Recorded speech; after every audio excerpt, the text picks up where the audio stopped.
Oh, good. It was perfectly fine. I wasn't coughing before stream. Second I tried to start streaming, coughing happens. I don't know why. Hello. Welcome.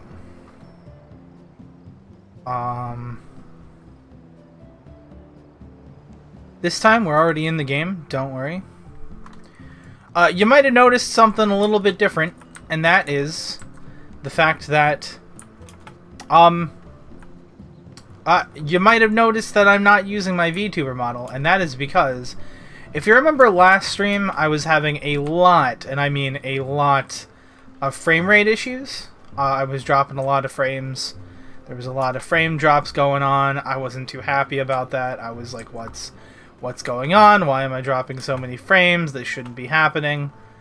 Yeah, it turns out, my potato PC, whatever they did to the graphics for Endwalker, whatever those were, I can no longer handle using my VTuber model and playing this game at the same time. They're very wow. Thank you, Monica. Also, welcome to stream. So, I can no longer use my VTuber model, which means you guys are going to get silly, goofy-looking PNG tuber me.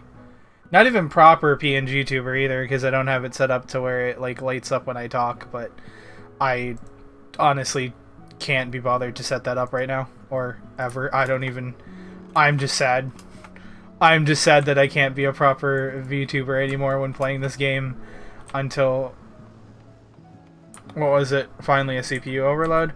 CPU or GPU? I think it's more the GPU, because like honestly there's no real reason my CPU should be struggling as much as it is. Because like there is no reason for my CPU has not been struggling, and I don't think that's what's causing the issue. I think it's just a GPU bottleneck. So yeah, I think it's just my GPU is so underpowered. It's finally starting to catch up to me, and it's bottlenecking the entire system. And I can't do a bunch of things at once anymore. My CPU can handle it fine. My GPU is like, but we kind of need more power over here. And I already have my GPU overclocked, so there's no overhead. Like, I don't have any more room to power that thing up. It's doing its best, but it's just, it wasn't built for success. It was built for, well, it was built for success once upon a time, but it's like, I'm running a 1050 Ti, so that's pretty, is it a Ti even? I am pretty sure it's a Ti. It's not very highly powered.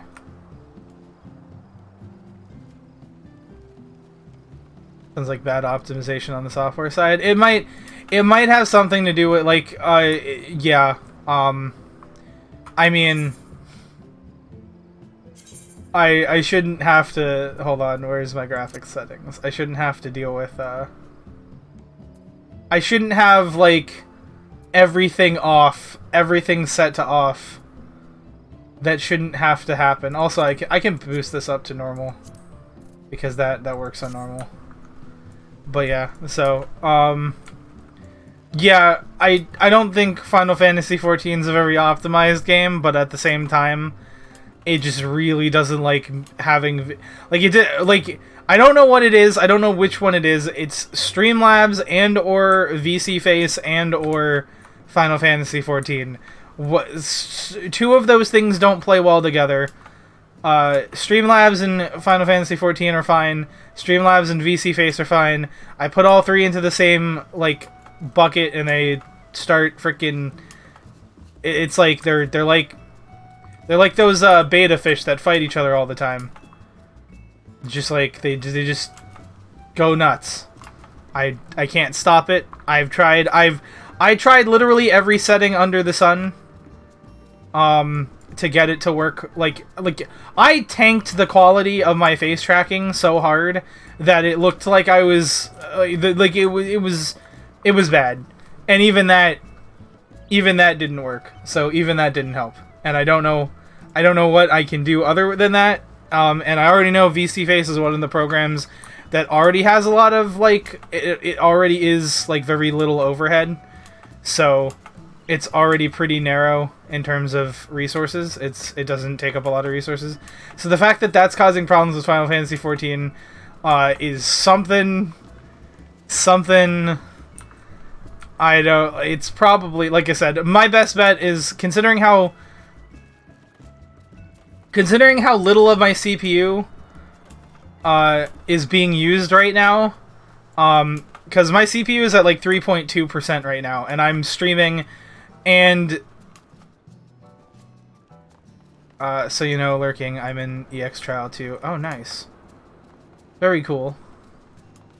Thank you for the lurk. Good luck on the second EX trial. Hey Naku, I don't know if you've been here listening to the conversation, but Final Fantasy XIV and or my computer and or VC Face decided that it just didn't want to work anymore. Probably because of they probably made some changes with whoops, what was that? Whatever upgrades they made with Endwalker for the graphics, it just completely tanked my it tanks my CPU or GPU or whatever. It tanks my computer. I think it's the GPU. I think I just have an underpowered GPU, and I need to upgrade that if I'm going to have any hope of being a VTuber again. Specifically while playing this game. Other games, it still works. It's probably an optimization issue with Final Fantasy XIV and all that other stuff. Which is it, but I mean, Final Fantasy XIV is my main game, so not being able to be a VTuber on my main game is the big sad. I'm really not happy about it at all. It makes me want to cry. But I will still use my model for other things, It did still work. My model didn't give me any problems when playing Dark Souls.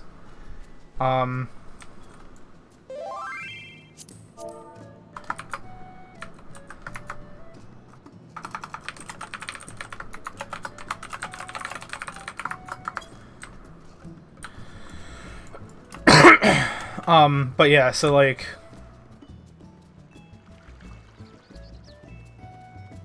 I just it didn't give me. It's got to be some sort of optimization issue with Final Fantasy XIV specifically, because I could play Dark Souls remastered, fine. Not that that's super extensive, but this game isn't super extensive either. It's not super resource intensive, but apparently it just CPU doesn't like it. I keep saying CPU. GPU doesn't like it. Computer doesn't like it. Computer's just hey, no, we're not doing this. You're making me work too hard. Stop. And like I said, I'm pretty sure that's the GPU. But oh, hey.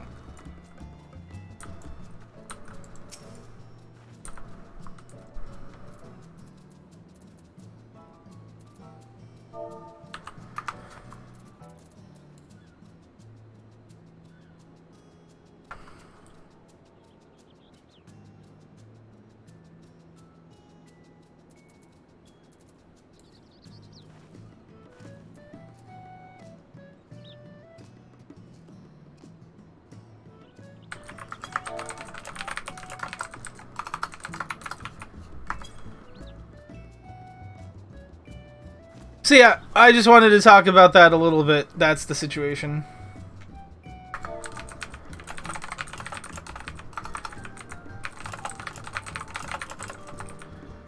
Uh,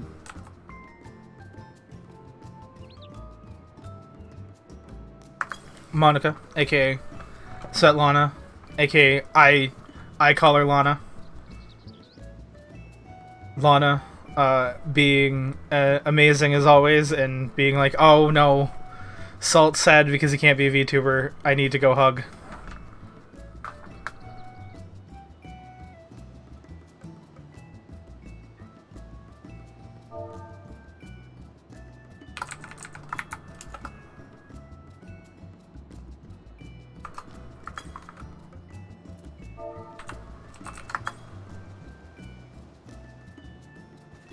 But anyways, so yeah,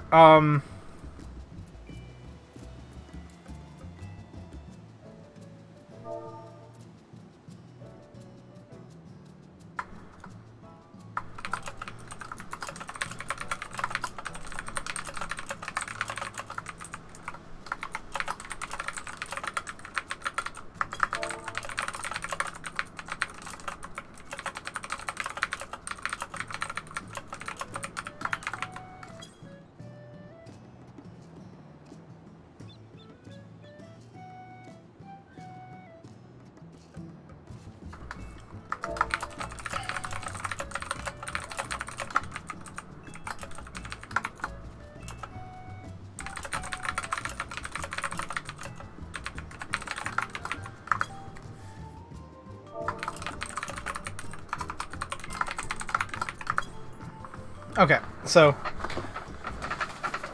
yeah, so I just want to explain why I'm not using my VTuber model.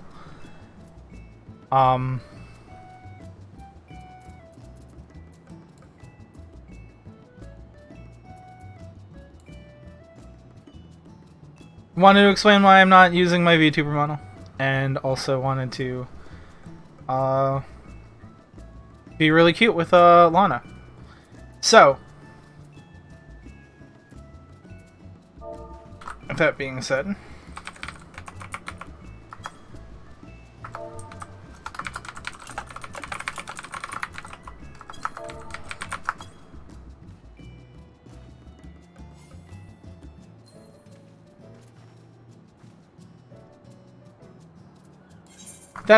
we were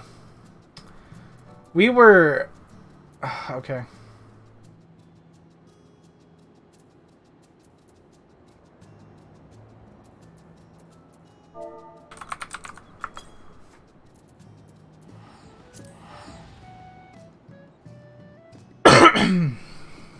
We were on the moon. Also, and I should say this, Endwalker spoilers from here on out, although I'm pretty sure, like, at least everyone who has Endwalker and has gotten here has already seen this part, like, because I'm pretty late to the party, considering, basically what happened is Friday, I went to troubleshoot things, found out I couldn't be a VTuber anymore playing this game. Then some stuff happened, that really, a lot of stuff happened all at once that really put me out of a mood for streaming. Which I'm not gonna get into. There's some personal stuff in there. It's just, I'm dealing with it. I'm handling it. There's personal issues. You know, just general stresses, money, other things like that. And that combined with the fact that I can't be a VTuber anymore, at least when playing this game, just got me in a really, like, not the mood to stream. So, but, I'm better now. Everything's good. Everything's okay. Don't worry about me. We're back in the game. We're ready to finally move on. I've been excited to find out what's going on here. Things got super ridiculous sci-fi all of a sudden, because it's like we went from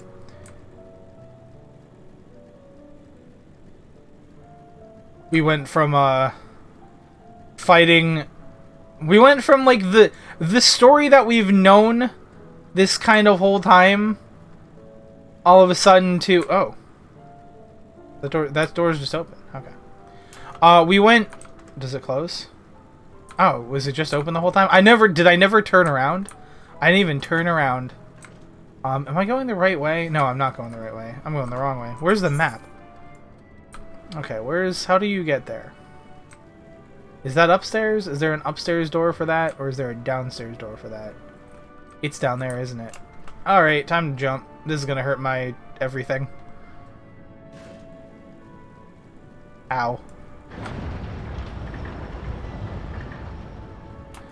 But yeah, like, we went from, like, you know, conflict with Zodiark, like the Asians, Sundaniel, Xenos, normal stuff we've kind of been expecting. Then suddenly, out of nowhere, it's just like, oh, by the way, there's a bunch of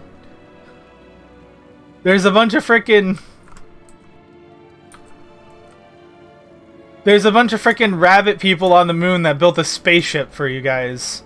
Just in case you guys need to, you know, leave because the planet's going to die. Which is just like, oh, okay, that took a turn. I'm not saying a bad turn. It's just interesting. I don't even want to say it's not what I was expecting. It just, like, okay, when they were like, oh yeah, the moon can be used as a way to ferry you guys away from the dying star, I was like, yeah, okay, some crazy Final Fantasy like stuff, and then it's just like, no, there's literally just a spaceship on the moon, like, or built into the moon. The moon is a spaceship. What is happening? It's you, one of the visitors from Theris. Goodness me, Mapping Way wasn't kidding. You really are smaller than the Watcher. Oh right, you're here to try on a set of clothes, yes? What would you have me fashion for you today? An outfit that embodies my bloodlust. Something simple yet functional. A fashionable and refined ensemble. This one just sounds funny. I don't think it matters though. Like, it's not gonna matter, right? They're not gonna show us what these are. I want to pick that so bad, but I also just want to be fashionable. I mean, look at us. We are the epitome of fashion. I can't actually turn around and show you guys my ridiculous shades, but they're there. An outfit that embodies my bloodlust. I'll just say it. Why not? Embodies your what? Ahem, this will only take a moment.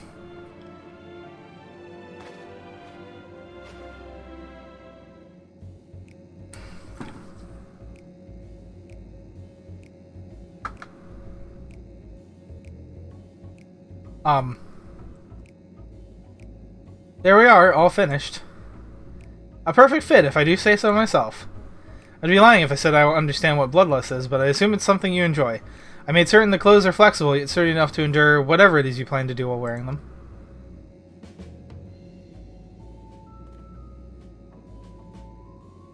Would you look at that? Speechless, and there I thought you might not like it.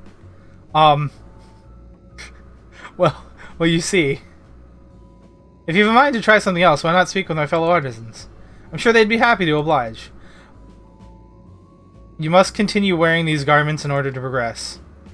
You will change back to your normal garments if you move too far away. Look to your map for the garment change's area of effect. Speak with the restless leopard to restore or prolong the garment change.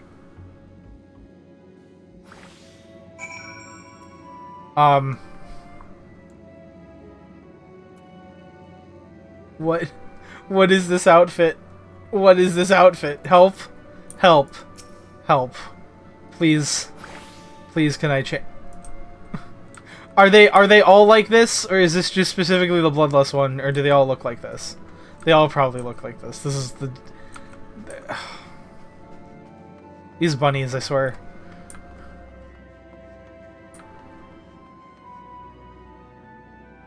God, I look ridiculous.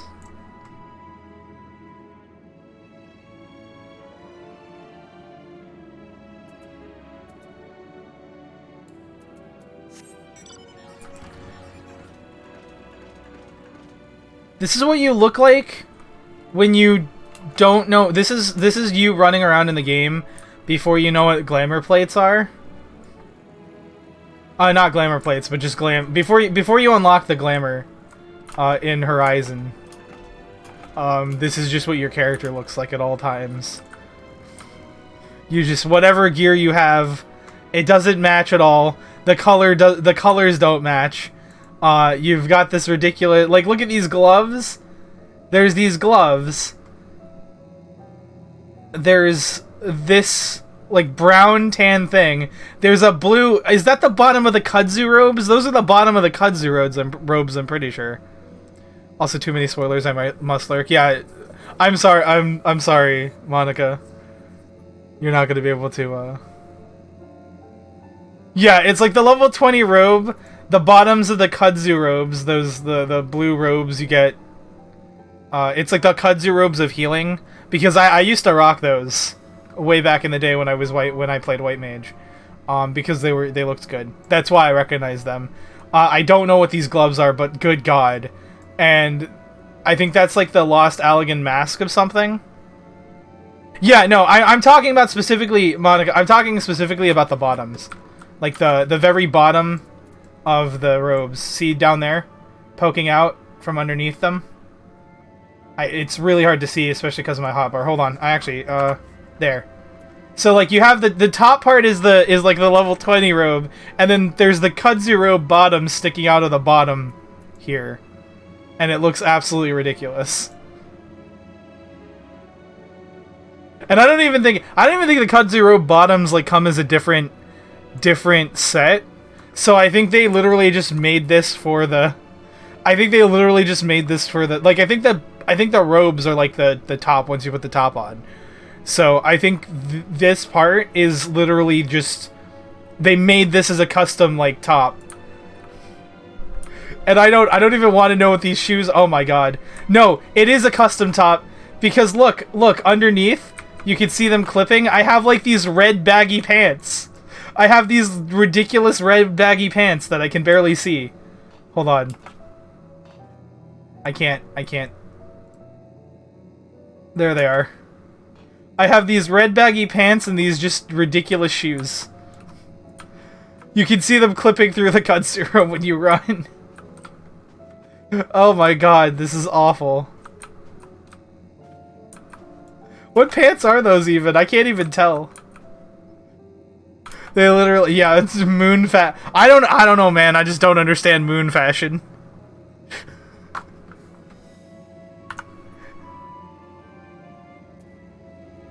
All right, let's move on. Ah, no one said you'd be coming, or how can I help you? You wish to try my clothes, really? Of course, it would be my honor. Did you have anything in mind? Oh, good. Got anything with a little more flair? Why am I'm afraid of this. I'm afraid. I think I can handle that. Let's see. Oh god, what are you gonna do to me? This should do.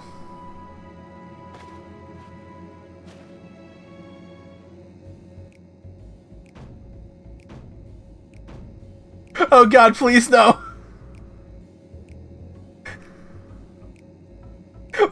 What am I wearing?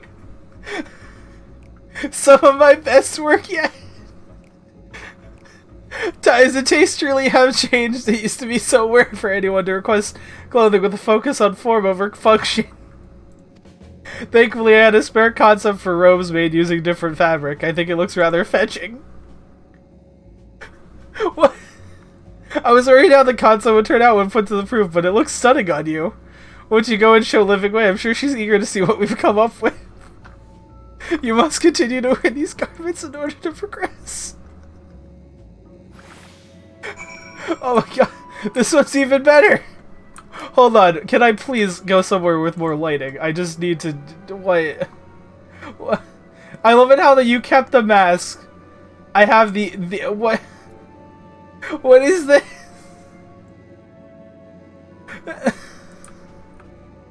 What? They made me change my clothes. I now look even more ridiculous somehow. What? Hold on. I still don't know what these pants are. I don't... What? What?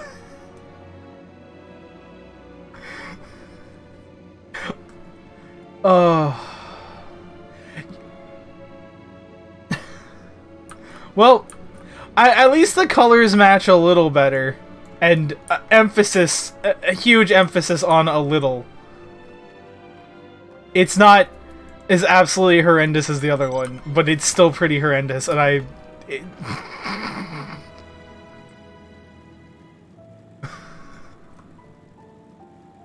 oh my god.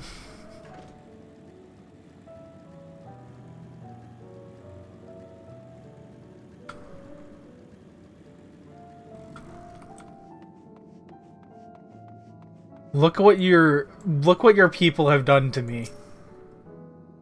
My, don't we look splendid? Oh no. The result of much trial and error, but I know quality work when I see it. Shh, you needn't speak. I can see your adoration for the moon and wheel upwards in your eyes. No doubts your friends feel the same having sampled our creations. Oh my god. Imagine, like... I would die to see either Thancred or Y'shtola's reaction to this, because Y'shtola is low-key, like, she's a bit of a... When it comes to fashion, she's a bit of a diva. Like, low-key, she likes her fashion. Thancred just cares about how he looks, because he's Thancred. I want to see their reactions to this. Do we get to see their reactions to this? Do we get to see all the Scions in ridiculous outfits? Please. Oh my god, yes we do! Yes we do! What is Ariadne wearing? What is Thancred wearing?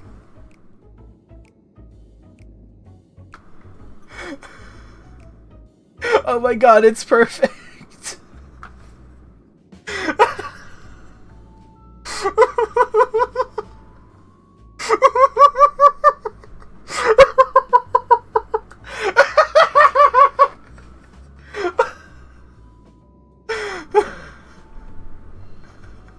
Oh my god.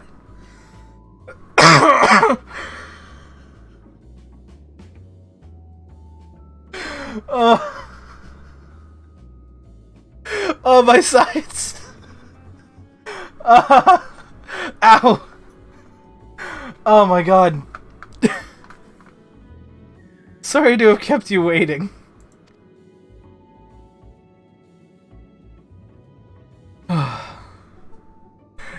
Okay, Y'shtola just kind of looks... I'm glad he got to this part and lost it. Oh my god. Okay, Y'shtola's at least looks... Y'shtola's just looks like, you know, AR... That just looks like an ARR outfit. Like, that one's fine. That one's not too bad. I mean, except for the mask. The mask is pretty ridiculous. They insisted we sample all of their concepts ere we returned. What are those gloves?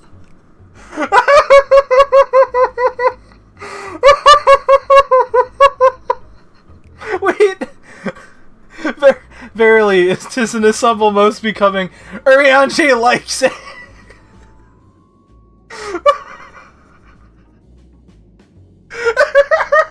Of course he does.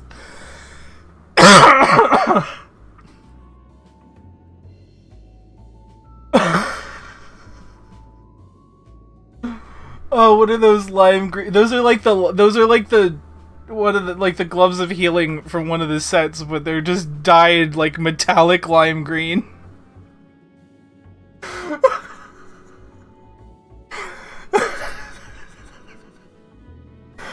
Oh my god. Oh, I can't breathe.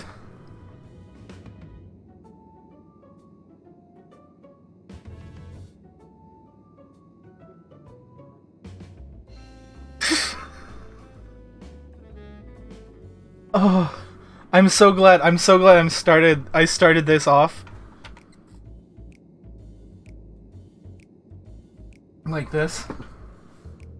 I'm so glad I didn't like do this when I was like tired and like just really done. When I was tired and really done with all the quality issues I was having last stream. Because I would have not found this as funny. I absolutely wouldn't have. Oh my god, Urianji's shoes. Yashnola's shoes too. Those are pretty ridiculous. I mean, it still looks like an A. Hers still looks the most normal, but it still doesn't look normal. And then just Thancred's perfect. Urianji looking pretty fly. The best part is Urianji actually likes his outfit. He said it was an ensemble most becoming. Which I'm so glad that I saved this for now. Because I was in such a bad mood at the end of the last stream. Have a fun stream, everyone? Alright, thank you, Monica, for showing up. I know you have to lurk for spoiler reasons, but I'm glad you were able to see this amazing part here. Oh my god. I can't breathe. I mean, I can breathe now, but... or I can't make a liar out of me, lungs. That works too.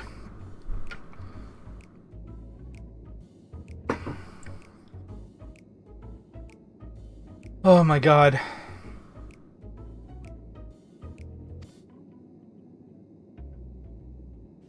I think it's past time we've returned these clothes.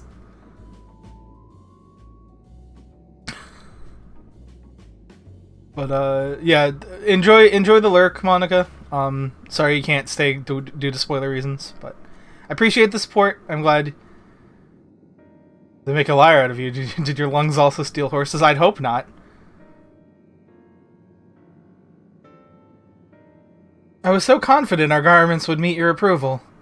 Whatever are we doing wrong? The Watcher taught us that, in his time, everyone wore the same robes. To do otherwise was against social etiquette.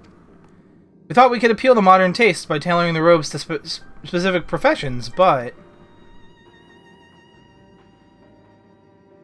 Please, you mustn't be so hard on yourself. Should we resort to evacuating the people of, Etheirys, they will most certainly have need of your attire. It is clear you spared no effort in addressing our needs, but you must understand that we are not quite so homogeneous.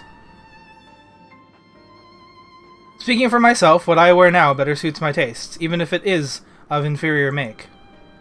But there are others who choose whose choices may be influenced by traditions or personal experience. Rather than make assumptions for the whole, you must consider the individual and their potential preferences. I fear we've underestimated the complexity and diversity of your people. Even if we memorized every tome we've received, I doubt we'd have fared much better. Maybe we're doing you a disservice by trying to shower you with our baubles and frippery. Hold on. Maybe we're doing you a disservice to trying to shower you with our baubles and frippery, thinking it was for your benefit when you're better off on your own. There are some who might agree, people who prefer to keep others at arm's length, even when they know they shouldn't. As one such former fool, I'd like to ask you a question. This plan to evacuate and escape the final days, did it account for the reflections of the source as well? Not that I'm aware of. We were born of Heidelin's love for Etheirys, and the salvation of the people of that star, and that star alone. And the salvation of the people of that star, and that star alone, has ever been our aim. Surely it is better to devote ourselves to saving one world than to divide our efforts across 14, and risk failing them all. I suppose you're right. Livingway, might we have leave to explore Bestway's burrow unattended? You have given us much to think about. Why, certainly. Until later, then.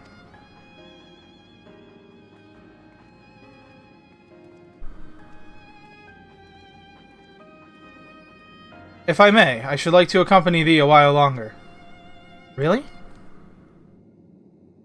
I mean, you're more than welcome to. There's actually something I wish to speak with you about. Let's be off then, shall we?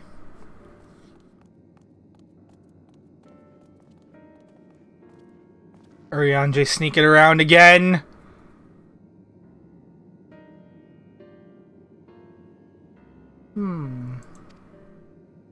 I'm assuming we're going to talk to the fidgeting leopard.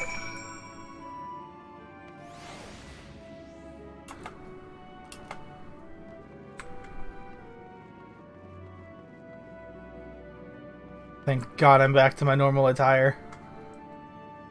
I mean, like, I'm not gonna pretend that my normal outfit isn't equally as ridiculous as my bun, because I went out of my way to make it a little bit flamboyant, but I mean, nothing like what we were just wearing. Come on.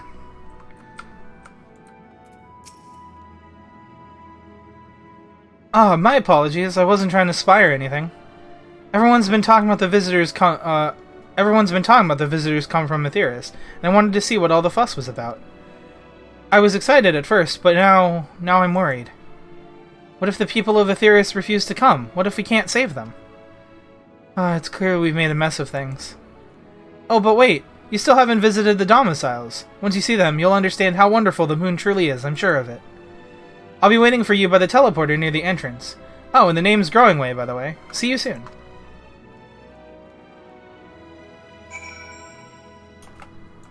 Alright, time to talk to Growing Way. I also now get to understand the meme, now that I've gotten to this part of the moon. Because one of the memes that showed up on my Twitter feed was two of the Loperites, but someone had photoshopped their names and renamed them to Shitting Way and Farting Way, and I now understand that.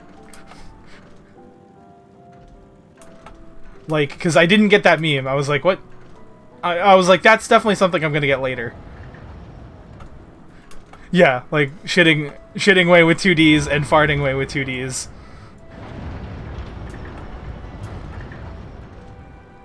And I was like, I can't retweet this because I don't get this yet, and also, I don't understand, but it still made me giggle, and now I... Where the fuck is Hemingway? I'm surprised they didn't take the opportunity, like, knowing how much this, the dev team, the localization team, loves puns, I am really surprised they didn't rename, like, they didn't name one of the Taylors Hemingway. That would have been, unless they did, and I missed it. That would be like me, you know, to be like, oh, I can't believe they did. You know what, I'm going back to check. This is important. MSQ can wait. I need to find out if they named one of the... It might... I'm thinking that it's going to be around the Taylor area. There might be one that's just, like, somewhere hidden. It might not even be in the area that you'd expect it to be. I'm just going back to the Taylor areas because, like, you would think, like, Taylor's, right? Like, Taylor's hem clothes.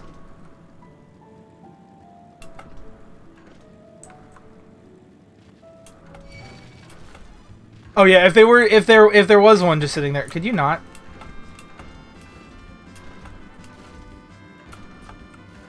Why would you?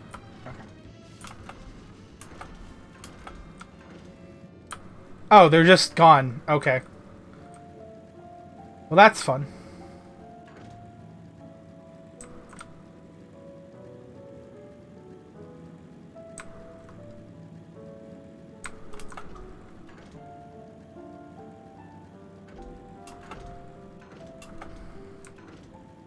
Also, because of the music, I kind of feel like this is definitely, oh, yep, they are just gone. They just was like, you know what, we don't need these people here, outside of the quest. Okay, so it's not one of the Taylors. I'm sure one, like, there's gotta be...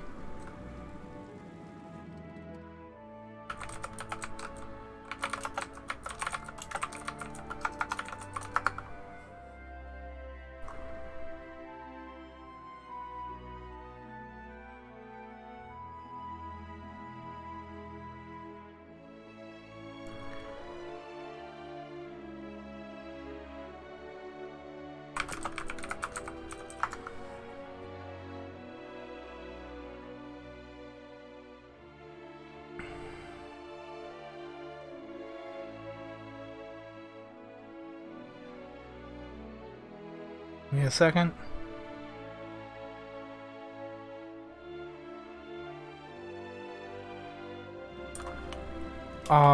So actually, while I'm here,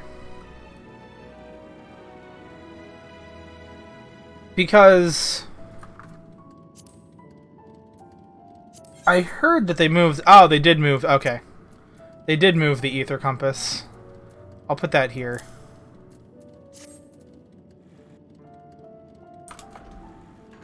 Supposedly Fates are really super good right now for leveling an Endwalker. Got recommended to me on YouTube even though I'm not there. Oh yeah, like...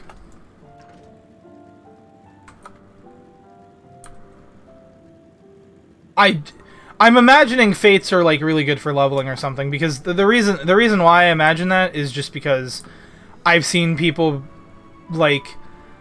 I've seen people who have gone from like... I've seen people at max level 90 for everything already, and I'm like, how is that even possible? Alright, to the north. Okay, so I'm going the right way.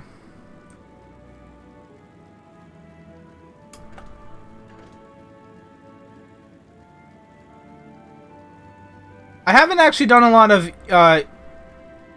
ether current hunting yet. Mostly because I forgot where they moved the... Okay, so west is this way, so I'm going the right way. It's probably up there. How do you get up there? There we go. There's... Oh god. I hate these things. I hate... Who decided? Oh, it's over there. How do you get up there? How do you go over... Okay, well, we'll find out. Oh, there, it's just right over there.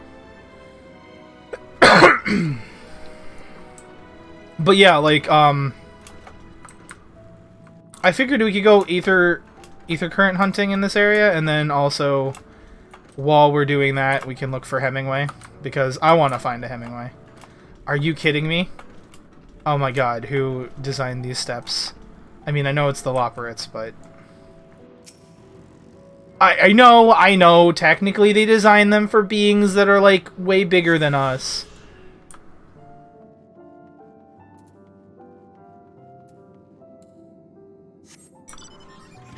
They thought we were gonna be like the Watcher and the other... Emeritines? They call them, like, Emeritines or something, like Emeritines, Emeritines, I think, is what they call them. Which is, like, that's not what I would have assumed that they would be called, but... I also didn't think that, like, the planet was called Aetheris. But I guess maybe that's something that no one knew? We've suddenly started adapting to calling it that relatively quickly, like all of the Scions. And it's like, I don't know if that's because that's just the name it always had, or if they just adapted really well to calling it that because it's easier to understand for the Loporits that, yeah. Because I'm pretty sure before then they would always refer to the southeast, okay. I'm pretty sure they would always refer to the planet as Hydaelyn. Like, they would call the planet itself Hydaelyn. Kind of like how Zodiark... And Zodiark was, like, made manifest of the star, the will of the star. So, I just thought, oh yeah, Hydaelyn's just what they call the planet. Which might very well still be a thing.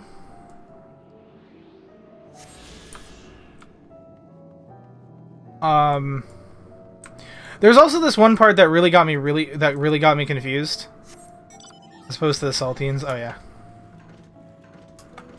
The Saltines.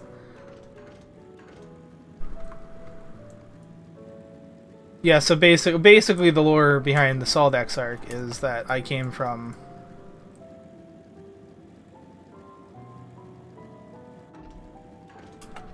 So... I was gonna make a joke about, like, Amorite, Saltarite, but that just sounds silly. Upon... Well, there's Blasting Way. clearly in charge of explosives. You could smell this all day long. These are where there was...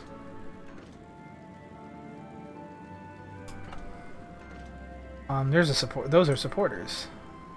Those are enemies. Where to next? I think on this, 500... 511.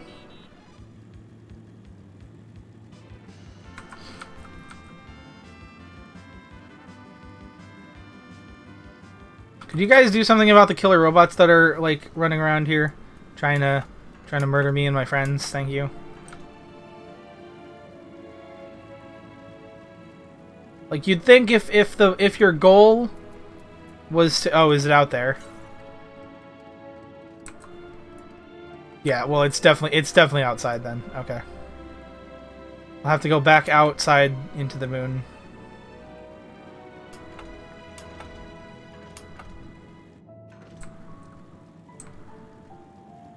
Okay, so we found a few Aetherites. We didn't find a Hemingway. I've been trying to make a bunny boy on Balmung since the expansion launched. Yeah. Haven't been able to do it. Oh man, see, I'm really sad because here's the thing, right? This isn't even Square Enix's fault, like in terms of, because they were having problems. Like they knew that they had to bolster their servers for the launch. The problem was because of the pandemic and everything, they were having problems sourcing like server components. So it's not like they were. It's not like they didn't even want. It's not like they didn't want to, or they didn't think that it was necessary, or they underestimated. It was literally, oh hey, we can't upgrade our servers as much as we would like to. And there still probably would have been some issues with that, but yeah, the chip shortage and everything like that has made it almost impossible for them to, or it made it very hard for them to upgrade to the point where they knew they needed to, so they just kind of had to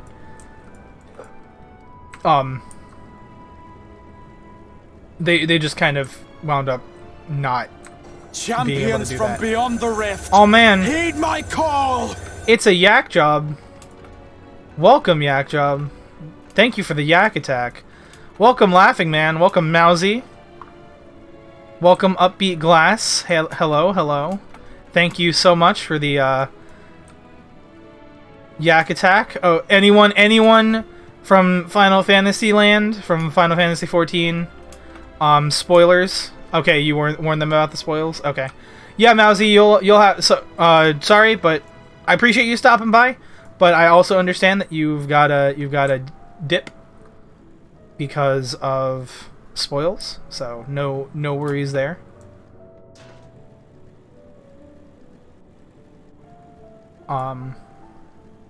Anyone else? Also, thank you, Bone, for shouting out yak. Anyone from Final Fantasy Land, I would encourage you, if you haven't gotten to this part of the MSQ, and you'll know, to dip now before I continue on, because there will be spoilers up ahead. But thank you so much, Yak, for the raid. Okay, you know what? I'm gonna do this. I'm gonna do this right now.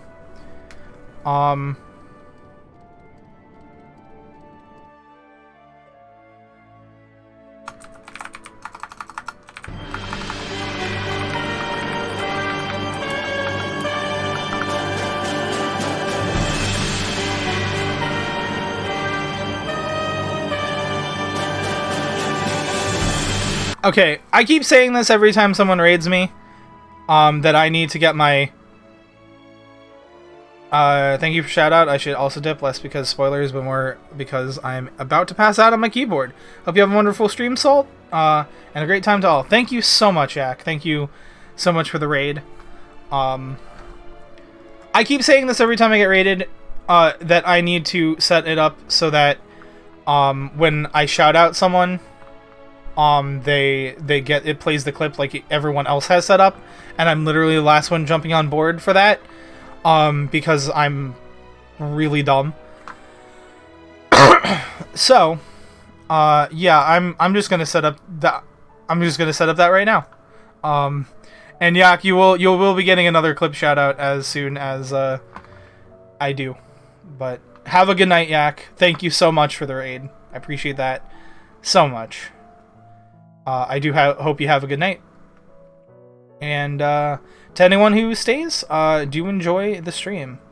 Also, can someone please, what is the thing you guys use for that with the clips? Waddle, hey, what's up? What's up, man? How's it going? Good to see you. One sec, I'll get the link. Thank you, Bun.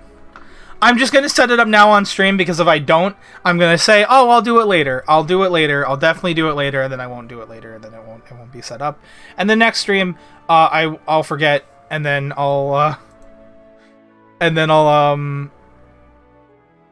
next stream I'll forget, and then I'll say the same thing again every time for the end of all until the end of eternity. I'll just be like.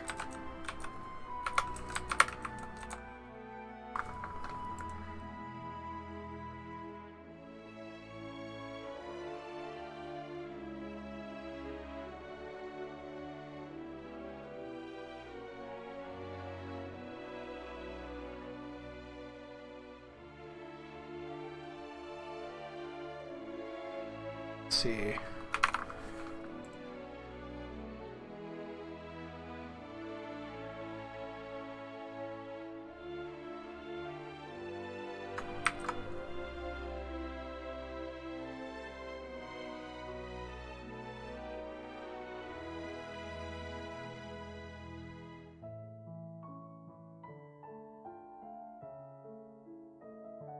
Okay, so I think all I need to do is get a browser source in here. Add source, add new source. Clip shoutouts. Add source.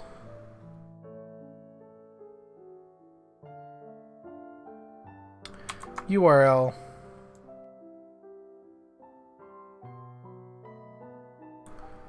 And I will move that there. Let's see.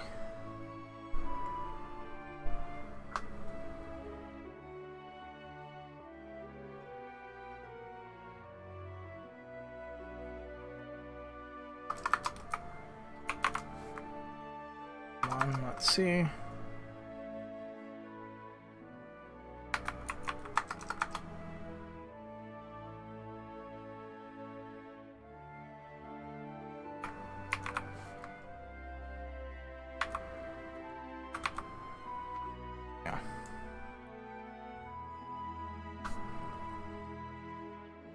Okay, so theoretically, that should work.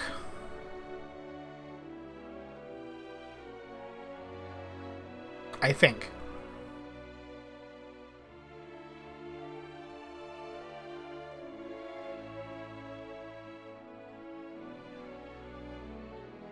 Let's find out if it did. Oh, hey it worked. I'm gonna check your browser history. Oh, no. It said kill in response to that. Okay. I am out. I am out. I am out. Bye-bye.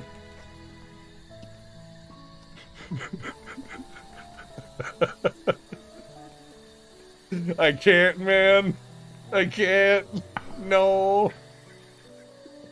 Nuh-uh. I quit. Nice. I do have maximum clip time set to the Ghost Knows What's Up, yeah. I do have maximum clip time set to 30. I hope that's not too long. I don't think it's too long. But yeah, so there we go. That's finally set up. That's something I should have done like ages ago. Thank you, Bone. In fact, Bone.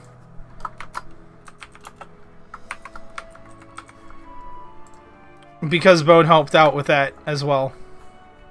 He's also getting a shout out. This beer is really fucking me. Holy shit. Perfect. Perfection. Nice, okay. Bone gets his bone.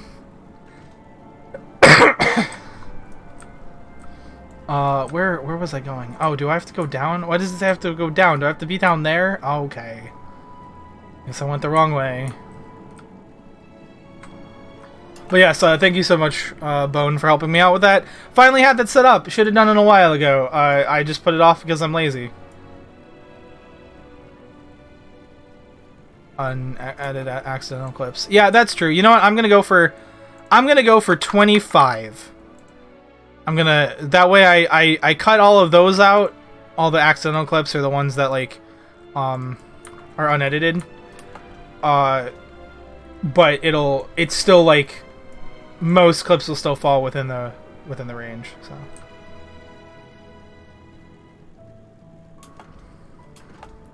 So there we go. I have fixed. And yeah, I finally have that set up, so that's cool. Like I said, I should have set that up like ages ago, and I didn't because I'm dumb.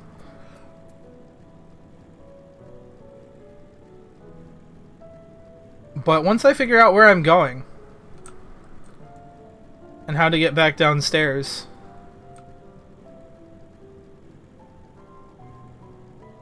so I think the stairs are over here. Yeah, the stairs are over here. Well, less stairs, more ramp.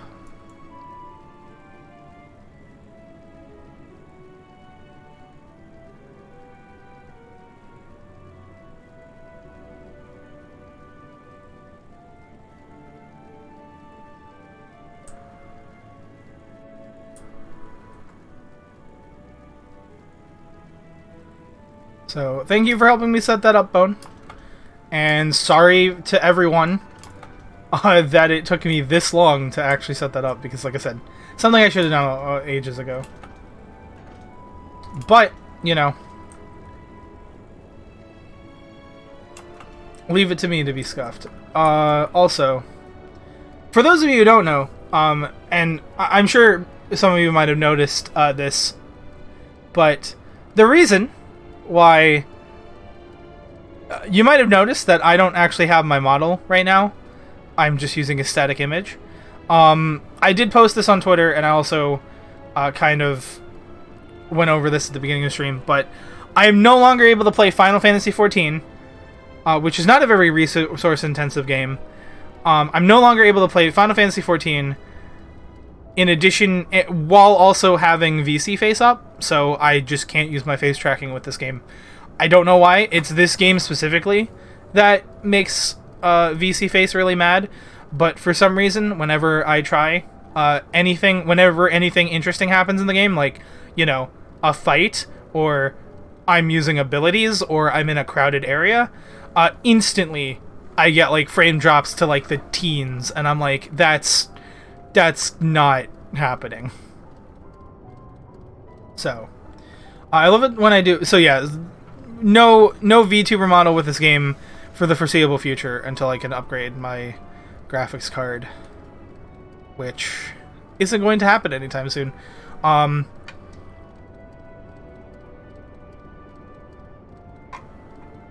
I love it when I do a quest that gives you an ether current, but also sets up a quest chain, but then I just peace out right after I get the ether current quest reward, Lamau. Yeah, I love that too. It's like, I love it too when it's like, thank you so much, or, sorry, what should I call you?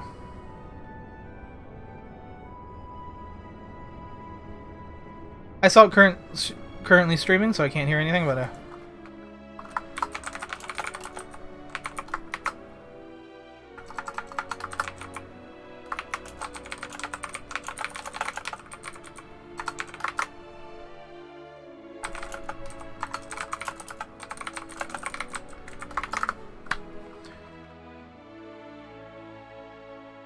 Mutsuki Yuko, eh? Crikey, even your names are amazing. Well, Mutsuki, we'll be using this teleporter to enter the residential area. Whenever you're ready. Wait, residential area? Is there housing on the moon?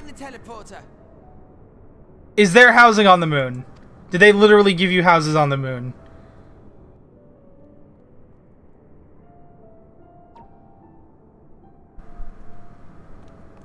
There's no way. They're just calling it a residential area. Huh? Access to living quarters restricted due to reconstruction. Then where is it? Oh no! Where have you dropped me?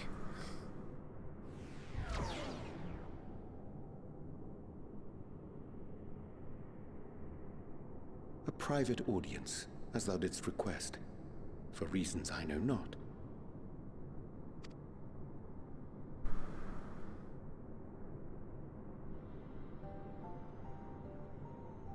Just a precaution. I'd rather I didn't have to ask the question at all, but I take my responsibilities very, very seriously. Hold on. I especially love it when the quest has an immense amount of urgency and then you just leave. Yeah. One of the ones I remember getting recently, like doing it on, because I remember doing it on past Mootski, was in Oke's Zandu with all the like the Vanu, the big bird people. I remember one of them was like, please, you must help my brother. If he fails this trial one more time, it'll bring shame upon our family. And we really like he really needs your assistance, please. And then you're like, yeah, okay, I'll help you out. And then you literally just wake him up. And then he's like, oh, great, you're here to help. And then he gives you the ether current and you peace out. You're just like, all right, thanks for the ether current, bye. You're on your own. Do the trial on your own. Farewell. Which I mean is fair because it's supposed to be like a coming of age trial or something like that. He should be able to do it on his own. Come on. But I know you're the warrior of light. You help people. Also, what's going on? Do you and your friends, by any chance, find our accommodation wanting? Be honest, brutally even. 'Twould be ungracious of me to belittle the efforts of thee and thine. Lovely sentiment, really. But the disappointment is writ plain on your comrades' faces. It's all the more frustrating since no one will come out and say what they find wanting.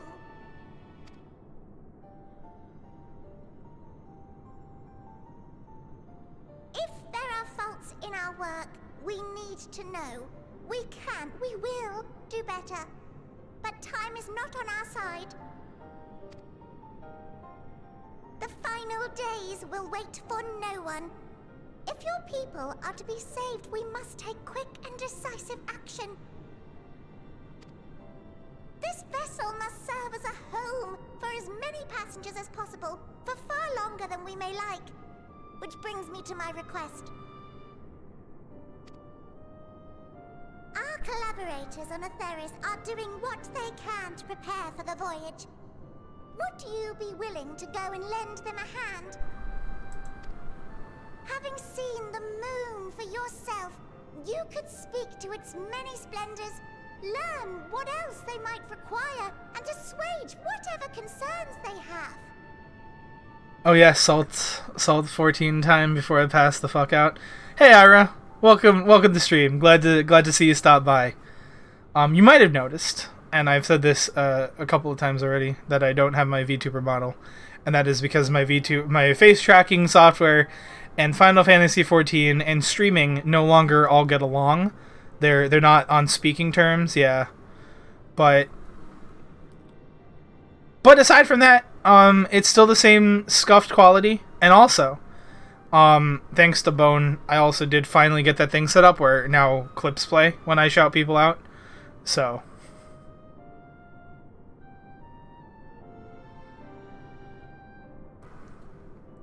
in fact, speaking of,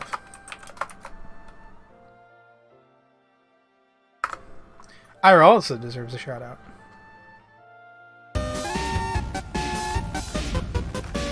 Hot.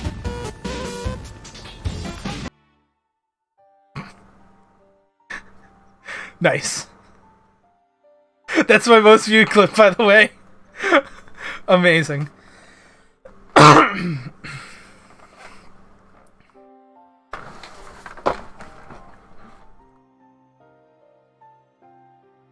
I think Stefano watched that clip like 50 times himself, probably. I think it's just I think it's a combination of everything, really. I think it's just like it's the music, it's the simplicity of it, it's the fact that all you say is pot. It's just the whole thing. Whole thing is perfect.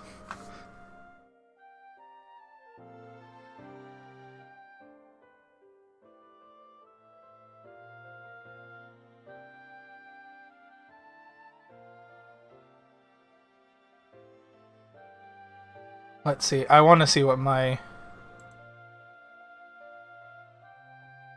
most viewed clips in order are the ninja flip clip, where it's just me saying ninja flip over and over again as I ninja flip. There's also a little deeper ooh, which is just me. I don't even remember what I was trying to do. I was trying to like do a voice or something, or sing. No, it wasn't singing. I was trying to do a voice or something, and I said I needed to go a little deeper. And someone just clipped that out of context. And then, of course, my third most viewed clip is the legendary.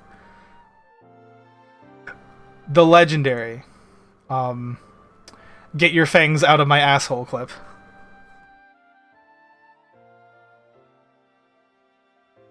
My most viewed clip is definitely me saying war crimes are cool and not an RR. And that was rated a 4 out of 10 by a popular content creator.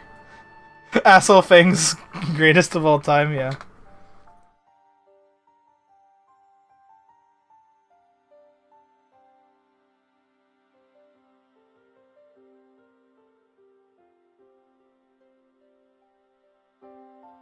I'll DM you the clip. Having seen the moon for yourself, you could speak to its many splendors, learning what else they might require and assuage whatever concerns they have. Wherefore wouldst thou entrust me with such a task? How to put it? You're the only one who appears not to be wholly unsatisfied with our work.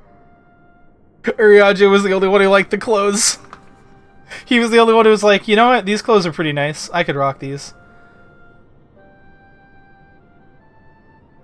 What's your elaborate name?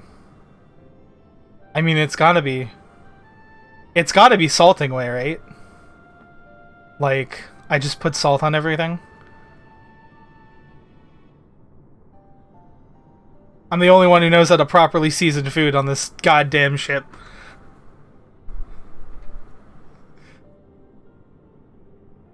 How to put it, you're the only one who appears to not be wholly unsatisfied with our work. Oh, quite good at pretending that's the case, at least. Calm, collected, tactful to a fault. Very particular with your words, too.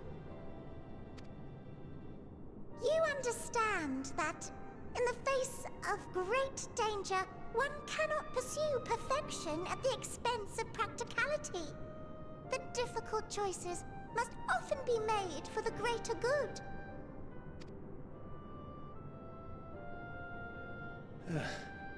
And so fate doth conspire to set my feet upon this path once more.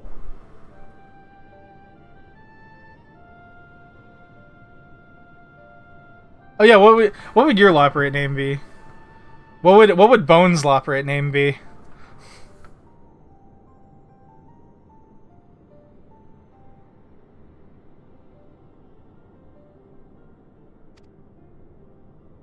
Singing way would work.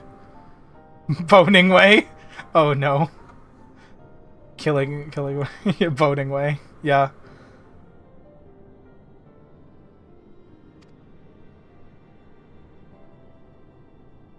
Ah, idle musings. 'Tis no trifle thou dost ask, yet full well do I understand the urgency and necessity. Fuck love, nice.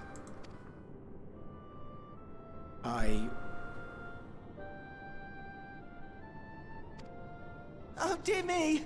Dear me! I was terribly sorry for the mix-up. It's a bit of a malfunction.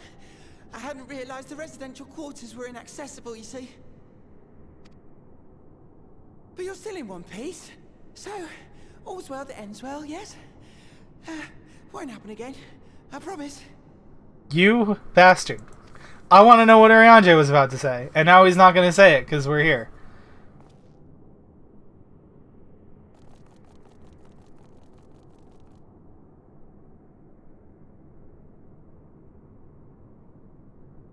Oh well.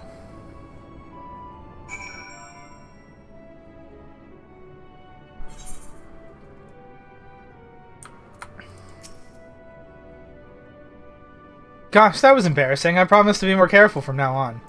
Since the residential quarters are closed for now, I've rerouted the teleporter to allow travel between floors instead.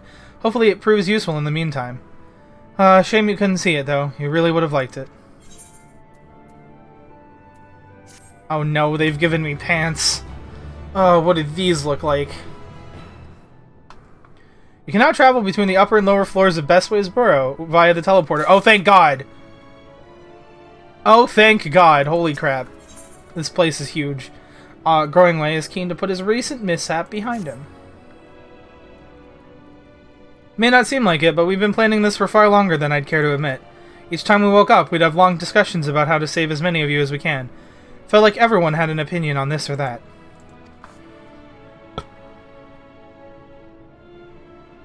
But the one thing we all agreed upon was that the people of Aetheris wouldn't take action to save themselves until it was far too late.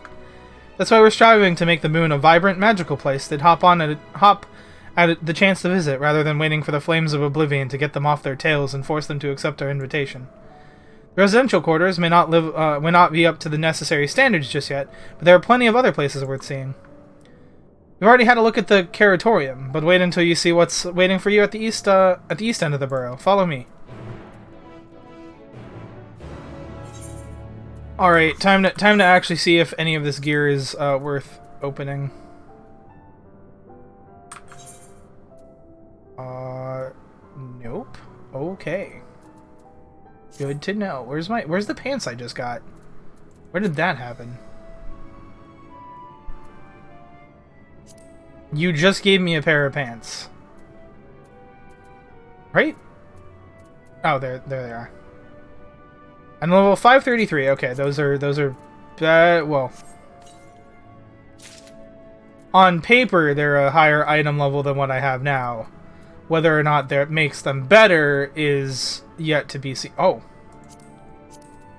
Okay. Weapon. 535, 533 chest. Okay. So we're gearing up a little bit. Okay, let me see.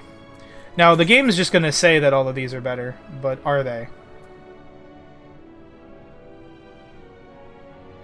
Dexterity. Hit. That doesn't even have crit on it. Nope, I'm keeping my Zeta pistol. I'm sorry. Let's see. Let's see. Well, that doesn't have materia in it. That's just better stats. So yeah, I'll equip that. Which one is it? You know what, I'll just see if all of these are.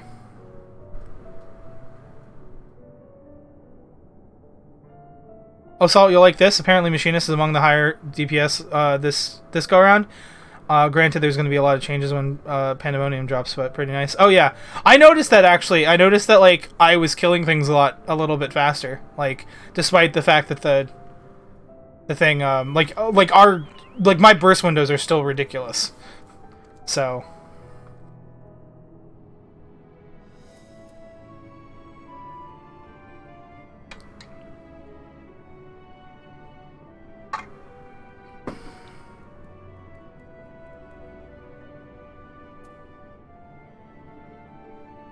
Let's see, dexterity, vitality, a critical hit. Once again, yep, okay, so...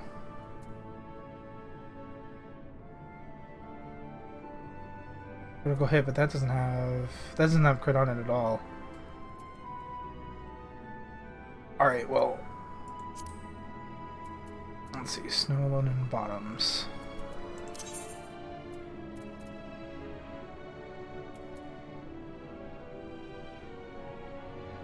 Wait, are those even... Is this even the thing that I just got?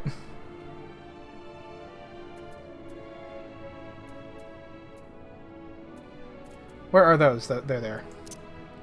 Snow Alone and Bottoms. And then the chest piece was better, if I remember correctly.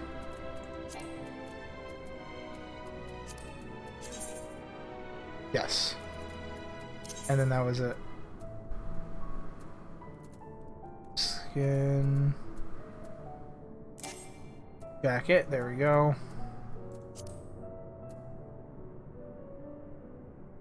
That looks absolutely ridiculous. And you know what? I'm keeping it for now. Not that I have a choice. I can't apply glamour plates here, but we're going to be rocking this for a little bit. Same shit happened in Heaven's Word for Dark Ass. Same shit happened in Shadowbringers for Samurai, etc. Oh yeah, like...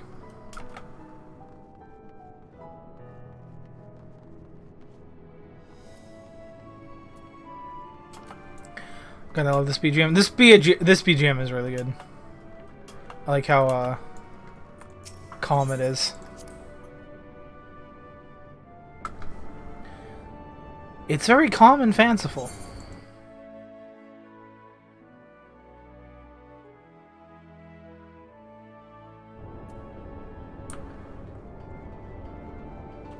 I don't know if fanciful is the right word, but it's like calm and like, I don't know. It fits the scene.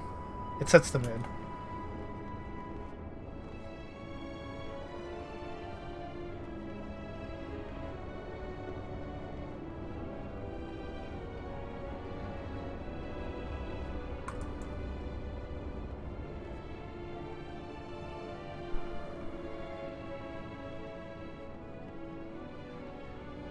Heard even more praise for the music in this expansion than I heard before.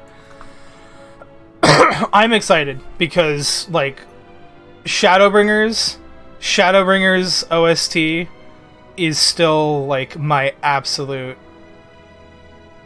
Like, Shadowbringers OST is the GOAT for me still. Like, from what I've heard, I like the Endwalker's OST so far. But, like, Shadowbringers just, like, really... Like, it pulled out all the stops in a way that I just can't even describe. And, like, just knowing some of the things you know, like, because... I mean, for, like, some of the end Shadowbringer stuff, like, just to know that Soken wrote that, like, in a hospital bed, fighting cancer, is just, like, it... And you can feel... Like, you don't even have to... Like, you don't even... Like, knowing that definitely makes it more impactful, but you don't even need to know that just to listen to the music and hear, you know, just the pinnacle of, like, Soken's work so far. And I'm sure there's going to be some absolute bangers later on, but so far none of the music I've heard yet has, like, hit me in the same way as Shadowbringers OST. Like, the boss themes, the everything about it, like the sad parts. The More Than Truth is my favorite OST, one of my favorite OSTs that just kicks in all the time. Yeah, like Shadowbringer's main theme is insane. To the Edge is just like absolute, like so far beyond. And like I said, knowing that Soken wrote that in a hospital. Oh, the Amarat's theme is so good. I love the Amarat's theme. I love, like I said, More Than Truth, just the sad reprise of Torn from the Heavens, basically. Just that it kicks in every time like it needs to, and it's just so good. And that's one of my favorites too.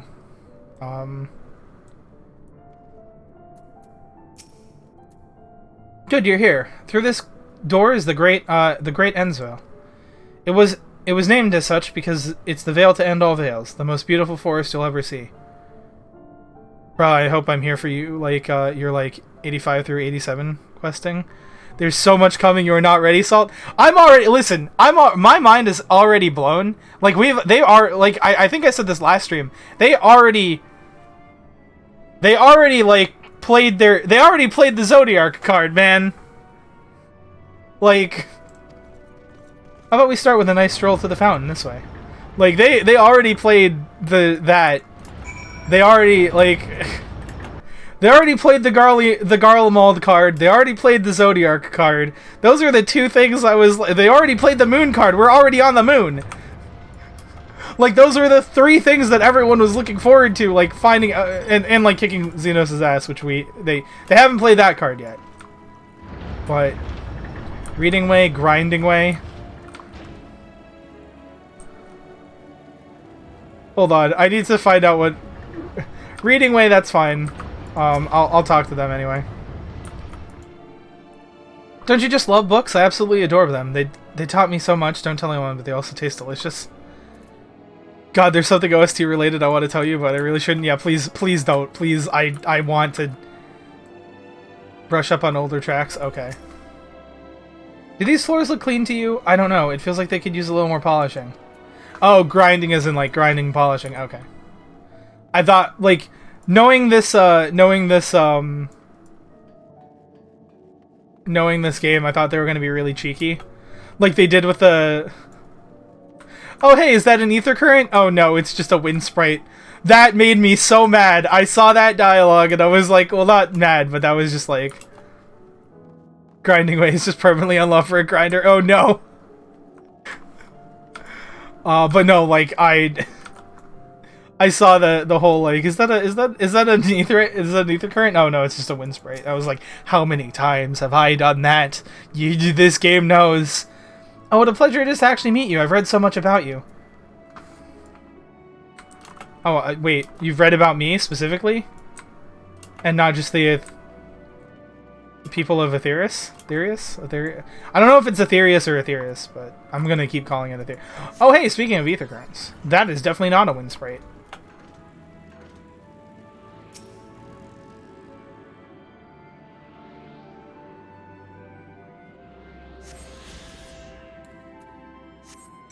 Used to be a cat girl, right? I will go back. Don't worry, guys. I'm going back before I finish. Like, I have to finish Endwalker. It's the culmination of the story. I have to finish it as my cat girl. There's, like, no way I can't. I have to finish it as proper cat girl Mootski. Everything you're seeing right now is, like, is technically non-canon. I'm going through this adventure as, like, Mootski. Like, cat girl Mootski. This is just... I just wanted to also be a bun for a little bit to fool around, but...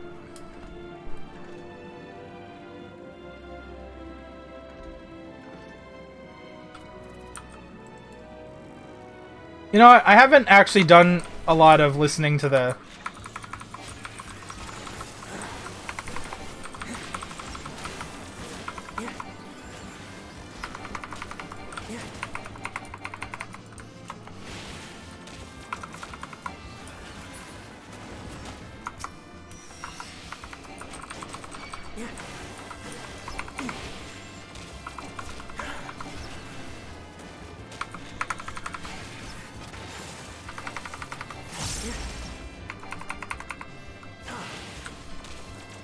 the battle theme in here.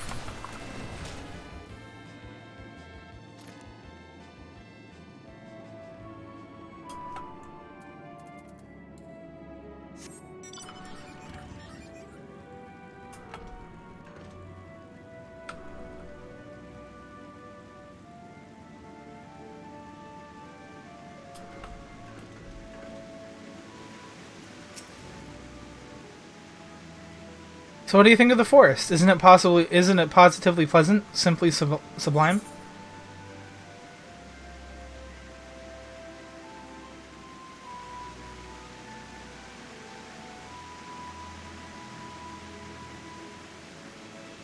Hold on. I couldn't see the forest or the trees. I didn't see any... Wait, you don't mean those crystals out there are 'Tis as transcendent as burying your face in a chocobo's plumage and taking a good long whiff. Why do I feel like that? Why do I feel like these are all insults? Like, I feel like that last one is also an insult, because, I don't think chocobos are supposed to smell like the best. Because there was that whole quest where you had to, like, the Domans didn't want to ride. Last one is a canon Ira Fowler quote. Nice.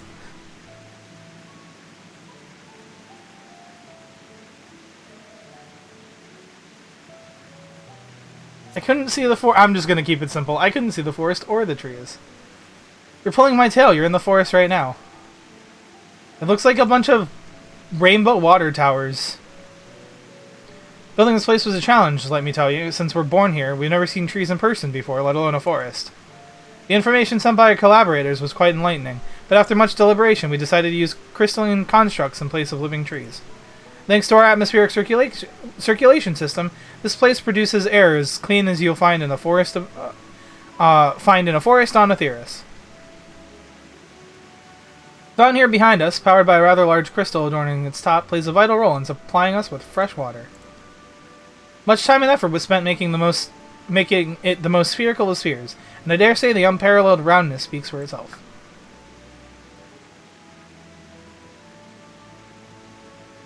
That's a party foul, I get it. I enjoy nothing more than a nice long stretch at a spot of relaxation whenever I come up here. You look like you could do with a stretch yourself. As a matter of fact...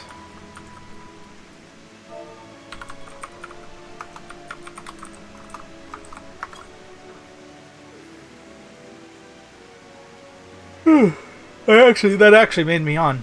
I don't know why watching my character stretch made me yawn, but... That's the spirit. I feel more relaxed simply watching you. A sight worth the many years spent building this place. If it's not too much to ask, it's always been a dream of mine to take a walk through this forest with someone from Etheirys. Could we maybe...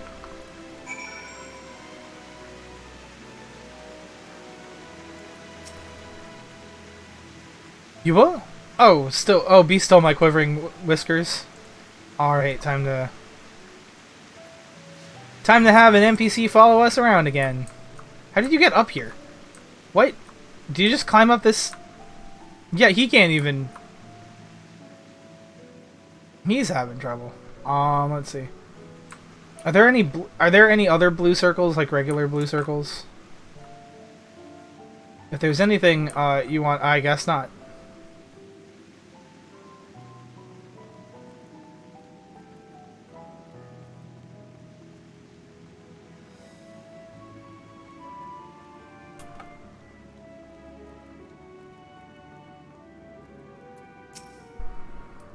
I was thinking, Mooski, that I could be more helpful to you by teaching you a little about the moon and what it is we do.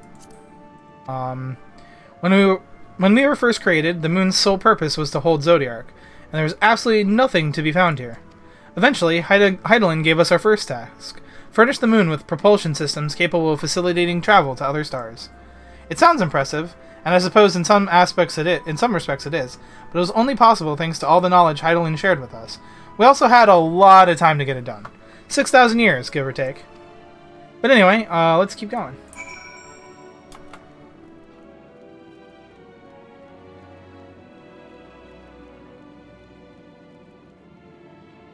Now, the interesting thing about that is that the history of the source isn't that old. It's not 6,000 years old, so... Because, like, we're in the year, like... We're in, like, the thousands? Like, 1,700 something, I think? I could be getting that wrong. It might not even be that far. Because, like much of the history of Eorzea happens in, like, from the, like, 400 to 900 range, and then pretty much everything beyond that is just stuff that's way more relevant to the story. So yeah, there's like a lot of stuff that's... Why isn't my thing working? That's interesting.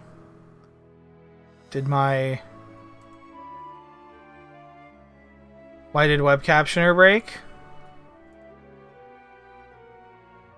Hello? Hello? Or did my mic break? No, it was my captioner. Captioner got silly for some reason. I don't know why. Decided to be dumb. You guys can hear me? Cool. So yeah, that's interesting that like they've had 6,000 years to do that. That means there's a BC for or BCE for the history of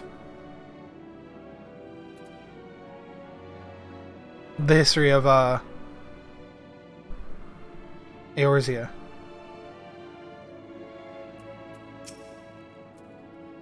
This may come as a surprise, but we didn't begin building the habitable areas until after the propulsion systems were ready. Considering how long it took, I wish we'd started sooner. Who would have thought we'd need 4,000 years to make all this? It certainly wasn't work you'd dare rush either. We had to create infrastructure and countless supporting systems, some of which wouldn't be operational until hundreds of years later. And then there was that brief period where our productivity came to a screeching halt, when that bizarre red satellite was sent up from Aetheris. The Allegan's mischief, I think. Oh man, they're talking about Dalamud. We thought maybe some new nefarious actor was colluding with Zodiark. All we could do was stand by and brace ourselves for the worst. I can't tell you how relieved we were when Hydaelyn informed us of its destruction. Oh yes, there was much joyous humming that day. That was just that was 5 years ago. That was not that long ago. In terms of Eorzea's history.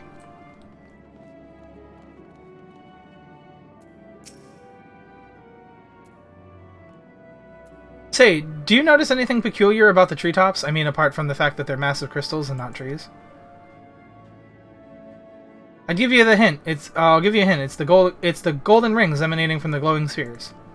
Along with the device fixed near the ceiling, they fulfill a role similar to our sun, and do so better even. Is it determined who made the Loperate? Apparently they were made by Hydaelyn. So, apparently Hydaelyn made them.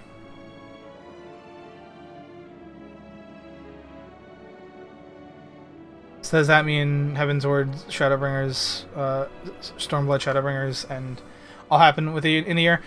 They're never really clear. We just know that ARR basically happens 5 years after the Calamity, and then we are some amount of time after that. Probably a couple of years have passed. They're never really like concrete about when, like how much time passes in the actual story. I imagine it's at least a couple of years. Like my headcanon would be like, you know, it's been 2 or 3 years. Like Heavensward happens and then Stormblood happens, and there's not much because of the way Shadowbringers works. There's not much time. There's not much actual time passes in the source when all of that is going on. The WoW team just straight up was like, one expansion happened a year outside of the Cataclysm, which was 2 years. Fair enough, yeah. Yeah, there's nothing like that. It's all really ambiguous. It's just, hey, the less we say about dates, the more you guys can choose what you want. So I would say probably about like 2-3 years, maybe. The sun and similar celestial objects in the Great Expanse radiate energy that is harmful to your bodies. These rings shield you from that energy, while allowing you to bathe in the perfect amount of sunlight, or rather a close approximation of it. So yeah, apparently they found apparently the Loperates found a way past cosmic radiation, which is hilarious and ridiculous in the fact that they brought that up. Pretty impressive, wouldn't you say? Oh, and if you look closely, you'll see different types of trees that have ever so slightly different curvature. Yes, indeed, this forest is truly the greatest. Yes, these trees are very different.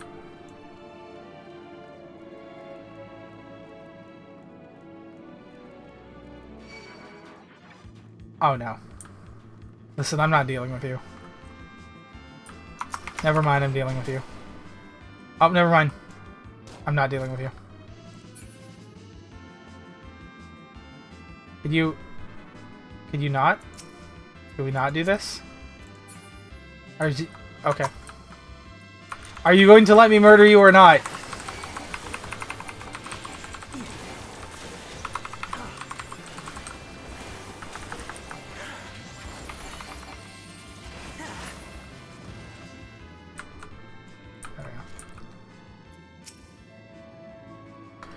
There was something else I wanted to tell you about. Oh, right. The propulsion systems and habitat facilities were completed around 2,000 years ago, and with that, the most important features were fit for purpose. Which was all well and good, except we still knew absolutely nothing about the present-day people of Aetheris. Why not go and visit Aetheris yourself, you might ask? Strictly forbidden. Were our technology or knowledge of the moon's true purpose exploited for evil ends, the results could be disastrous. Then there were a few more rejoinings, and it became increasingly difficult to converse with Heidelin. Fearing we might lose the ability to communicate with her altogether, we beseeched her to find people on Aetheris we could trust to help. We were quite fortunate everything worked out as it did. Okay, so 2,000 years ago they started collaborating with people on Aetheris, which...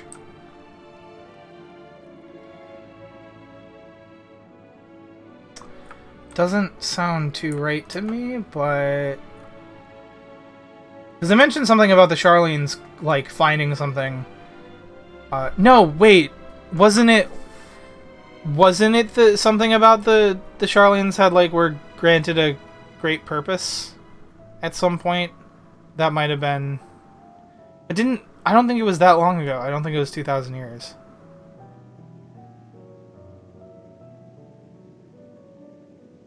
Because they found something in the Ethereal Sea, like... 200 years ago and started panicking. But like even before then they had a greater purpose is what they said. But I don't think Charlene's that old. I'm pretty sure it's the Charlenes that are working with the Loporrits though. I just don't know how they're gonna mesh all that together with the timelines we just received. With the exception of routine inspections and maintenance, we remained asleep and waited. Hopefully Heidelin would find us someone who would help us. Eventually, she did, and though her power was waning, we were able to speak to them directly for a short while. We shared with them everything we could, including our knowledge of the heavens, and a means to travel here to the moon. They certainly didn't waste any time with what we taught them. No more than a few years after that, our collaborators found a means to convey messages and supplies to us from down below. With all the letters, books, and other resources they sent, we learned enough to start making more meaningful changes to the moon. And now you're here, hopefully enjoying yourself as much as I am. I knew you would like the great Ensvale, I knew it. Thank you again for coming here, by the way. I know it was just a walk through the forest, but it meant a lot to me.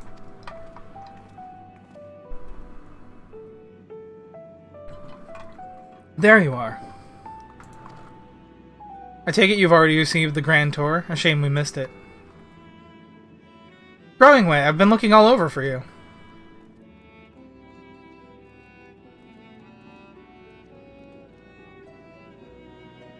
Oh, is this about the teleporter to the residential area? No, never mind that. We have more pressing matters at hand. I will be calling an emergency meeting shortly, and your attendance is required. Really? I can't imagine why you'd need me there, but if you insist. We won't be away long, so you are all more than welcome to continue looking around about the burrow. Now come along, Growing Way. Urianger, what did you say? Before we arrived, you seemed to be in the midst of a rousing conversation with your guide. Did you learn anything of import? I did, in fact. Quite a bit, actually.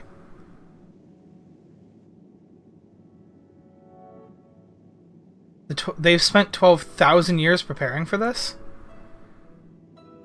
With the appointed hour fast approaching, I can certainly understand their restlessness, but still. It remains to be seen if the people can be persuaded to evacuate when there are yet no signs of the final days. What's more, the technology of this place defies imagination. I doubt there are many who would readily come to terms with living in such surroundings.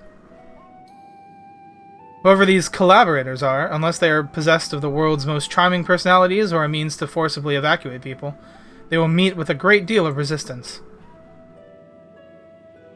Indeed, even if faced with annihilation, the decision to forsake all one knows cannot be made lightly.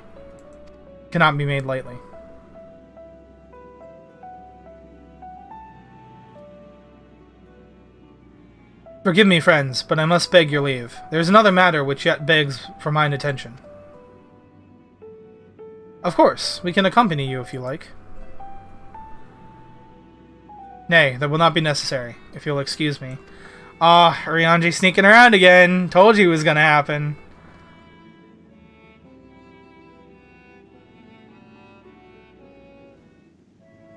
We didn't even get to talk about... We didn't even get to hear what he was going to talk about with the Loperate lady. It is clear now that the difficult decision lies ahead of... that difficult decisions lie ahead of us. Preparation for the evacuation of Aetherius is indeed crucial, but I am not yet willing to forsake our world and its reflections. And I trust I am not alone in my reticence.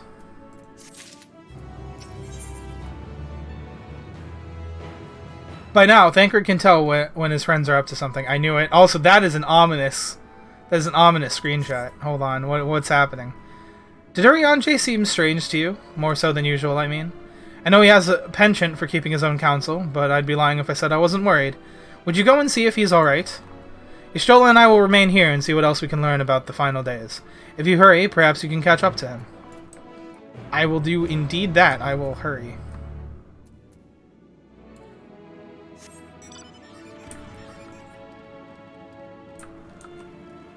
Okay. Also, while I'm hurrying, I will ether compass things. To the south? Okay, time to go to the south.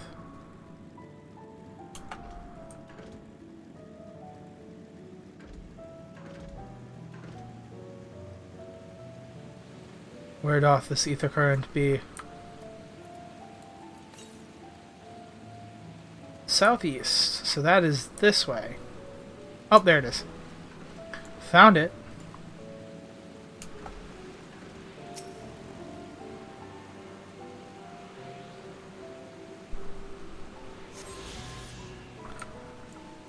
All right.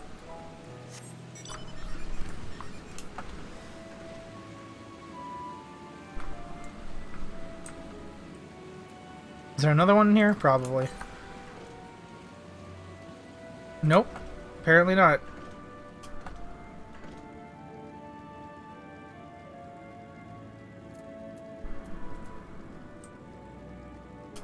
Well, this place is big. It might be here. Hold on. Nope. Definitely not then.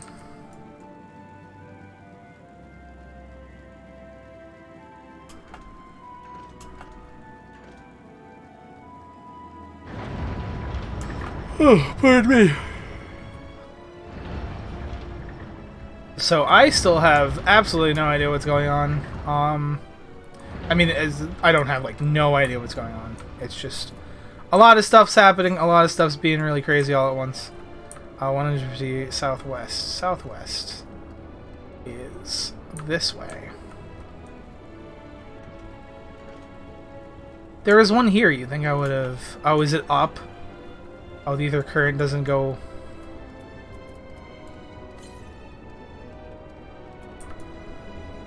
And the 8 to the southeast. Yep, it's probably up then. Unless I'm missing it.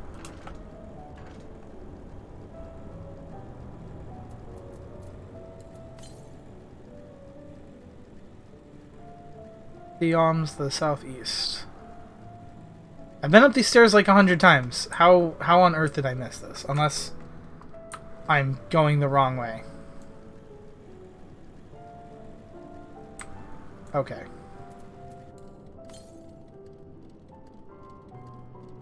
To the northeast. Oh, is it over here?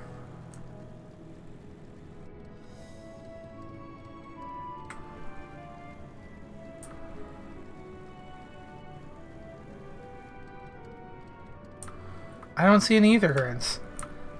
Am I blind? Is it over here?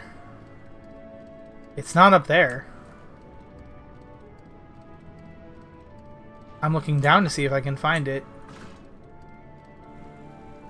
And I can't see anything. Okay, it's gotta be... Is it in the middle platform? I have no idea. It can't be in an obvious spot, because I've definitely looked here before. 138 yams to the east. Okay, so I need to go east now.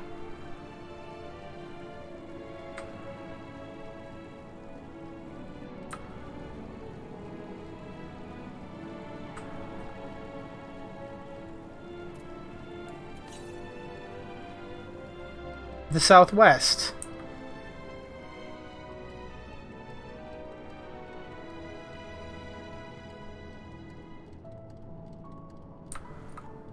There's not many places it could be. It's gotta... Okay, it's gotta be down here then.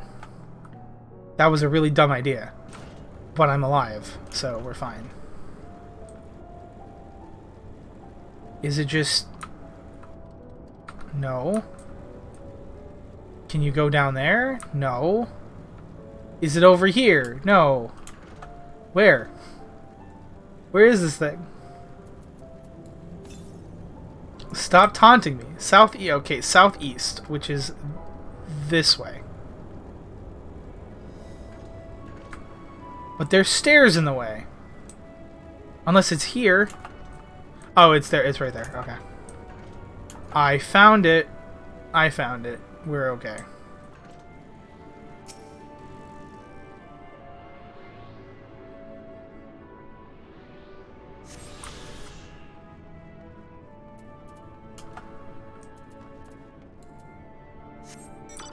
Alright, now we can go continue onward.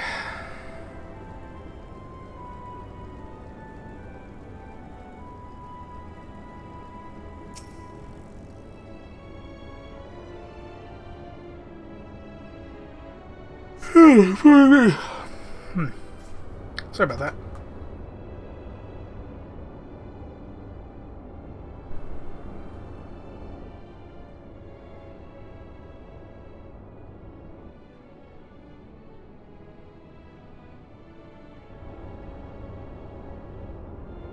Ryanje appears to be heading towards the entrance to Bestway's Burrow. Well, I think in that case we should probably follow him. But do give me a second, guys. I'm going to grab some more water. I'm going to refill my cup. I was about to say my usual, I don't, like, might see some funny stuff going on with my model, but actually, I don't have my model right now, so that's not even a concern. Which is actually kind of sad, but whatever. It's okay. I'm good. I have come to accept it.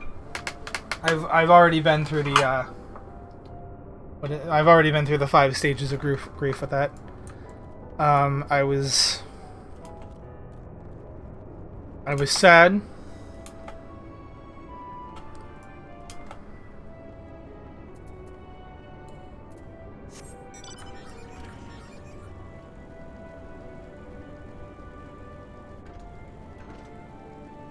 At first I was like, no, that can't be it. There's got to be some other way to...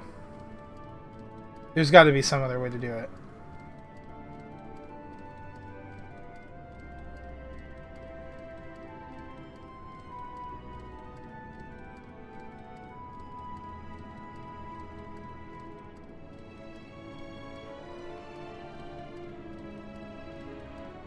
And then I got mad that my PC wasn't working with me and it was such a piece of junk. And then I started bargaining with the PC. I'm like, listen, there's no reason why this shouldn't work. What if I do these things? This will work, right? And then it didn't. And then I got really sad, and now I've accepted it. So there, all.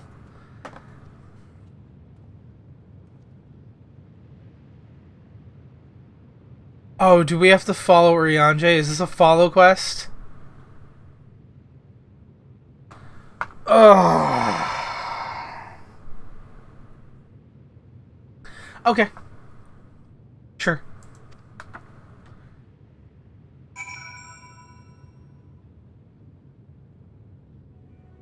God, I hate these. Follow Rianjay from a safe distance. The objective will end in failure if you are noticed or if you fall too far behind. Should you fail to complete the objective, you try again by return to the designated location. How am I gonna hide? There's no rocks or anything. He's just gonna see me. There's a rock here. I'll hide behind Argos. I'll hide behind the Moondog.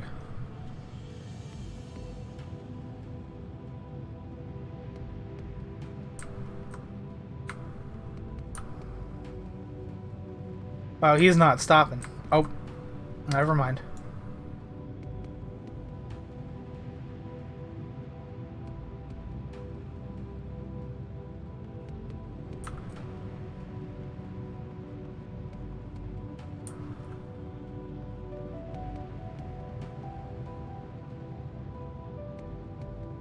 Oh, that's mean. They have us on a bridge? He's gonna turn around. I can't go yet.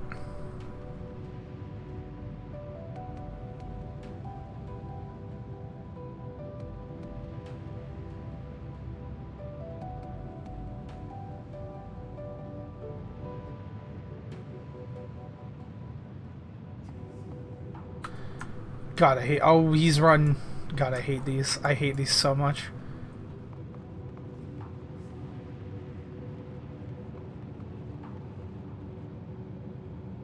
Oh, he's gonna make me... Oh, okay. He can't... He can't see me here, right? I mean, he should have the vantage point.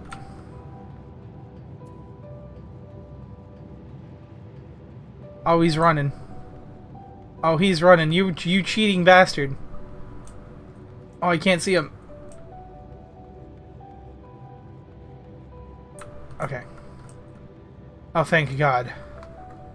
Thank God I didn't fail that. That was stupid.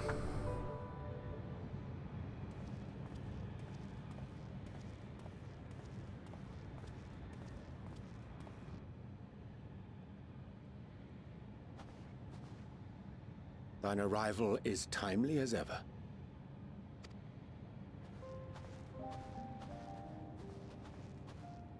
Thou didst chance to overhear my conversation with Living Way, I presume? Yep, something like that. 'Twas not mine intent to move in shadow. Nevertheless, I have been asked to do that and more yet again. Is it so plain that these strangers could intuit it at a glance? My capacity for silence and secrecy and duplicity. When Grahatir did contrive to deliver the first at the price of his own life, I was complicit in the scheme. A sacrifice averted for a mercy. Would that I could say the same for Menphilia. One life for one world. And by that bloody bargain brokered by my hand were the scions robbed of a dear comrade, and Flamine her beloved daughter. Two souls, whose selflessness was beyond measure, whose resolve was unshakable. They would not be moved even had I thought to protest. But protest I did not. Far from it. I pushed them forward. No effort did I make to seek out alternatives, ones that would not demand such terrible costs. That resignation weigheth heavy on my mind, as does the memory of another lost to mine inaction. Dearest Moonbringer, who did face death unflinching, that we might secure a means to bring low the Ascians.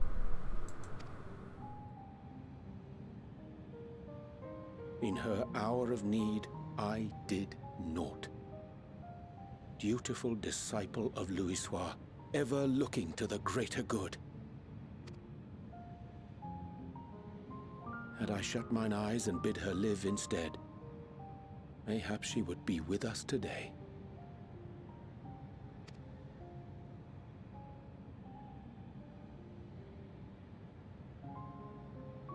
selfish wants born of everlasting regrets. Most days I put them from my mind, but could think of naught else when asked to swallow the same bitter draught. Subterfuge and sacrifice. Mayhap the right moral choice, but one I regard with great trepidation.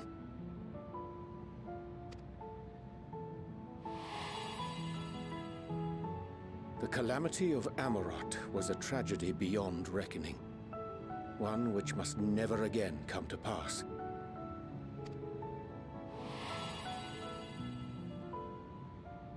Thus must we struggle, haunted by ghosts of those we have lost, clinging to those we pray we can yet save.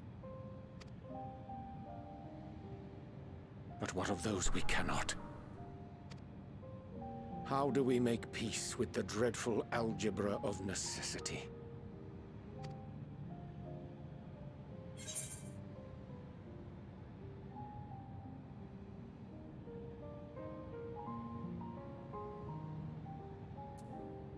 Have faith in yourself and your decisions. Take heart and protect well those you can.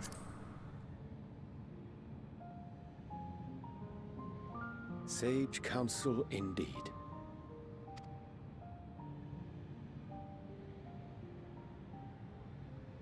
I see. Wisdom as befits a great worm. Curious that he should think thee in need of such encouragement. Strange. Scarcely can I remember when last we spoke alone, and so candidly. Yeah, we don't get many, like, one-on-one moments with Urianger. I thank thee. For all my supposed skill with words, I find it difficult to express such private thoughts. As for the Loporrit's proposition, I will take time and consider how to respond. 'Twould be to our mutual benefit if we could converse more openly with our aspiring caretakers. A concern I should be glad to address on the Scion's behalf. To dispense with all pretense and bare one's heart to another is a frightening thing indeed. But we cannot move forward ere we take that bold first step. A lesson I have learned many times before. And today.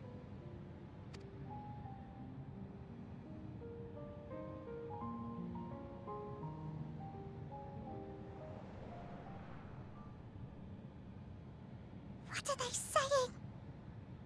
Curse these ears! I've heard bugger all! No matter. We've got our plans.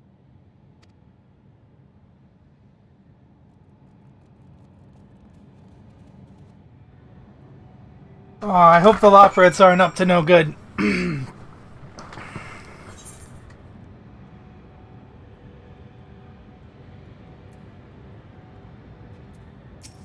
Urianger.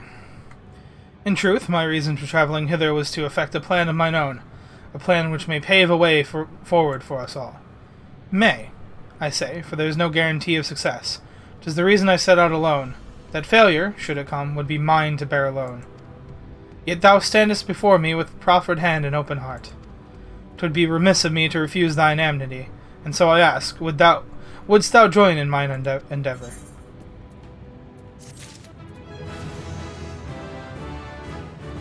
Oh man. We leveled up. Level 85. Urianger is quite glad for your company. I thank thee for accompanying me. 'Tis a simple plan, in truth. We shall not be long away from Bestway's burrows. Difficult decisions must needs be made in the coming days, but I nevertheless believe we are all in one mind in our desire to save the people of Aetheris. To make it clear our resolve with the Loporrits, I would offer them a gift, but its making doth require a most singular ingredient.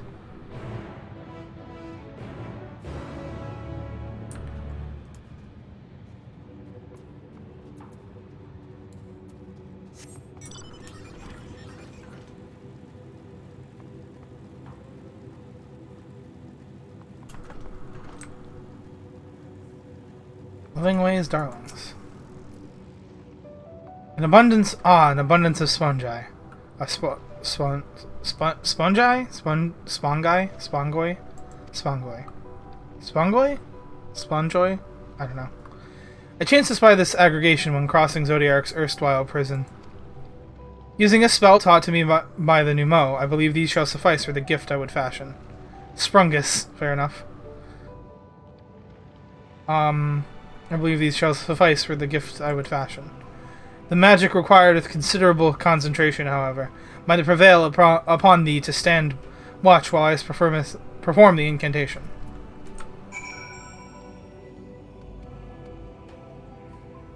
Is this one of those? Oh yeah, I was gonna say, this is one of those, the one where you have to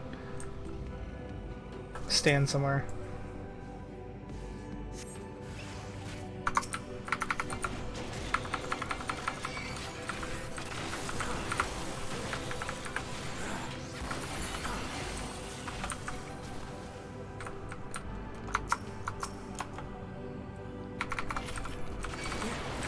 Okay, this is ridiculous because look at this animation. Okay, you pull out a shotgun, right? Like, that's not your regular gun. Like, this is not your normal gun. You pull it out of nowhere. And then, like, when you're done, you drop it on the ground. It's literally just... Hold on. It's literally just...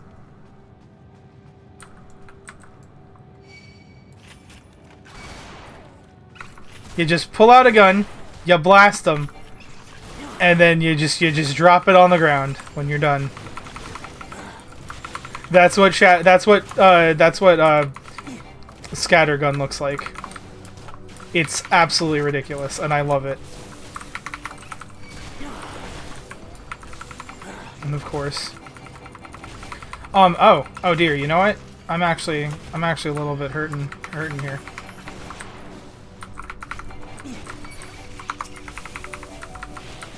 I didn't expect fighting two enemies at once would do this to me, but we're fine. We're fine now.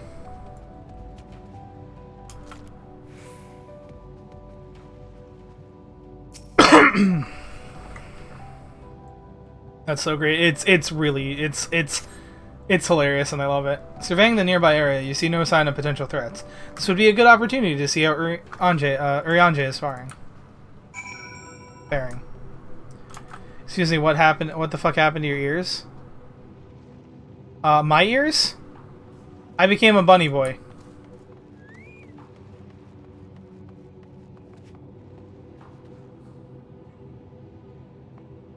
Temporarily.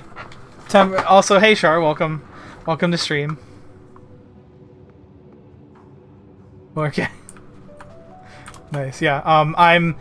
I'm temporarily a bunny boy. I will be going back. It's temporary. It's not permanent. I will be going back to Catgirl Mootski before the end of Endwalker. I gotta finish it off as proper Mootski. But for the time being, wanted to run around as a bunny boy a little bit. I can't really apply the outfit, but I have a fantastic outfit that I will show you at my earliest possible convenience. Also, once again, welcome to stream, Char. I hope you are having a wonderful night. Urianger remains fixated on his work.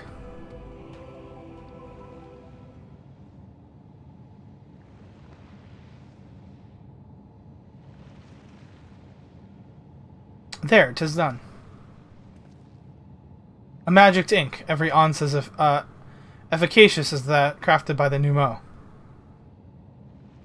Doing good, man. Did some trial to extreme with the team. Oh, nice. Yeah, Naku was in here earlier talking about that.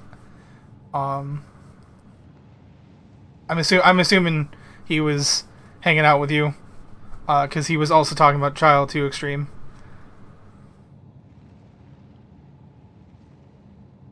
But yeah, hope that was fun. I know how fun it can be to learn a new extreme. I remember doing. He was filming for us. Yeah, nice. I remember learning and teaching people Titania Extreme right after it dropped. So that was a while ago, man. A magic ink, every ounce is efficacious as that crafted by the Numo. Rare is the occasion I would conjure mine own, but it is nevertheless a most useful skill. The resulting product is, admittedly, possessed of no preternatural properties, but its hue is one of mine own choosing, which I pray the Loperites will appreciate.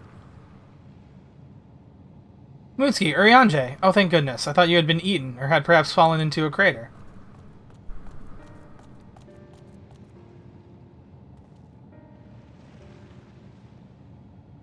Y'shtola has been looking all over for you, Moonski. She says she needs to speak with you about something most urgent. Dire, even. She was also quite clear that she wishes to speak with Moonski alone, which means, I'm afraid, you must stay behind, Urianger. But worry not. It just so happens that we need your help with an errand, delivering a package from the Watcher's Palace to Bestway's Burrow. It's quite large and heavy, perhaps even too heavy for we poor Loperites, and we would be ever so grateful if you could lend us a hand.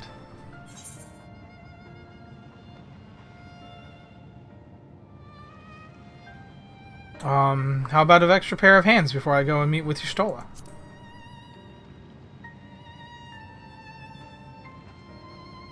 No, that won't be necessary. Urianger's help should more than suffice. And I'm sure you don't want to risk getting on Y'shtola's bad side by keeping her waiting.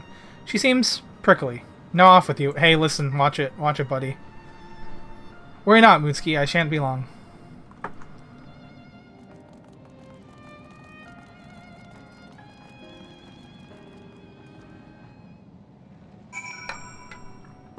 We don't take kindly to people bad-mouthing Y'shtola around these parts.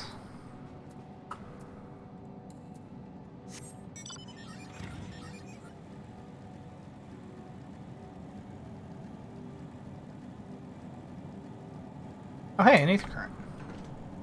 How convenient.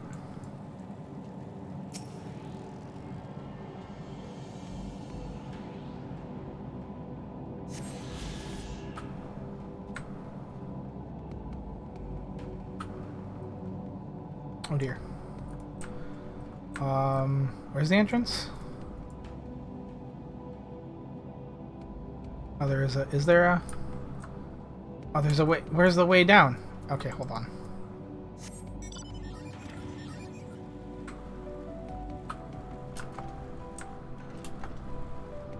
There's the way down. We got it.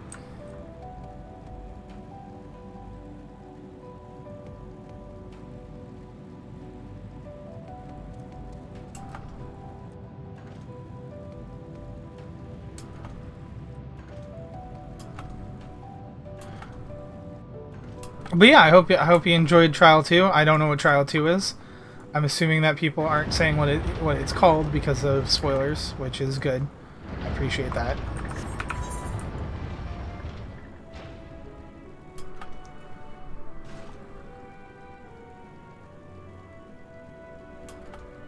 It's hyper spoilers. Oh man. I will probably freak. Saying them by Trials is best. Oh yeah. No, it definitely is. I agree.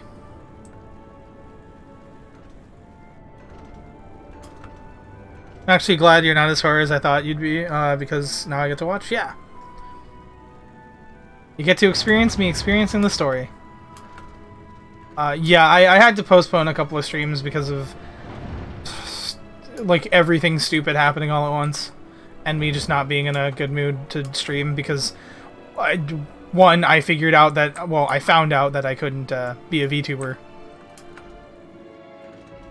His best bit so far is the glams. Nice. Oh yeah, the Loperate. I don't understand moon fashion. I just don't get it. I do not understand. That was the beginning of the stream. I could not stop laughing. That whole bit is just so good. Oh, Moonski, we thought you would be away for far longer. I was told that you needed to see me urgently. A dire emergency, I said no such thing. But as you are here, I could use your assistance with one small matter. Runningway, a companion of Growing Ways, apparently has much to tell us of the final days. Problem, however, is that he is determined to live up to his name, refusing to stay still long enough for us to hold a conversation. Apparently there's two Loferits somewhere named Shittingway and Fartingway. I must find them. I did see that tweet. And, I didn't get... the best part is, when I saw it, I did not get it, and then the second I got here, I'm like, oh, now I get it. I don't think they're real. I think that was photoshopped, but at the same time, that's still hilarious. Refusing to stay still long enough for us to hold a conversation. They're my spirit animal. Nice. Is there anywhere he's likely to stop and rest, or perhaps there's a way to slow him down? What's the rush? I was thinking we should just wait here. Maybe enjoy a cold mug of carrot juice and... No? Well, if it's really that important, you can try using these balls of moose flesh. Yeah. God damn it. They did that on purpose. You can try using these balls of moose flesh, not to be confused with the other thing. Running Away's other notable feature is his incessant chatter, so you'll have no trouble finding him in a crowd. When you do, try lobbing your balls at him. Crude, but if it proves effective... I can't take this. Crude, but if it proves effective, he was here in the greatest Ensville when I last saw him. Let us split up and find him.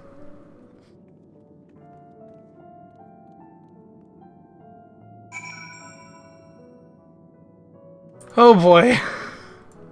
They knew what they were doing.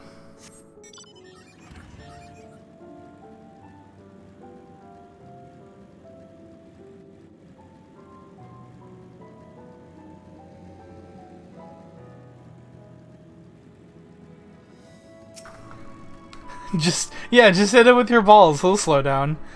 Oh, what? Why?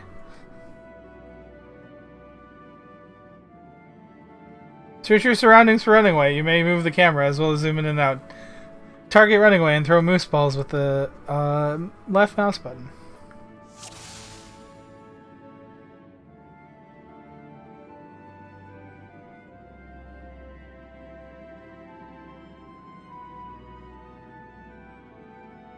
Well, they're not running. Oh. Always lead your shots. Ow, that's smart. So if this was meant to be a joke, it isn't funny.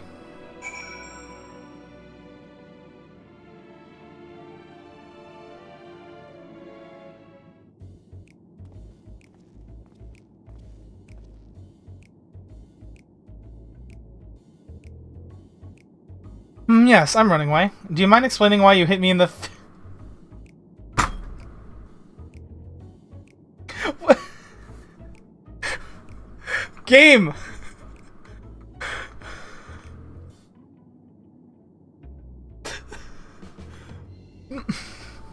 God damn it.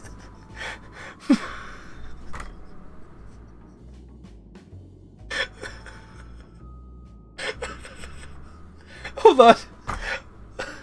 I can get through this, I promise. Yes, I'm running away. Do you mind?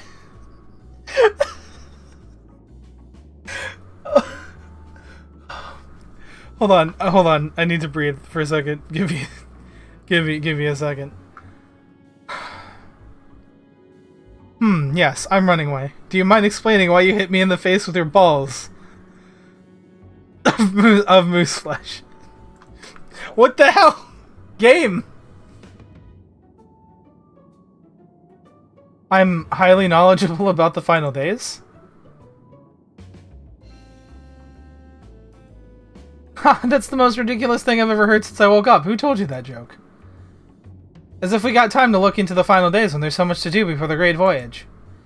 It's true that Heidelin did impart to us some knowledge of the event, but I know about as much as any other Loperate around here. Less, probably. I don't know why anyone would think it's funny to go around telling people I'm an expert, but they better hope I don't get my paws on them. Sorry I couldn't be of more help, but if there's nothing else, I've work to do.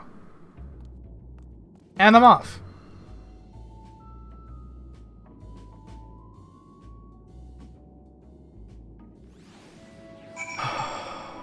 I think we just got pranked really hard by the rabbits.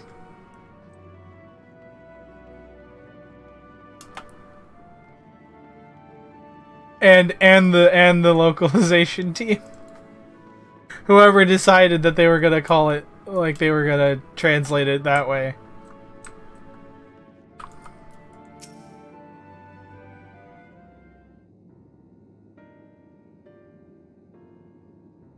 I couldn't find neither hide nor hair of him. How did you fare? We all know it's yeah. Absolutely, it's Koji. So he knows more than the others. So he knows no more than the others. Care to explain yourself, Growing Way? Well, you see, I misremembered. Yes, that's it. I misremembered. Terribly sorry about that. I'm afraid I'm drawing a blank, though. Try as I might, I can't remember who I was thinking of. On an unrelated note, what of Urianger? I assume you spoke with him earlier, but he did say, but did he say when he'll be returning? On his way to the Watcher's Palace with Livingway.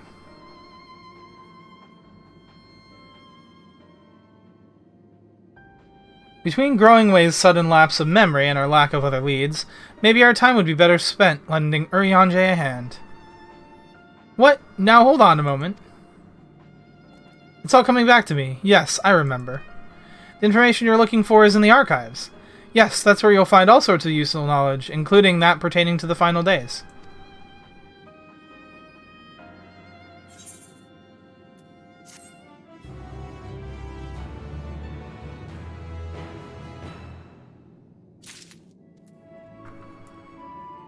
Listen here. Growing Way is fidgeting with nervous energy, but is it from excitement or worry? Oh, what to do, what to do. I promised Livingway I would help, but... No, I promised I'd help, so that's what I'll do. The archives are on the second floor of the main plaza, the eastern wing. Follow me. I suspect the Loperites are up to something, but if there is aught to be learned of the final days, I think it best we play along. For now, at least.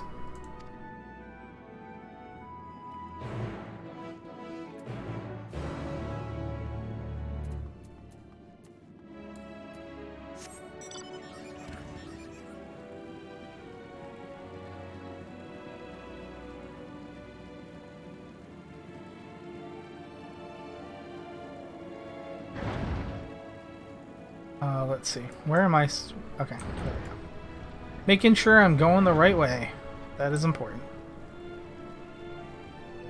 Oh, is it up there? Oh, okay. Luckily, there's a teleporter.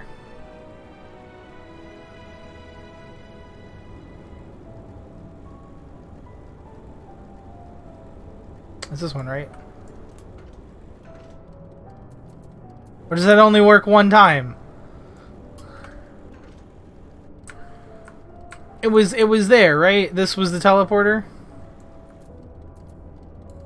Or do I have to be off my... Do I have to... What do I have to do? Do I have to hit this? Okay, well.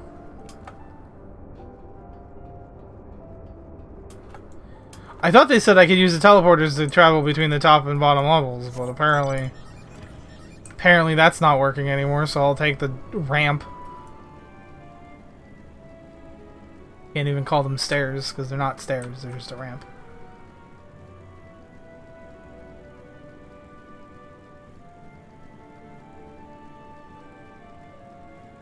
Which I guess is better for a motorcycle. And, you know, if there's...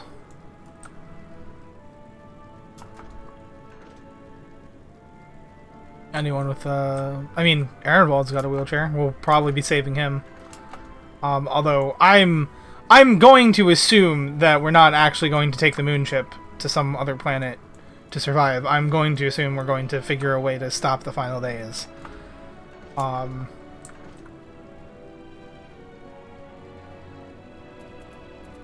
would imagine.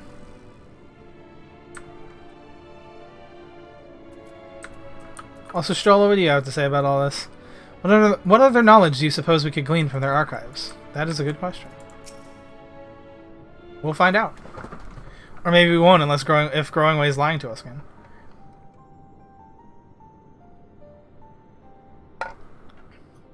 The archives are right through this door, but it seems to be locked. I knew it. I guess we'll just have to go and find whoever has the key. Growing Way, enough. If you have naught else to tell us of the final days, you need only say so. We can ill afford to be wasting time here, and you well know it. As you well know. Did you yourselves not tell us we must act quickly? Yes, we did, but... The moon was to be a perfect paradise for the people of Aetheris. We're running out of time to make everything ready for their arrival. We hoped you'd see the wonders we'd have to offer, but you found nothing but faults and flaws in our work. Only one of you saw our potential, so you others must be kept here. Ah, so that's Living Way's game. Run us around in circles, and failing that, lock us away so we can't put the plan at risk. Everyone except Urianger. He understands what is at stake, what must be done. I fear you've misjudged us, Growing Way. Never have we decried the notion of using the moon as a means of escape. That said, my heart breaks at the thought of abandoning Aetheris and her reflections to their doom. If there is a way to avert the final days, I wish to find it. We all do. We may fail, but our efforts would never be at the expense of your plans. But why would you take that risk? There's no room for ifs and maybes now. The people of Aetheris will escape here to the moon. They'll be safe, and we'll finally get to see all their happy, smiling faces. I'm sorry, but we can't let you leave. We just can't. Oh. You must, but try not to hurt them. I'll be back a moment. Don't do anything rash while I'm gone. Fighting us is rash already. I'm just gonna warn you guys. If we dally, they'll overwhelm us with sheer numbers. I say we knock these ones out, split up, and make our way to the exit. Agreed. Let us reconvene where Argos awaits outside.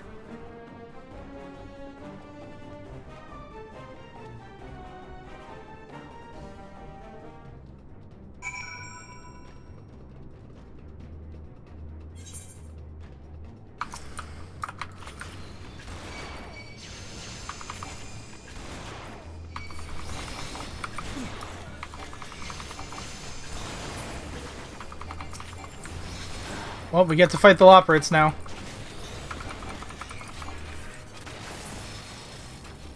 I still haven't touched an EX trial.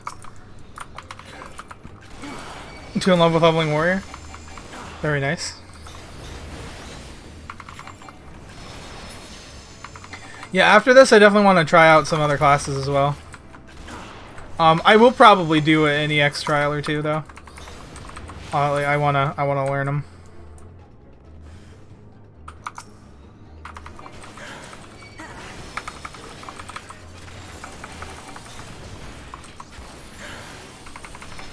Sorry, Grandma. What? I'm not just gonna come quickly. Or quietly.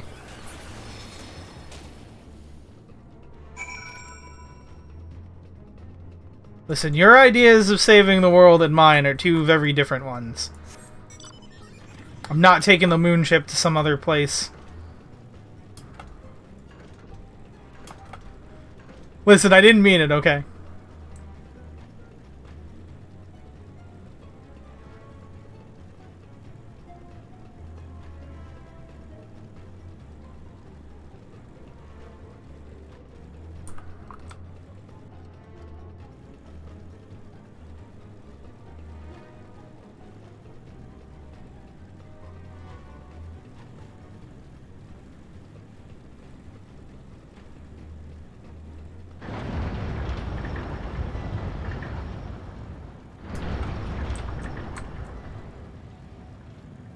Stola! Good, you're here. We must hurry to the Watcher's Palace and find Urianger.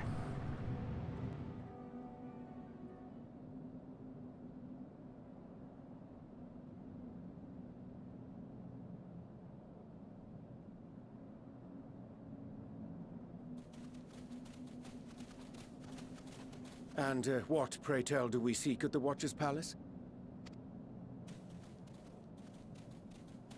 Oh, come off it, friend. You know full well why we're here.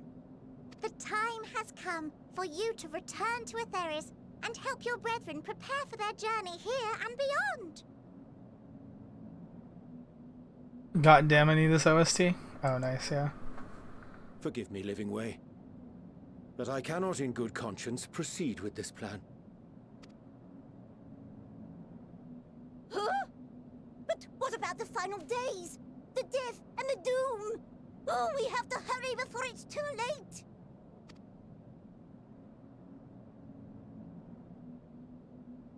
Your unflagging commitment to your duty is endearing, to say the least.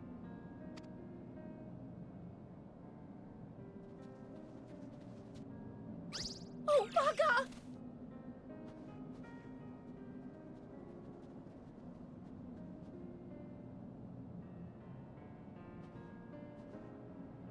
Be at ease. They bear you no grudge, nor do I. How could we, having come to understand your purpose? For millennia, you and yours worked tirelessly towards the singular purpose of this heavenly vessel's construction. An arduous feat by any measure. 'Tis clear you have spared no effort. Why, your very names are a testament to your dedication.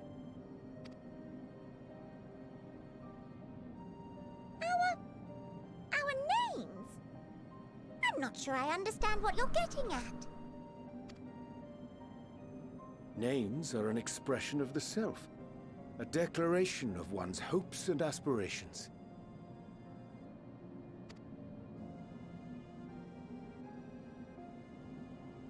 Your use of contemporary, uncomplicated nomenclature doth ensure clarity of purpose. There can be no doubt that your love for the people of Atheris is boundless and pure.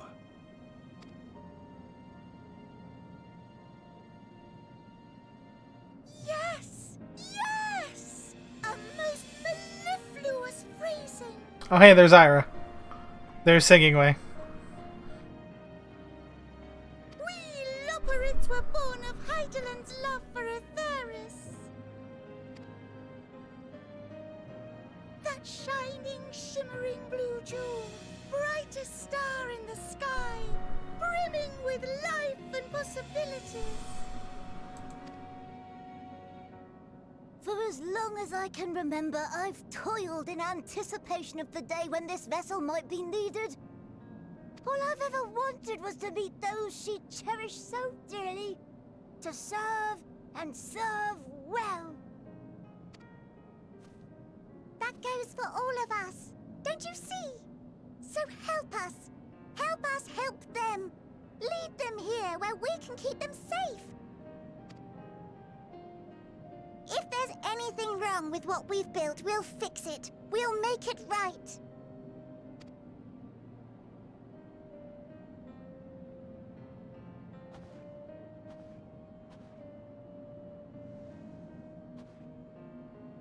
Your works want not for repair.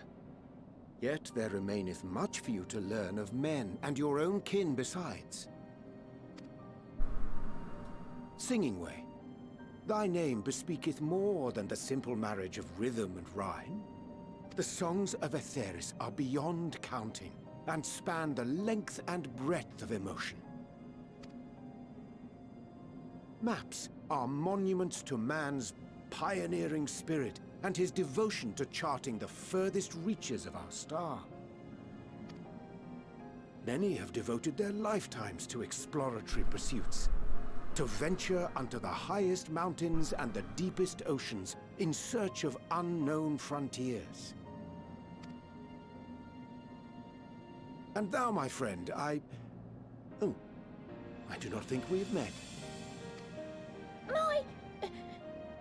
My name is Pudding Way. Nice.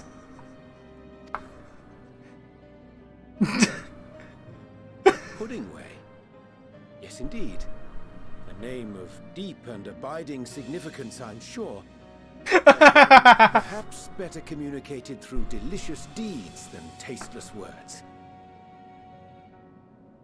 Putting away best love for it. A judicious application of fey magics at a later juncture may be appropriate.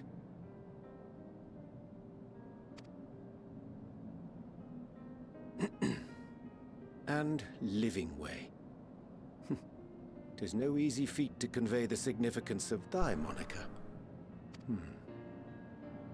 When I was a bookish boy, a dear friend of mine was fond of peppering me with questions as I read, to my occasional annoyance.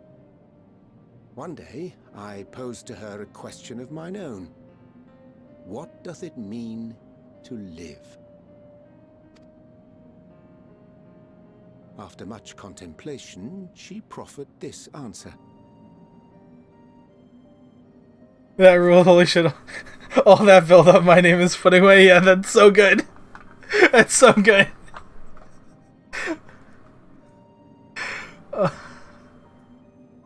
Urian, in the middle of a deep speech, Urian just giving a deep speech about like all their names and what they mean, and he's just, my name is putting away. Oh my god, that's hilarious. I love this game. The anticipation of a half-read story's conclusion. The hope today's mistake may serve as tomorrow's lesson. The wish that a new acquaintance may one day call thee friend. She believed it to be all these moments and more. I want to understand, but... I, too, still labor to find mine own answer. 'Twould be my pleasure to assist you and yours in embarking on a journey of self-discovery and enlightenment.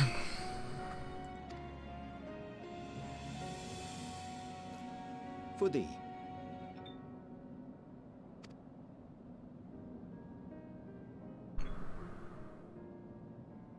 Ink as blue as the waters of Aetheris. Made in haste, though I assure thee, the quality has not suffered for it. The people need not be persuaded by honeyed words. Nay, I have faith they shall do what is right in due course.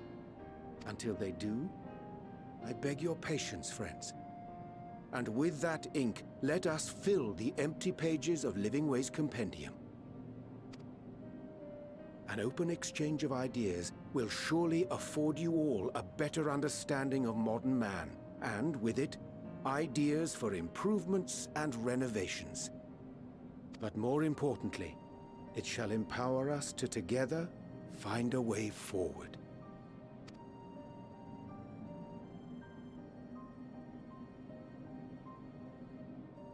I hope you're right.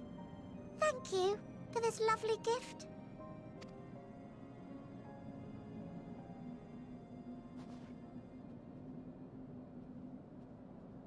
There you have it. I shall remain with the Loporrits to ensure that all is in order.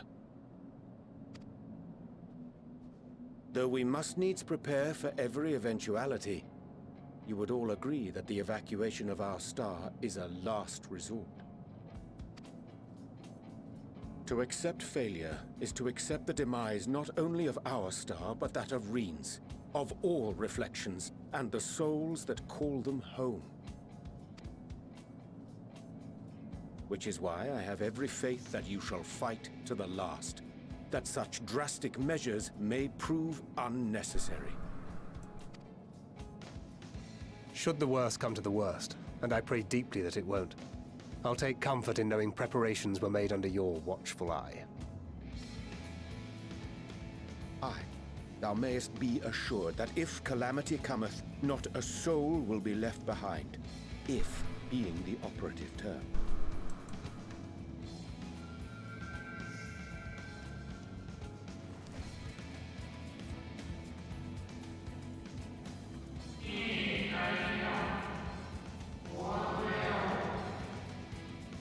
That flower, how came it into your possession?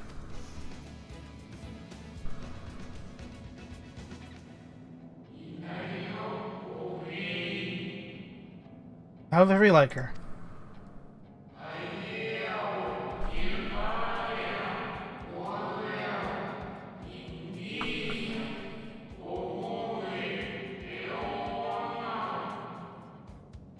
Guided by its light, you may come to know her true intentions, intentions which remain a mystery even to us.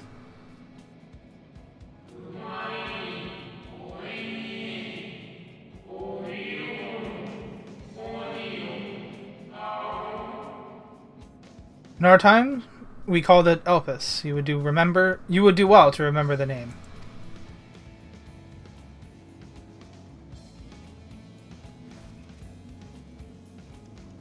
I hate to interrupt, but I feel like I need to make amends for all the secrecy. Think nothing of it. We haven't been the most gracious of guests.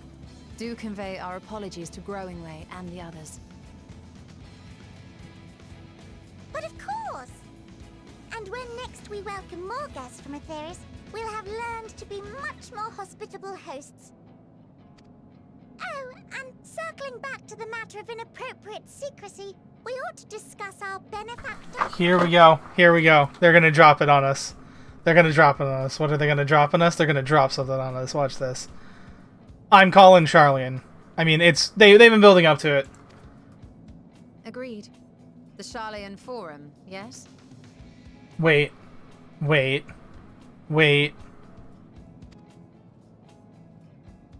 on. What? How did you know? The more I heard, the more obvious it became. The Forum's aims align closely with those of your anonymous patrons. A telling coincidence would be an understatement. I thought they were gonna bait and switch us for a second there, because like if Yustola was guessing at it, I wasn't sure if they were gonna be like oh yeah, we already knew, or oh no, it's not them at all, it's someone else. That would have been really cool, but Though had we not taken it upon ourselves to peruse certain restricted tones in Labyrinthos, we might still be unaware of their plans. the Asians, it would be ridiculous with the Asians. I don't think it would be the Asians, but I think it would have been cool if it had been like something like someone completely like you wouldn't expect. I don't even know who, and that's why I'm glad they didn't do that, because that they would have to shoehorn in a entire thing just for like a bigger plot twist. But yeah, it was. They were building up to it, and it was pretty obvious. But at the very least, it's still cool. I mean, Charlian's colluding with moon rabbits to send everyone away when the final days happen. That's something. But let us continue this discussion upon our return. I dare say we have kept Alphino and the others waiting long enough.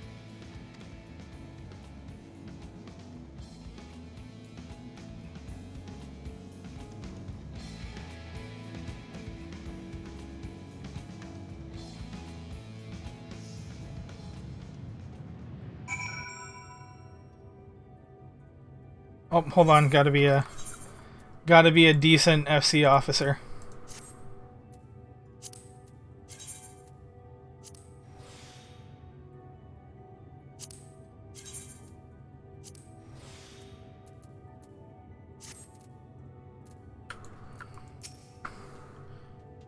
"'Twas a relief to see Livingway was pleased with my gift of ink. To serve and serve well, though their knowledge may be lacking, their boundless love is a blessing without peer. It will be no easy task to prepare them for what must needs be done. But gladly do I embrace this duty, even if doth necessitate that we part ways for a time. Forgive me my absence, but I have the utmost faith in you, and all our silence. When I next return to Aetheris, I pray find you all in good health and good spirits."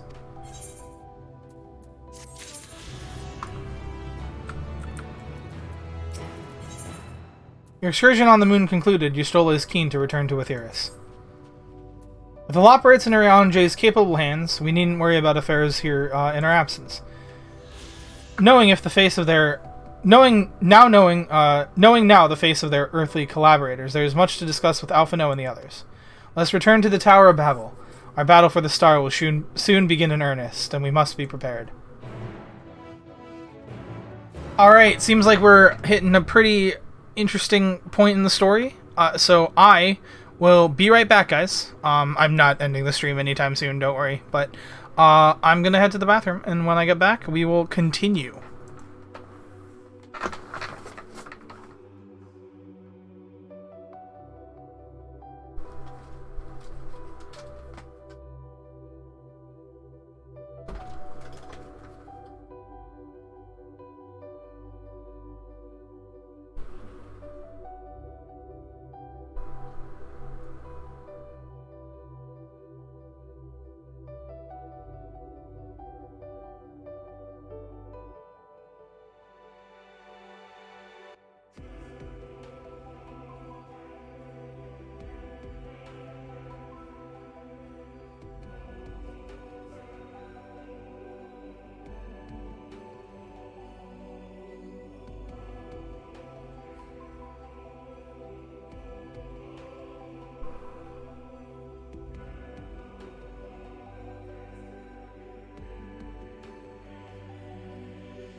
Alright, I'm back.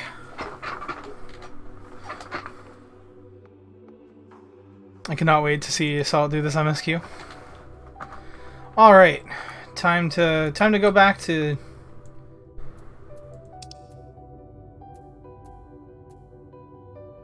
Oh, I guess we get back by talking to him?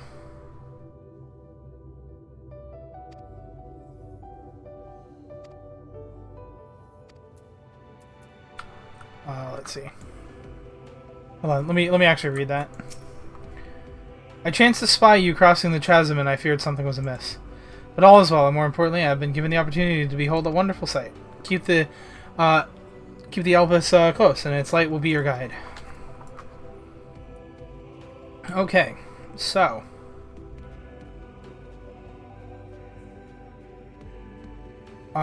I think we just have to teleport back, right? Like, there's no way back except for doing this, right? Because, like, we kind of just showed up here. It's not like we're going to be able to take a teleporter pad back. Right? So I guess the answer is I felt like they would have given you a way back that's easier than this, but I don't know, this is clear. I'm gonna go where we... Oh man, that guy's got a Amaro. Oh, exit to the nether gate. Okay, yep. I wanted to make sure. That's why I came here. I was like, there's probably a way back this way, right? I don't know how that would work logically, because obviously it's a... I thought it was a bit of a one-way trip, but... I guess we got back. What is... I'd forgotten how cold it was here in Garlemald, the testament to the Loporrit's ingenuity that I felt no such discomfort on the moon. In before Garlemald is colder than the moon. It's just it, guys. Garlemald's colder than the moon.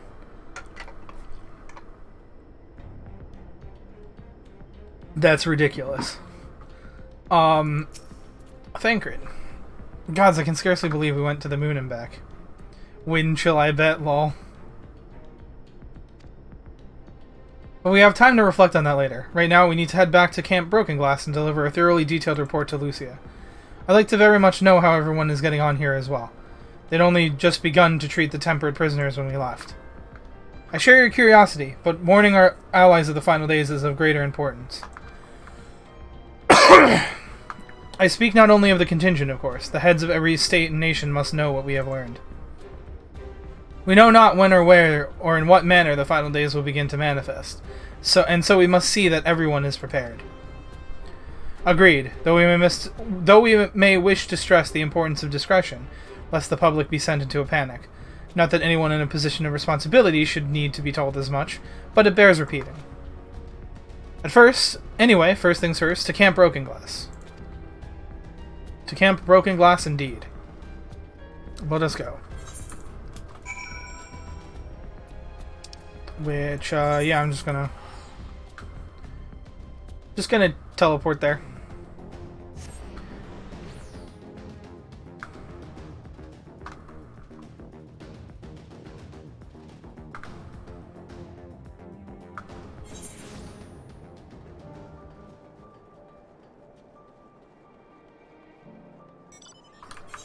Also, can I finally... Nope. Not yet.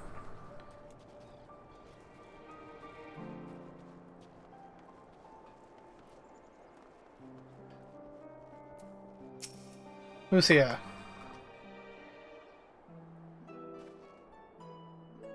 It's good to see you all again. No worse for your lunar adventure, I hope. We've done what we can for now, and believe me, we intend to tell you all about it. But before we do, might you tell us what's become of Garlemald in our absence? We succeeded in subduing the tempered inside the Tower of Babel. We took many alive, but combined with those who were already in our custody, the number requiring care has grown exponentially. The inclement conditions here have made it difficult, if not impossible, to treat them all here, and so we petitioned the aid of the allied nations. Some are, understandably, hesitant to proffer assistance, particularly those that were but recently subject to imperial occupation. That said, several others have agreed to grant them refuge for treatment. With the assistance of your fellow scions, we endeavor to see them safely transported and subsequently cured of their tempering. Will all the tempered be relocated? No. Not all, no. We have sufficient shelter to attend to those whose treatment has begun, and enough healers have volunteered to remain until their patients have recovered. Julius is one such patient, though he is not yet fit to receive visitors. Truth be told, it was a miracle he and those in his company were not harmed in the chaos. If not for Alphino and Alizé's timely assistance, I dare say none of them would be with us today.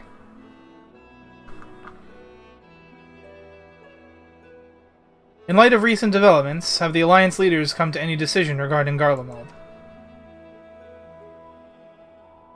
Given the tremendous ramifications of what has happened here, it will take time to determine what must be done. In the meantime, they intend to work with the Eastern Alliance to keep a close watch over the provinces. We have other news to share. Shortly after Anima was defeated, we received reports that each and every tower has vanished.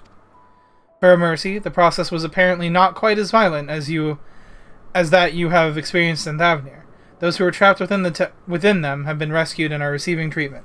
To hasten this endeavor, the beast tribes have received instruction in the magics needed to cure their tempering. Master Matoya is no doubt thrilled that the Mother Porxie affords her so many visitors.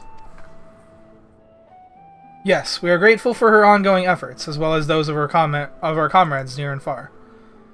As for the contingent, several of our members have been granted leave to return to their homelands after the transfer of Temperate has been completed.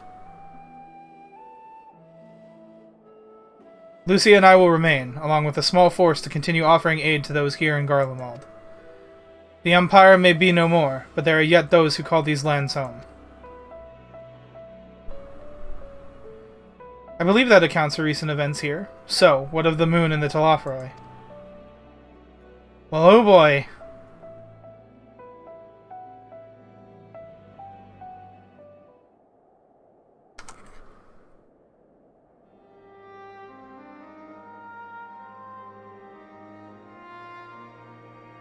The final days. Gods, I prayed your victory would mark the end of our troubles. There's still much we do not know, but the Alliance leaders must be told. Would you be willing to contact them in our stead? Yes, of course. I will send word forthwith. We'll also release your fellow scions from their present duties, that they may return to Charlene. Your energies are better spent finding a means to avert the coming apocalypse. Speaking of your fellow scions, you will be happy to hear that Mistress Kryl, though still on the mend, has been moved to the Baldesian Annex and given into Tataru's care. Thank you. I look forward to seeing them both upon our return. Let's be on our way, then. One last thing, if I may. After your confrontation with Zodiark, you said Xenos took his leave. In all likelihood, he has returned here to Garlemald. I have a mind to dispatch scouts to try and ascertain his whereabouts, but first wish to ask if you believe there is merit in doing so.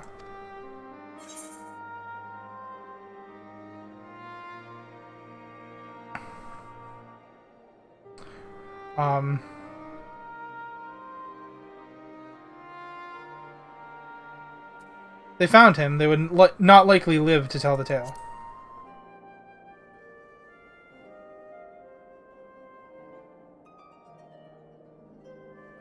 I suppose you're right. To dispatch good soldiers in pursuit of such a beast would be to send them to their deaths. Pray forget I entertained the notion. While on the subject of Xenos, the 10th Legion has made an official proclamation. They denounce the Crown Prince and condemn his role in the Empire's downfall. His very title has become a source of shame among his former subjects, and its continued use serves only to hinder relations with foreign nations. For this reason, he has been declared as Xenos Viator Galvus, outcast and enemy of Garlemald.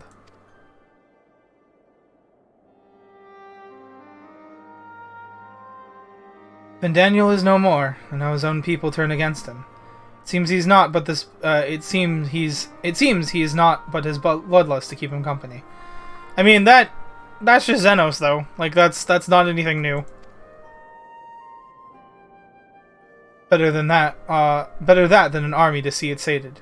At any rate, I will not keep you longer. I pray you safe passage back to Charlian. Let me not be silly.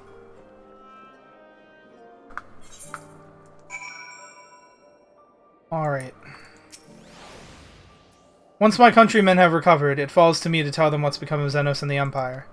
I realize there is no kindness in withholding the truth, but it will wound them. Your findings will be relayed to the Alliance leaders word for word, and should we spy anything out of the ordinary here in Garlemald, all shall be informed at once. Alright.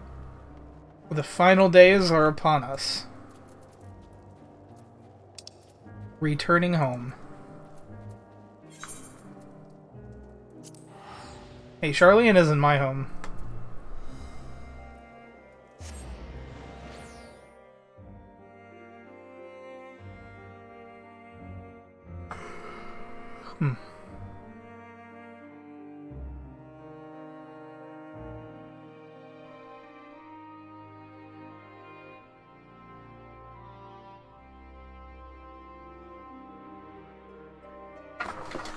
Technically, Doma is Mutsuki's home, but I don't know about Bunny. I don't know about Bunny Boy Mutsuki. I don't know if Bunny Boy Mutsuki is a separate person to regular Mutsuki.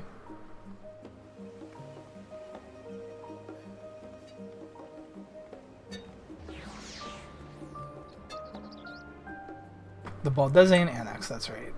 We can just go there. Oh god, this new map always throws me off every time, like the new teleport thing. I think it's a lot friendlier. I also think it's a lot friendlier. I also think it slows me down because I'm used to the old one. Although obviously not here in Charlian, but still.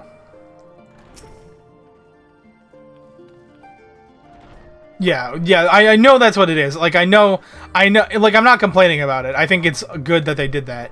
I think it's much more visual. It gives you a chance to see where you're teleporting. You don't have to memorize it by, like, the name of it. You can just be like, is this the right area? And you look at it and you're like, yeah, that's the right area, right?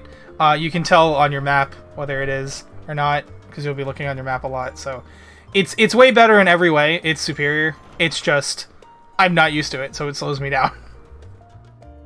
Welcome back, Mutsuki. We were so terribly worried about you. Though it is plain I have caused my own fair share of worry, and for that I apologize. Heidelin called to me that day when you entered the Tower of Babel. Her pleas were faint but desperate, and I knew at once she required a vessel to carry out her will. What came after feels like a dream barely remembered, my body flowing through the life stream towards Garlemald. When I regained consciousness, I was all aches and frostbite, exhausted of ether. So exhausted, in fact, I could only laugh, for it was in that moment I understood Raha's weariness from the Tower of Zot. Would that I could laugh at a time like this. Though we prevented Zodiark from being unleashed upon the world, I'm curious to know what else took place there on the moon. Well, quite a lot of stuff. Perhaps we should wait for the others to join us before you give your account. Let us reconvene in the main hall once they've arrived. Yeah, so basically I fucked up accidentally. Well, I didn't. See, here's the thing. We didn't kill Zodiark. We weakened Zodiark, and then Fandaniel, as Zodiark, killed himself. So technically speaking, not our fault. Although it seems, at least what's implied, that Fandaniel needed us to do that. Because he was talking about like that was his plan. I'm assuming that Fandaniel needed us to do that. Either us or Xenos, right? Like he needed... Yeah, like, I mean, we might have helped by accident. But we didn't do it on purpose, and we didn't know that that's what would happen. Like, we didn't kill Zodiark. Like, Fandaniel killed Zodiark. we just weaken Zodiark and then Fandaniel finished the job, but it's like, I mean, you're telling me that Fandaniel couldn't have shoved his hands into Zodiark's chest and crushed his heart, like, without us fighting him first? I mean, to be fair, possibly. Possibly he couldn't have. He might not have, like, he might not have been able to do that. He might have needed us to weaken Zodiark first. I don't know. See, that's the thing. They're not clear on that. It just kind of seemed like Fandaniel's plans always involved us. I think you just really wanted to use that time to kill us. Oh, yeah. I think he wanted us both to fight each other one last time. He wanted to kill us, and then he'd be like, okay, I've done all I can do, and then crush his heart. But then when we beat him, he was like, ah, you know what? This works too. You've weakened me, that's all I really needed. He does say that, so it's like, I'm thinking we needed to fight him for his, or someone needed to fight him for his plans. But then again, I'm not sure.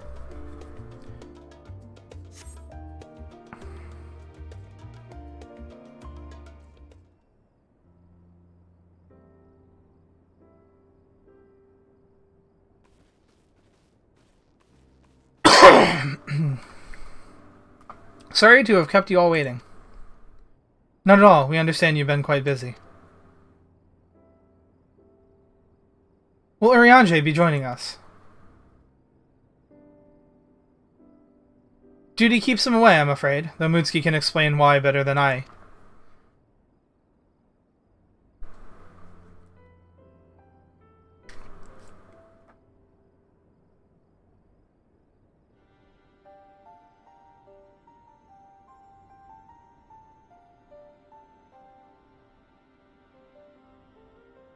The final days, as befell Amarat. And we are to escape via the moon. What of the source and its reflections? I've no intention of standing by while the world falls to ruin. So how do we stop this? Unfortunately, we have no answers at present. If the celestial currents have grown stagnant, as was the case in the time of Amarat, the solution would be to alter the flow of ether through the entirety of the star. The ancients accomplished this by summoning Zodiark, sacrificing half of the star's population in the doing. But it should go without saying that such a sacrifice cannot be repeated. Which leaves us the daunting task of identifying the underlying catalyst for the final days, a feat which even the Amaratines could not accomplish. Amaratines could not accomplish. Unfortunately, we found no clues in Mare Lamatorum. There is still much we do not know about the catastrophe itself, let alone what may have caused it. The final days were marked by the corruption of the Amaratines' creation magics, but we command no such power, which invites the question, what havoc is in store for us? Amaratine Hunger Force, nice. Got a bed, but have fun, Salt. Thank you, Ira. Thanks for showing up. Appreciate you stopping by. Appreciate you showing up. Thank you so much. And have a wonderful night, man. Have a good night.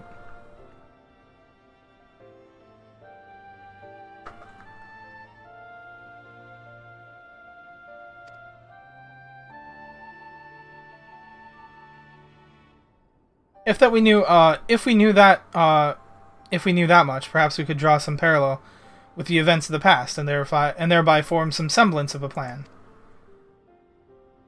Perhaps we should start with the Forum then. Having worked with the Loperates in secret all this time, there's surely more they can tell us.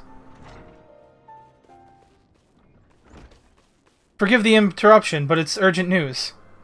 The Forum is holding a public assembly in the plaza outside, some sort of announcement. What is Father up to now? There's only one way to find out.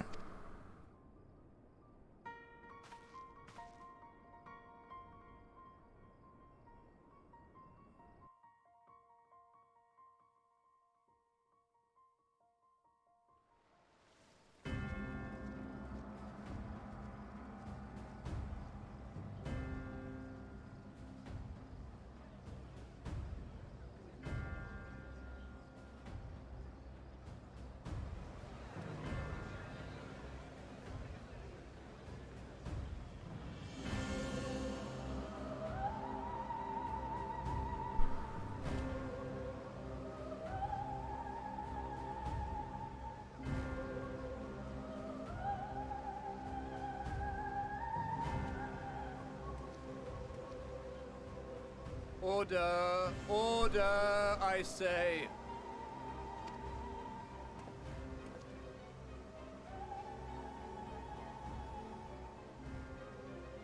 I thank you all for gathering here on such short notice.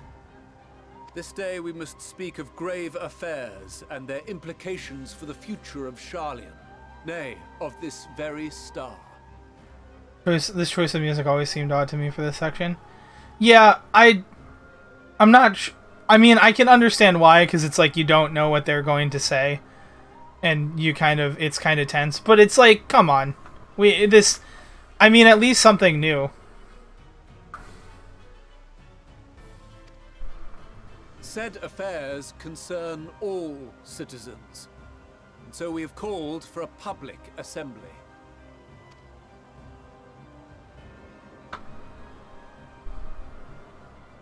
You may have heard rumors of the Talofferoi and the havoc these madmen wreak abroad. Yeah, this is Villainski music, not Sharlayan Forum music. Well, right now we don't know what they're up to. And we know that some of them have been antagonistic towards us. So I kind of get it, but I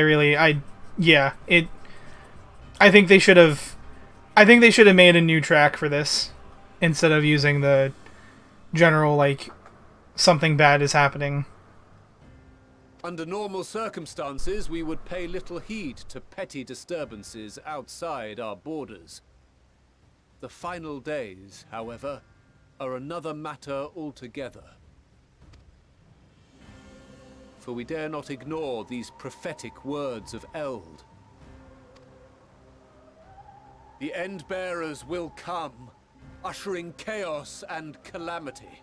The final days descend and devour the very star. I've never heard this prophecy. Is it true? Will all that really happen? Calm yourselves. The time has come to speak of the Forum's most sacred duties. But first...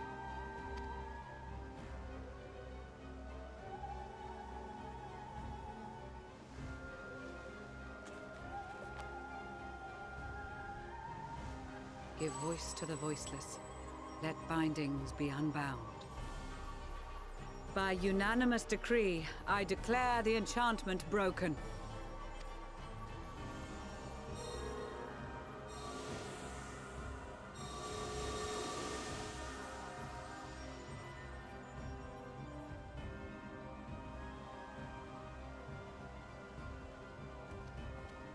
Master Leveilleur, if you would. Very well.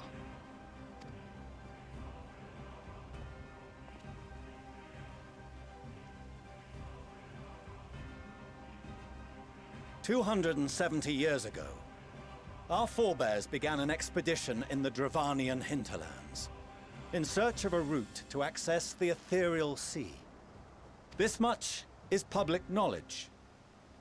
Their findings, however, would become the Forum's most closely guarded secret. What those researchers discovered in the hinterlands was not a passage unto the ethereal sea, but the very heart of our star, and Hydaelyn herself. She spoke to them of a calamity that would extinguish all life, and of a means by which we might be spared.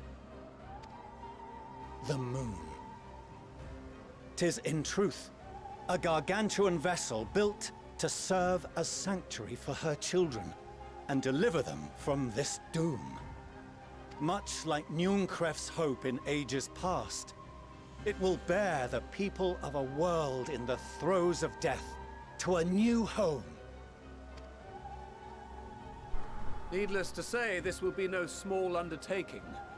To facilitate the great work, the Forum has maintained close Oh look, someone contact wants to with the be, yep. servants of Hydaelyn, who presently reside on the moon. Someone wants to be banned.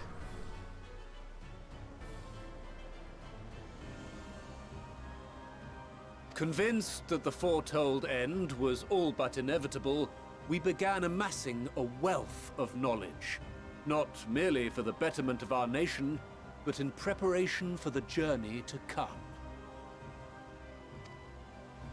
You reveal this to us now? By the gods, how long do we have?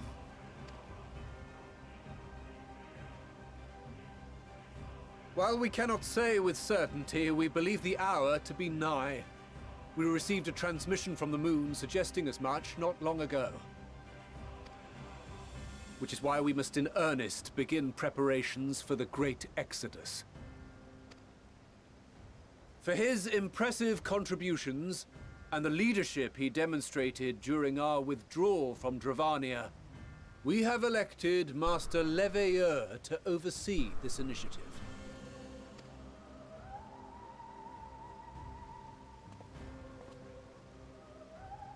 Fellow scribes and scholars, my countrymen, we face a threat of unprecedented scale. We must challenge the trials before us with composure and conviction if we are to find salvation. The wisdom of Sharlayan has ever been a shining beacon in the darkness, and so it shall continue to be. It is our solemn charge to see our heritage preserved for future generations. For those who will come after, we will brave a new frontier.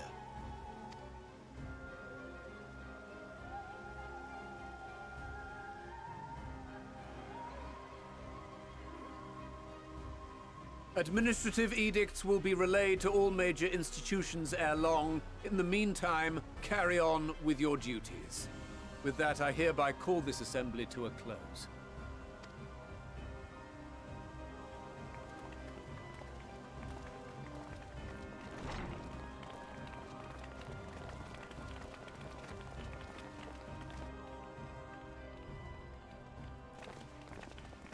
Imagine if that happened today. People would not be so calm. Imagine if, like, literally, like, I don't know.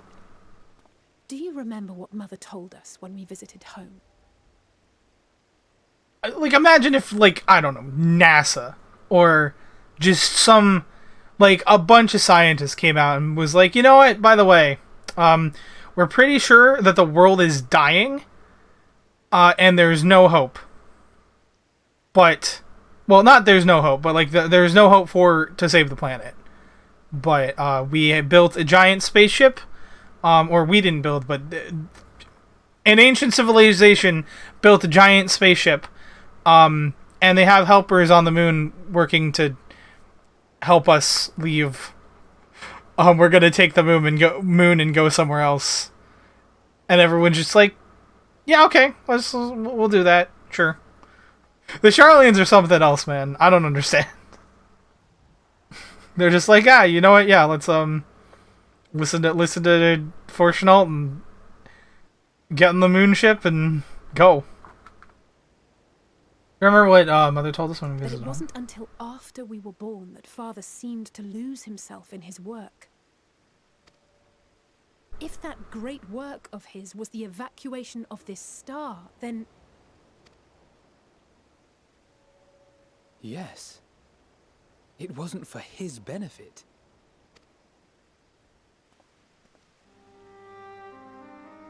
Would you mind waiting here a moment?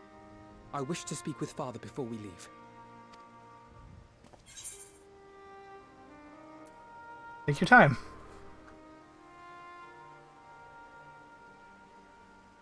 Thank you. I shan't be long.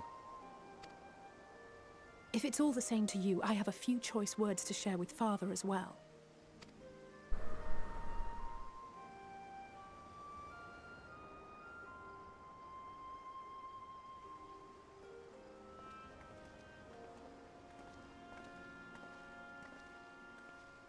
So, come to call us cowards and bid us join your fruitless battle against the inevitable.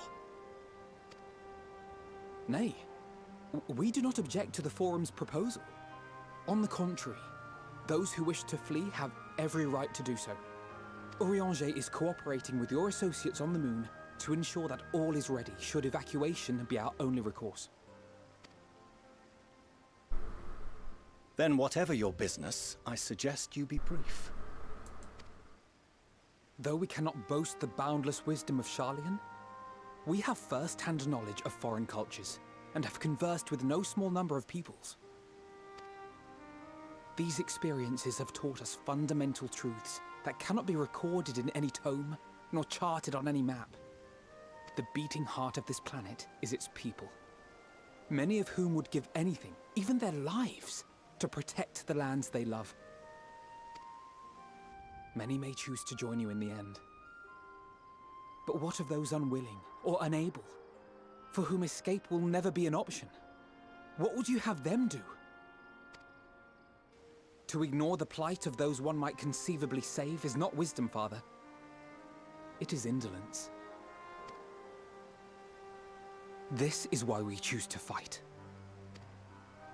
We'll not ask for your understanding, Father. Only that you don't turn a blind eye to the good we have done, that we can still do. We're not children in need of protection. Hold fast to your principles and let the world burn if it please. But we believe there is still another way. And if there is, we will find it. You see if we don't.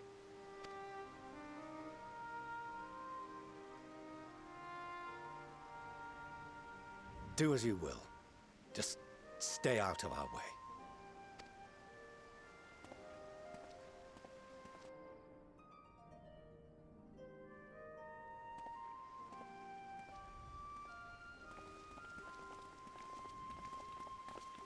Were he not so consumed with self-righteousness, he might tell you how proud he is of you both. Bold words call for bold action. And there'll be no turning to your father should plans go awry. As if I ever would. So long as there are those who wish to stay and fight for this star, we have to do what we can to help them.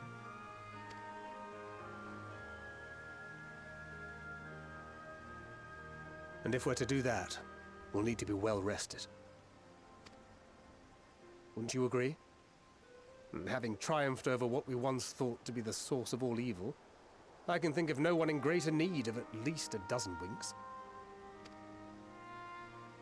I did just kind of, like, you know, defeat Zodiac. It's a pretty big... To the annex. To prepare for tomorrow. I mean, it turned out to be a bit of a mistake. You know, a little bit of a misstep. But, you know.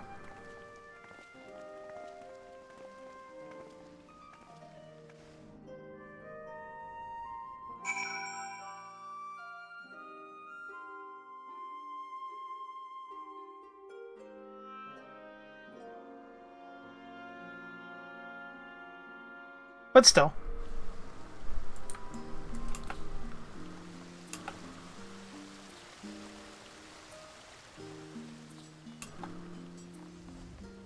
And yeah, having seen the full cutscene now, Shar, I definitely agree with you on the cutscene music. I think that was a really odd choice.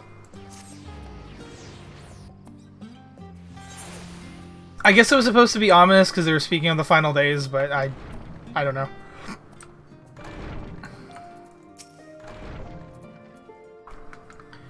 Crowd tells me the forum made a rather monumentous announcement, so there's to be a great exodus, is there?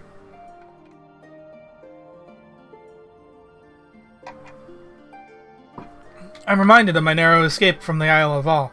The realization, the running, the mixture of relief and regret after. Why me, I ask myself. Why me? Why us? Why now? Why, I wonder. There's no use in fretting over the cosmic morality or lack thereof. We're here, and we'll get through this together. And who knows, maybe my luck will rub off and grant everyone a narrow escape. There's no harm in praying for as much. Oh, but enough of my rambling. I'm sure you're exhausted. Your chamber awaits.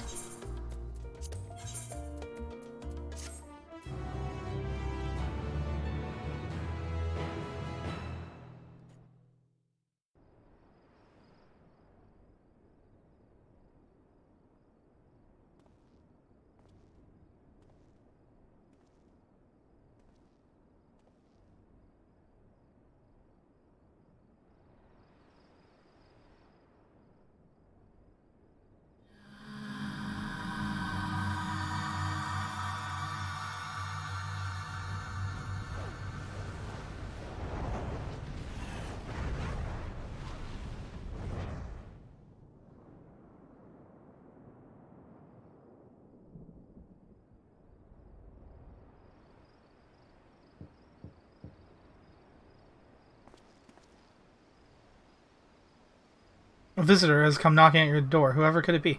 Why don't they actually just play a knocking sound there? Like, this is the second time we've been in this.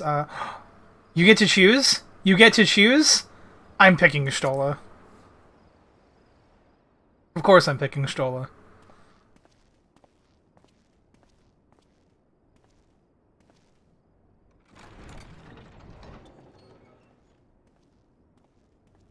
You're still awake. Good. Might I trouble you to stand still for a moment?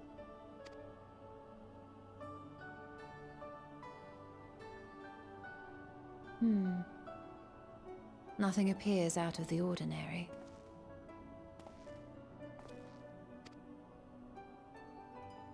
So... A precautionary measure. You will recall that serving as a vessel for abundant light in the First very nearly ended poorly. That it did. In your recent battle on the moon, you were almost certainly exposed to similar, if not greater, forces. Fortunately, from what I can see, you and your ether are none the worse for wear. Would that Reen were here to confirm my assessment. To think you actually found yourself in a direct confrontation with Zodiac. As if Xenos gallivanting about in your body was not misfortune enough. Did you so grossly offend every single deity in a past life that they saw fit to place a curse upon your soul? It's possible. Forgive me. That was in poor taste. I recall vividly how battered and broken it was in the depths of Amarot. Would that you could have seen it with your own eyes. Mayhap then you would understand why the greater part of me is glad you did not. It was a horror beyond description. Promise me you will be careful, that you will seek my counsel if you feel unwell. That puts my heart at ease, if only a touch. I suspect it will grow colder as the night wears on, so do be sure to stay warm. Sleep well, and may the shadows keep you.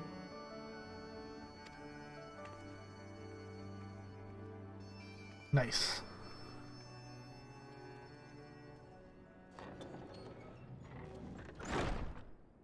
Stola being the mom friend, being like, just came to check up on you. Check out your ether. Make sure you stay warm.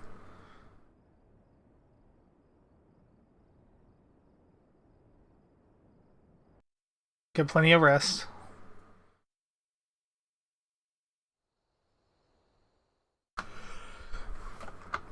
A short while earlier in the Alamegan Quarter. Oh no.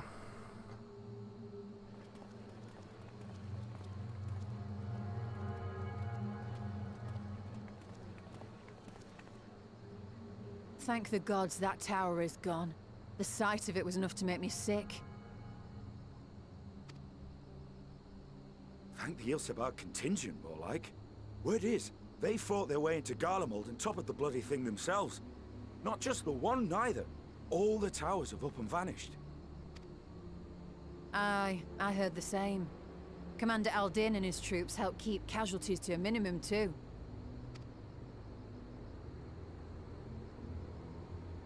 But is it true they brought back tempered Garlean soldiers? As Commander Aldin tells it, they've a treatment for that now. But don't you worry. Cured or not, they've no plans to bring them into the city proper. I see. Well, that's a relief then. I know we've brothers and sisters among the lot, but I can't say I'm eager to welcome them home.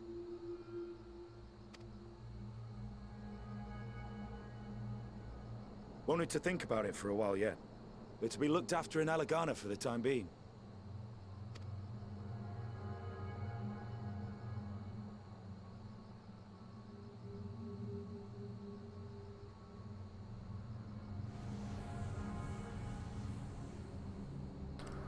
What? Okay, that's new. That's different. That's something interesting. Meanwhile in Ishgard, oh no, we're gonna see this all around.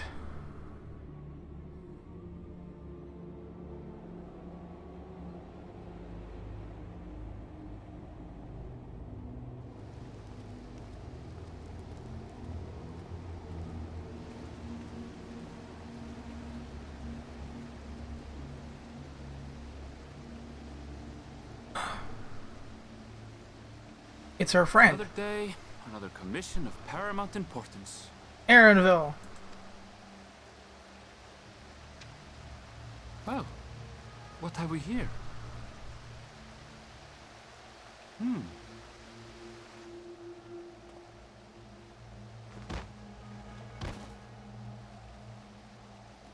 Hey, are you all right?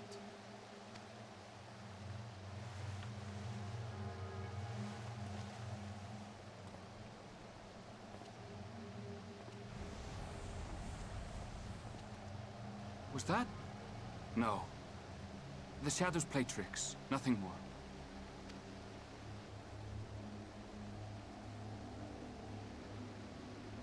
The towers are gone, and the Garlean threat is abated. And yet, why does it feel as though it's about to get much, much worse?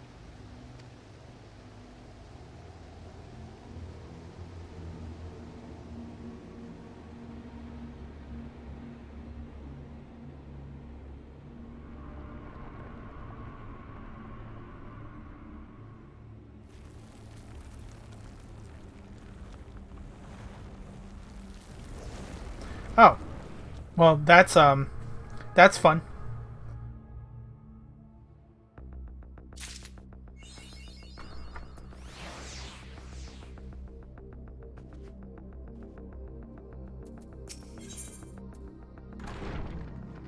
Tara's furrowing her brow in consternation.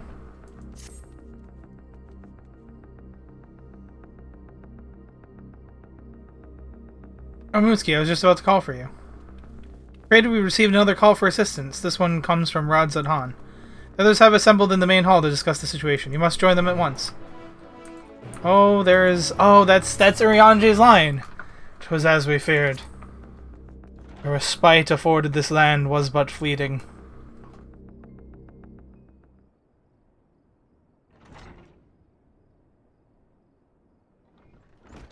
But Uriange's not here to say it. So someone else has to say it. Ah, there you are. Or they're just not going to put it in. That was just part of the trailer.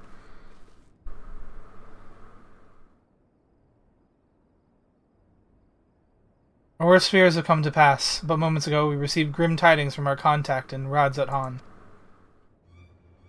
Vile beasts have appeared as if out of nowhere, claiming one victim after the next. What's more, they say the very sky burns above them.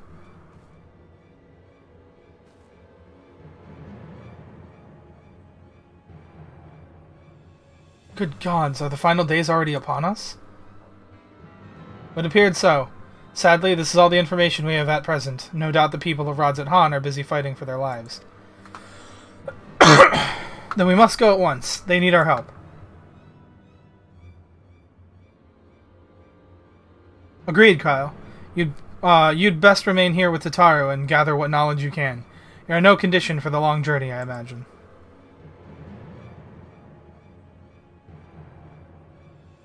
Very well. Similar phenomena may have been observed elsewhere, and if so, we must know about it at once.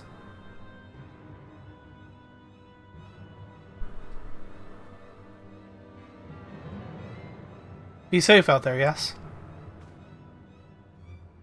Let us make first for, Yedlamad. We must prepare ourselves for what may lie ahead. Once again, no idea if I'm pronouncing that right.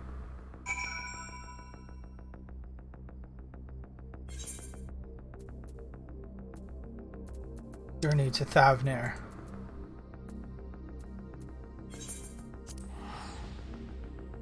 Wait, hold on. In ancient times, the phenomenon was first observed in places where the celestial currents had grown weakest. It would seem there is a stagnancy of ether in the skies above Radzat Han, unbeknownst to even Vitra. Alright. Now we can go. I just wanted to see what Y'shtola had to say.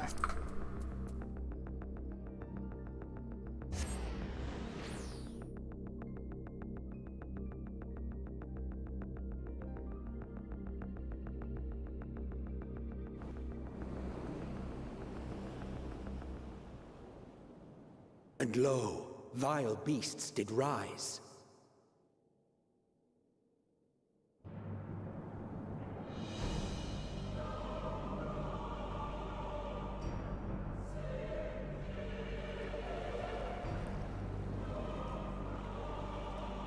Well.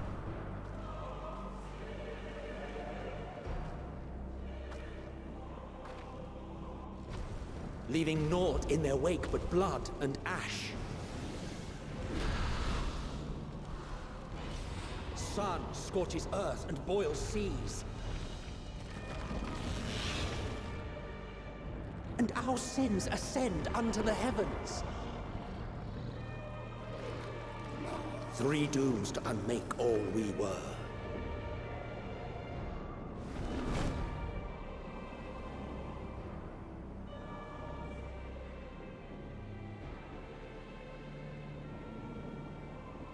The sky burns. The final days are truly upon us. My friends, I trust you have heard the news. We have. What can you tell us of the situation, Your Excellency?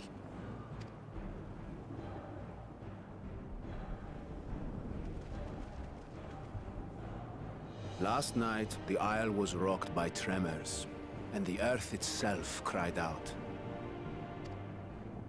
Aloft, the heavens began to burn. From all about, unholy beasts, the likes of which we had never seen, came forth in fury and rage. No. To say they came forth would be inexact. The people of Radzat-Han themselves transformed into these baleful fiends.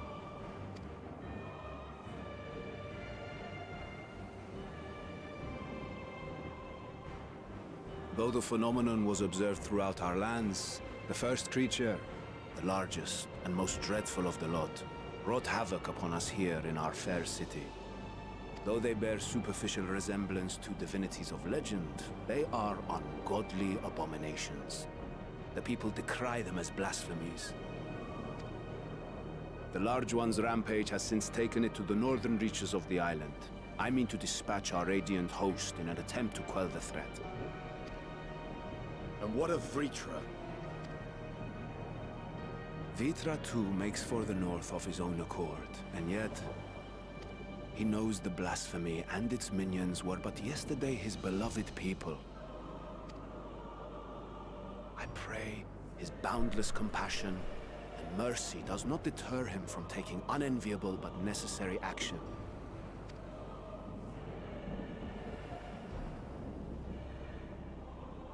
Understood. I ask that you allow us to aid you in quelling this threat. You would risk your lives to help us yet again? I have no words to express my gratitude. Our regiments approach the north from several directions, with a number of units set to depart from the docks of Yedlimat. They will make landfall in an area of dense jungle, where one can expect to encounter dangers even beyond the fell beasts we hunt. I leave you to your preparation. You will find me at the docks when you are ready to depart.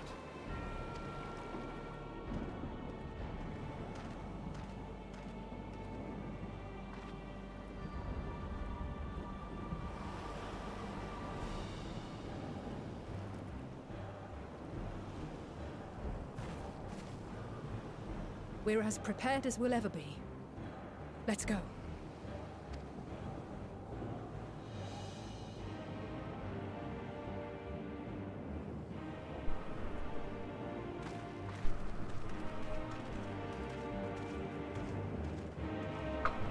The fact that I'm still wearing the cowboy boots is like the cherry on top.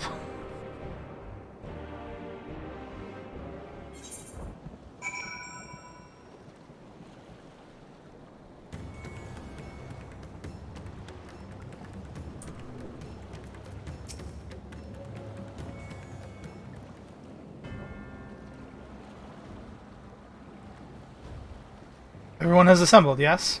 I thank you for lending us your aid in our battle against the blasphemy. Let us review our plan of attack.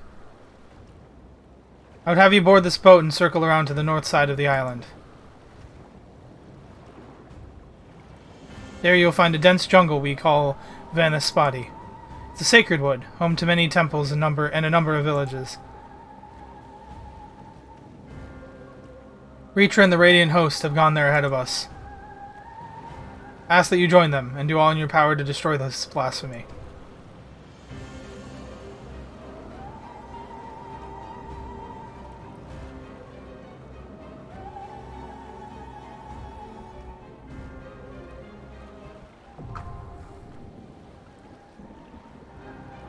Oh man! We get a dungeon. We get a dungeon. Alright, who to bring this time? I think I brought... Who did I bring last time? Thancred or Graha?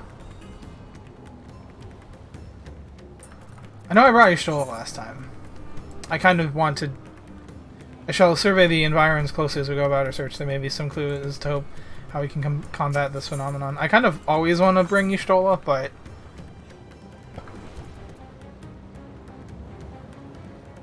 let's see.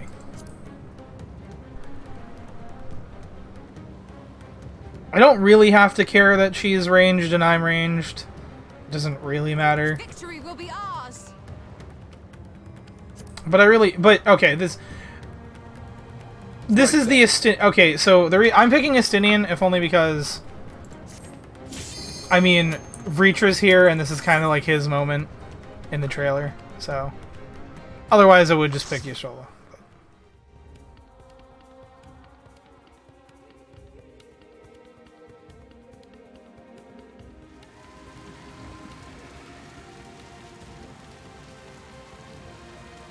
Penasfati.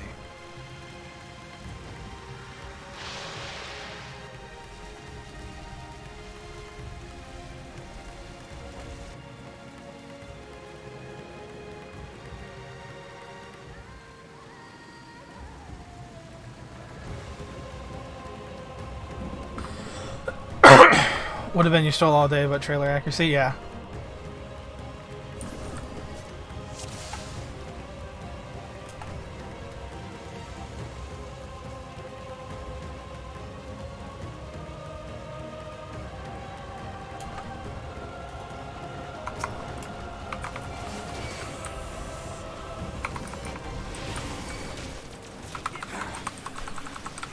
Oh, there's more.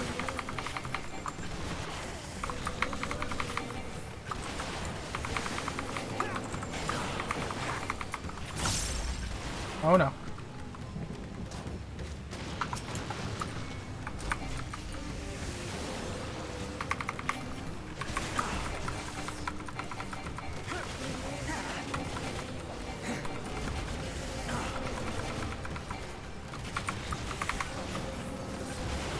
I forgot that we have two charges of reassemble. That means we can use we don't have to choose air anchor or drill. You just use it on both in single target, and then in multi-target, obviously you just use it on scattergun now. That's cool. I like the double charges.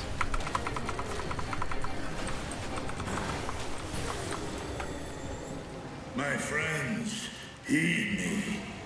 These are children of Stathnir. Forgive me. I could do them no harm.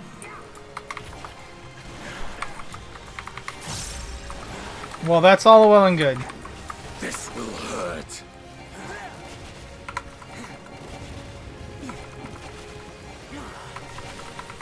These are the final days we're talking about here.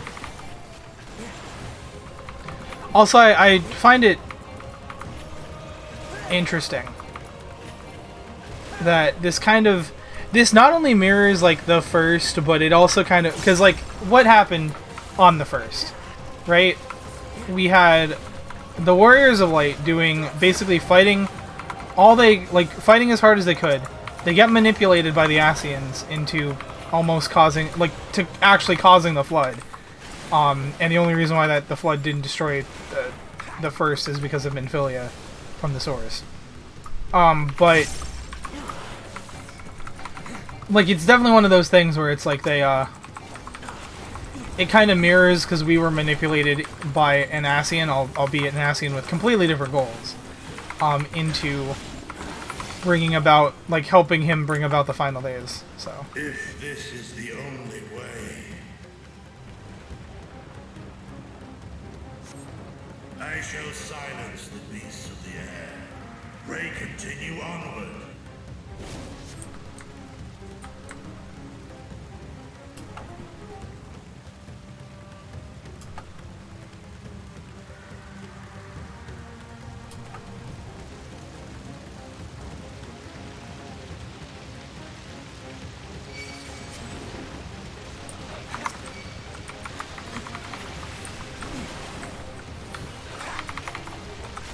You're mine!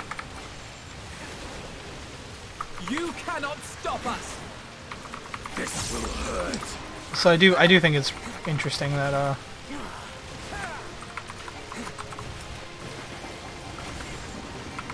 it's interesting that, like, now we're kind of that guy that just kind of, oh well, we kind of helped bring about the final days by accident. And now we get to see. And also, I think it's interesting that they got rid of I think it's interesting that they got rid of they're like, oh yeah, here's a cure for tempering. But then there's just, like, no cure for this. Just final days, people just turning into horrific beasts. Can't do anything about that.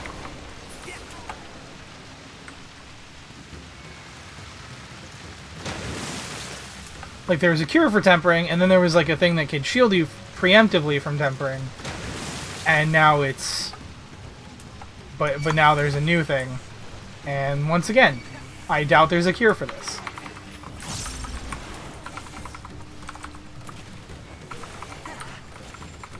It's just, people transforming into horrific eldritch creatures.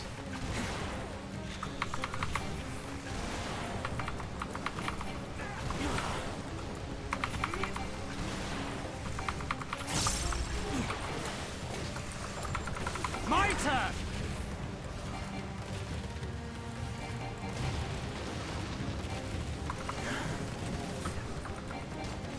Oh, you know what? There's only 2 of them.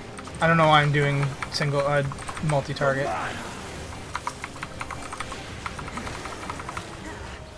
This is silly.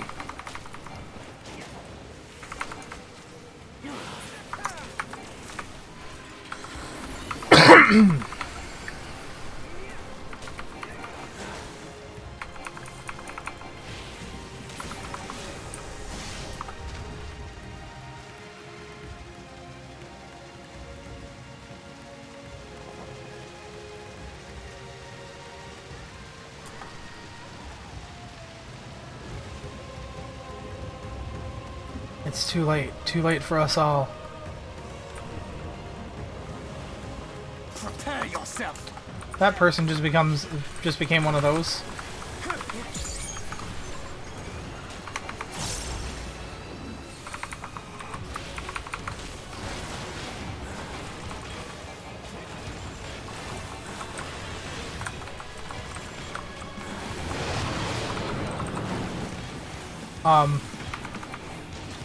What?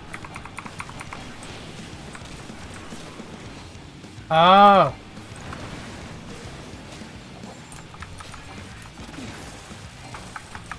I got it.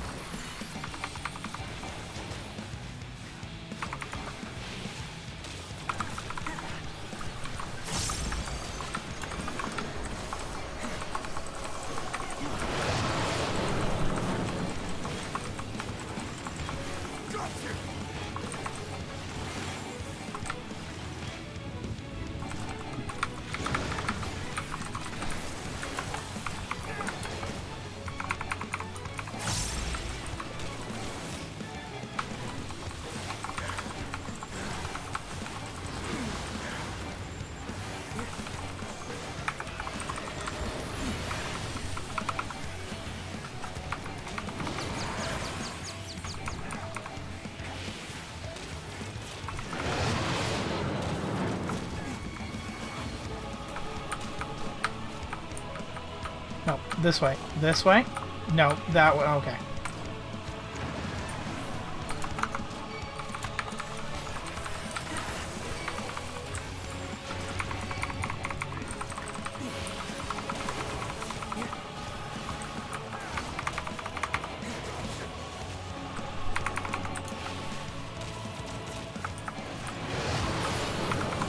You cannot stop us!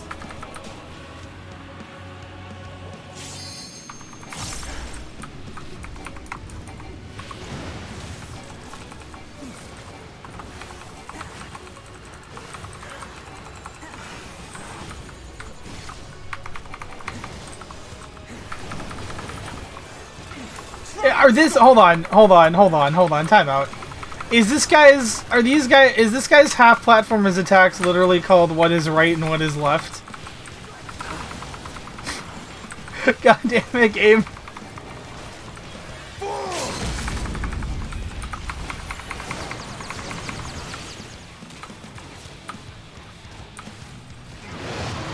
Alright, I hate this. Hold on, nope. There we go. There we go. It's much better than Larbird versus Starward. Yeah, but at least that one's funny because it makes people guess because people don't know like old ship directions. This one's just what is right, what is left.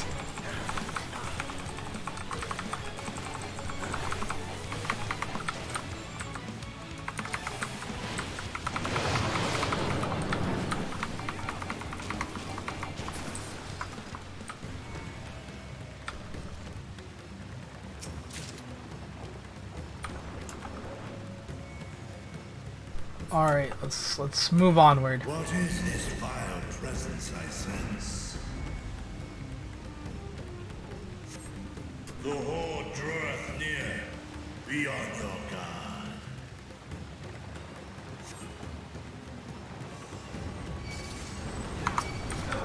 Oh. Well, that happened.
Let's get away from here. What's wrong, Mother? Oh no.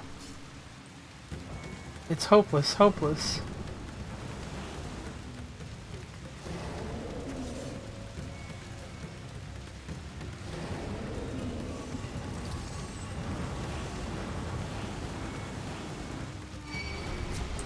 Well, that was fucked up. Okay.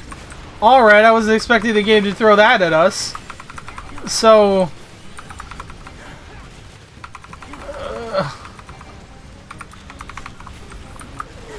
So we just watched a mother transform into a monstrous beast in front of her kids, and then her kids transformed into monstrous beasts afterwards.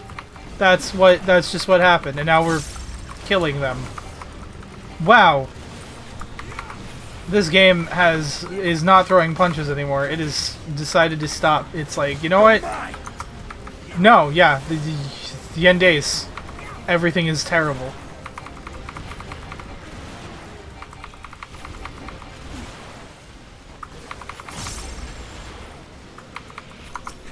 Everything is really bad right now. that is what the game's acting like now. Just like, yeah, shit's bad.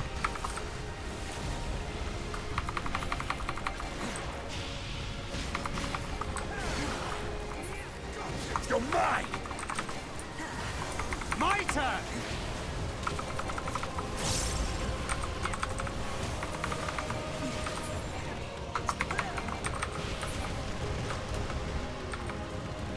Okay, well that was fucked up. Let's see what else the game has in store for us. I'm sure it's gonna get better. I'm sure it's gonna get better.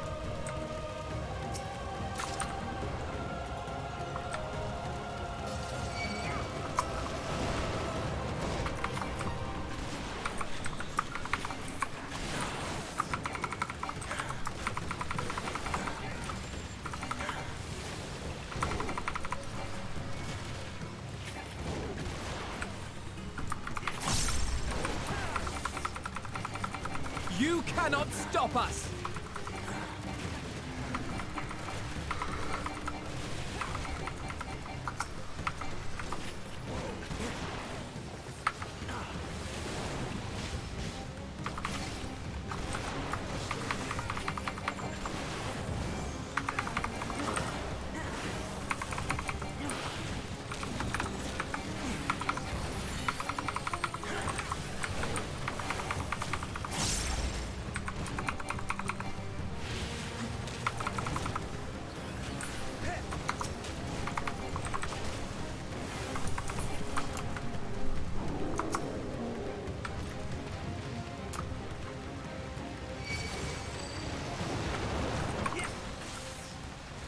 So what that was me hitting my tank range thing, because I'm leading the party and I just like instinctually was like, oh, I gotta pull them myself, and I went for my tank ranged attack to pull them, and I forgot that well, I'm not actually tanking, I'm DPS. I'm also in a trust, and therefore I have to. Thancred won't go ahead of me, even though he's the tank.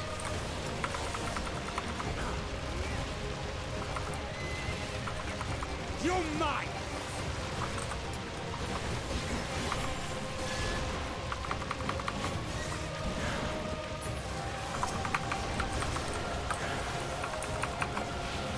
There's a lot of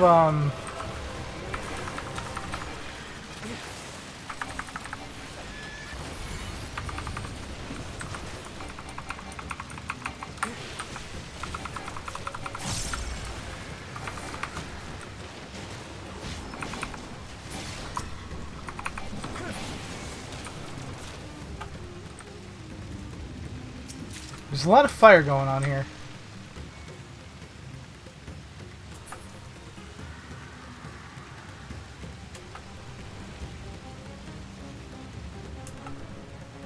Terminus Wrecker.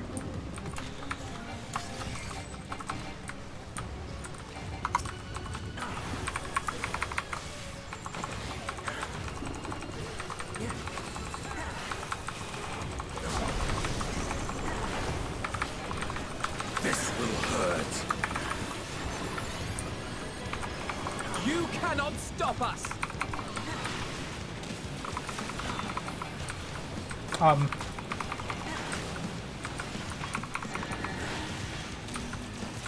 Okay.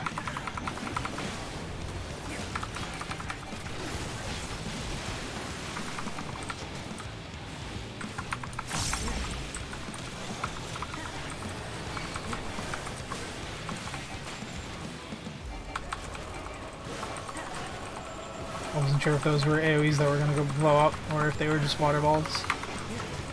Turns out they were just water balls, so we are fine.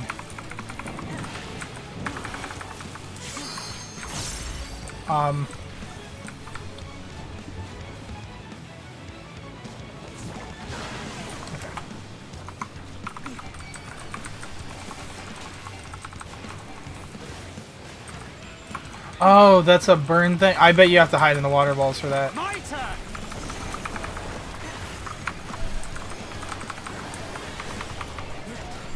I have a burn on me. I have made a mistake. The Aether Siphon's the one that... not Aether Siphon. Aether Spray is the one that's in the middle. And you want to avoid the balls.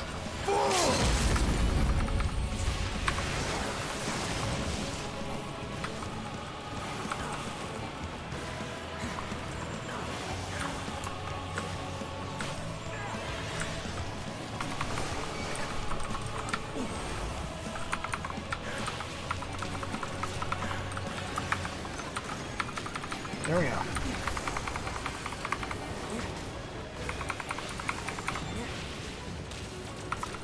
You're mine!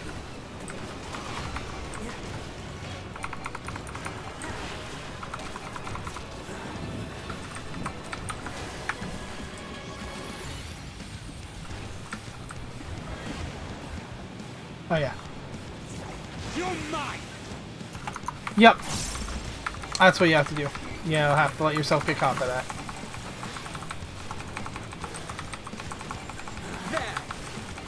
Nice.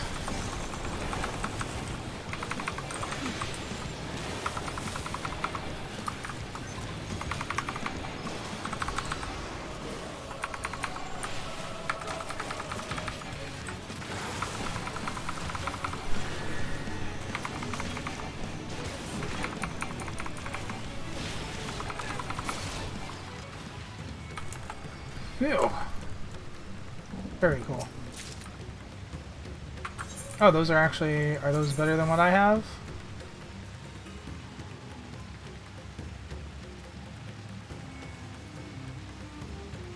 No. Not by a long shot. Oh wait, what's the weapon I have? What's that?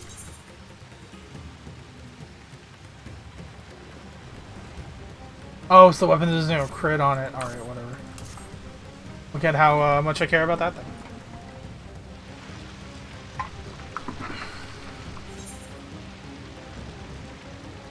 Alright. Looks like something should spawn here.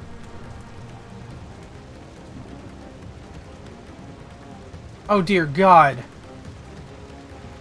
That's horrifying. Let Reacher worry about the skies.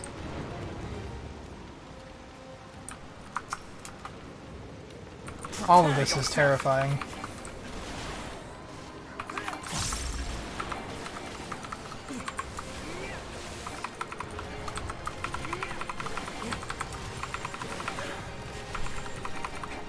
This will hurt.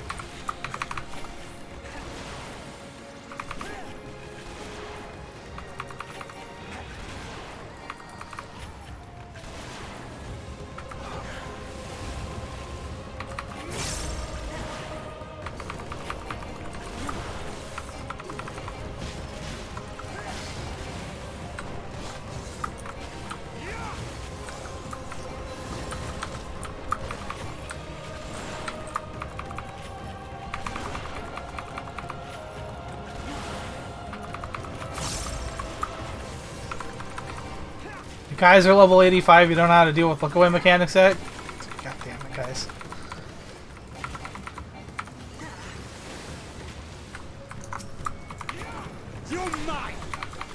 Although technically speaking, that might be the Echo helping me see what I need to do. So I might not be able to blame them. Why is this thing not taking damage? Oh, there it is.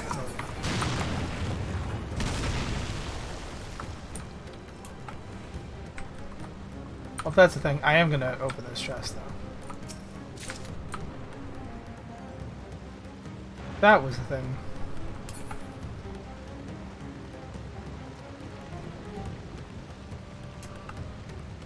Oh, these are tiny versions of that boss we had that one time. In Amarot. Which means these really are the end times. Not that I doubted that.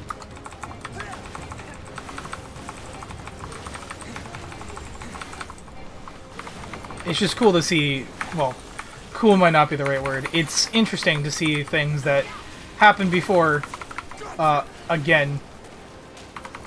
Because it's more, there's more continuity.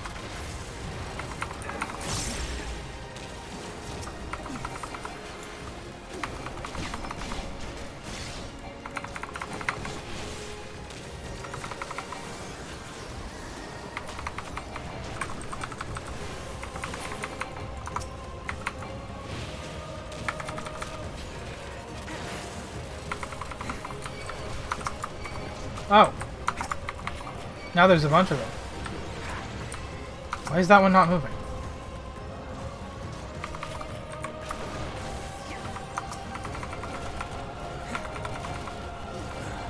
You underestimate me!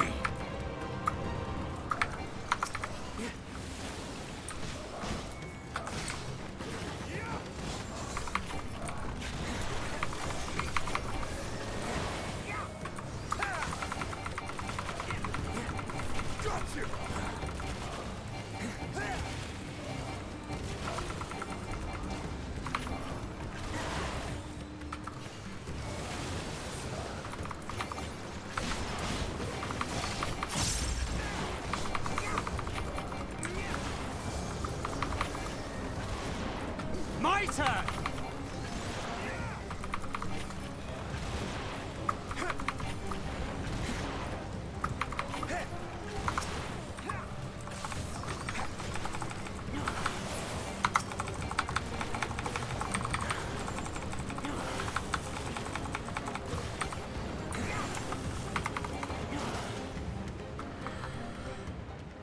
Alright, let's see. What's the final boss gonna be?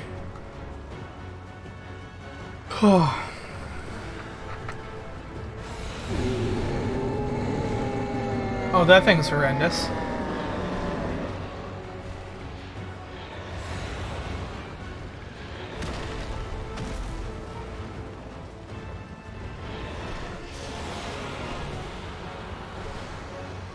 Blasphemy. Svarbanu.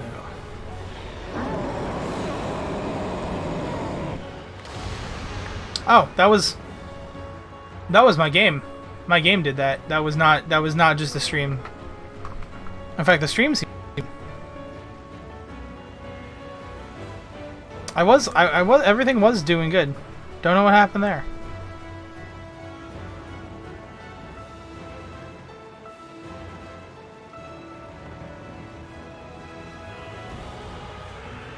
Give me a second.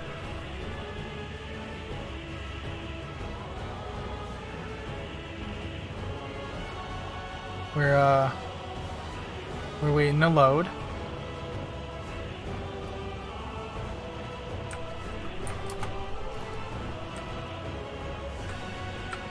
Alright, I think we're back.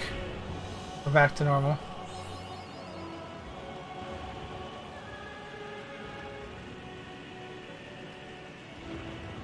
Alright, let's go, guys. Let's fight this crazy thing.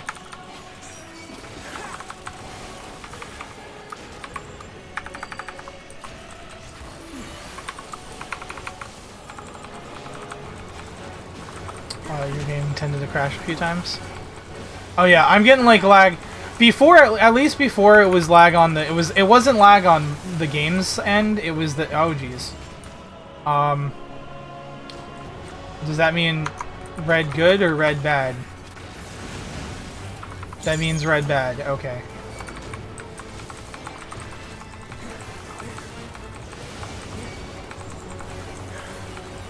Yeah, the frame drops are actually on my end this time. It's not just oh yeah, I have to.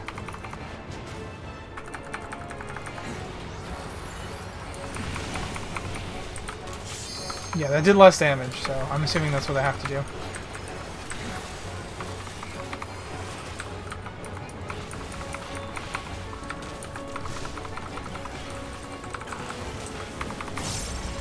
Yeah, the game itself was struggling that time. Which wasn't happening before. What was happening before was... the game was fine. Okay, so I want to be here, so I get blasted out backwards that way, right? Okay, yeah.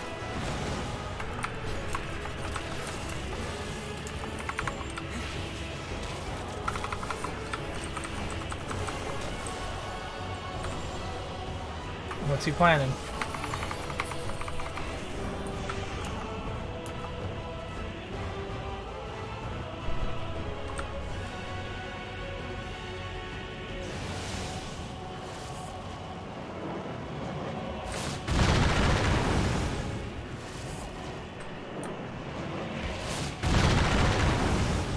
Oh, geez.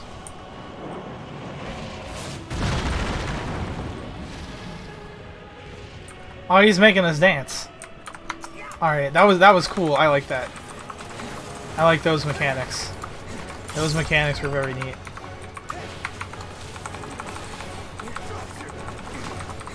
I have you.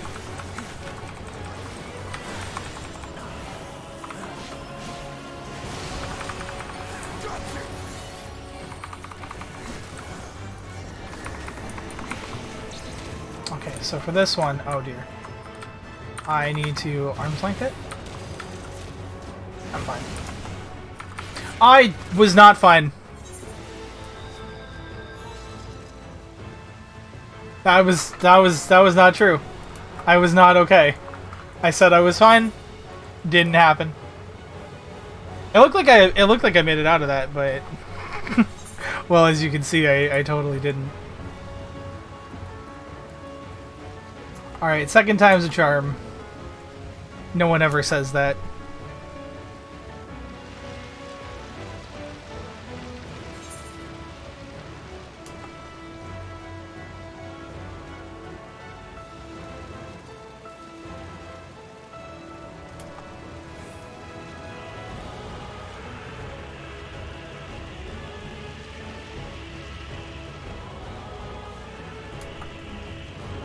You just had to write it out, lol. Well, you know, I mean, I'm enjoying the boss music. You know, just had to see more of it. This that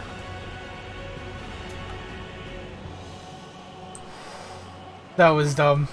Hopefully I don't do that again. Oh, see, you know what? If I hadn't died to that, I would have never noticed that I missed treasure chest. There we go. Look at that. I got a choker of healing I'm never gonna use. Worth it. Alright, let's go.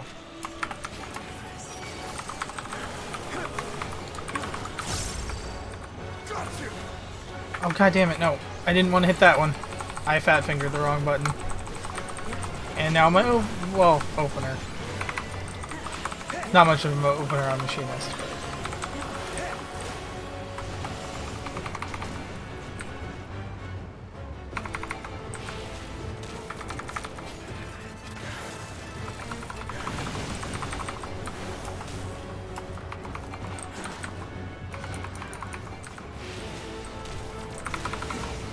My turn.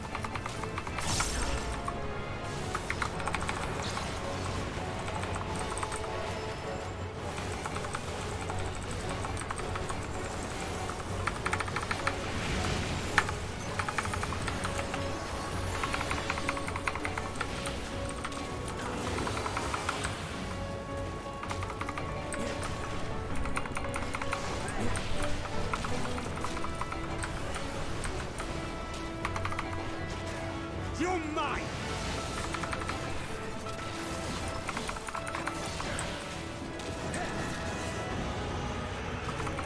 Alright, here we go.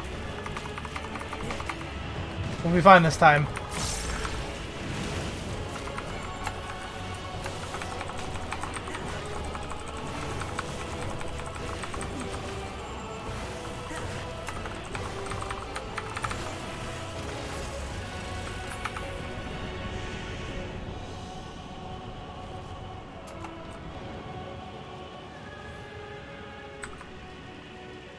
Chat lag test. Oh, I didn't even see it.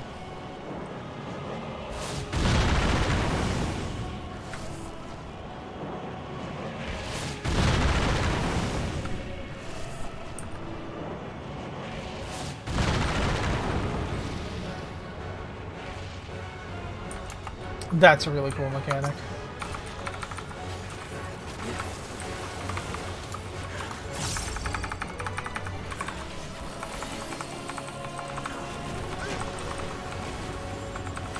I just put a lag in here, so that's fair enough. It definitely happens. Okay, let's not make the same mistake again. Okay, so yeah, I just wanna... I'll be here. It's actually gonna knock me back. There we go. We did it! Ow.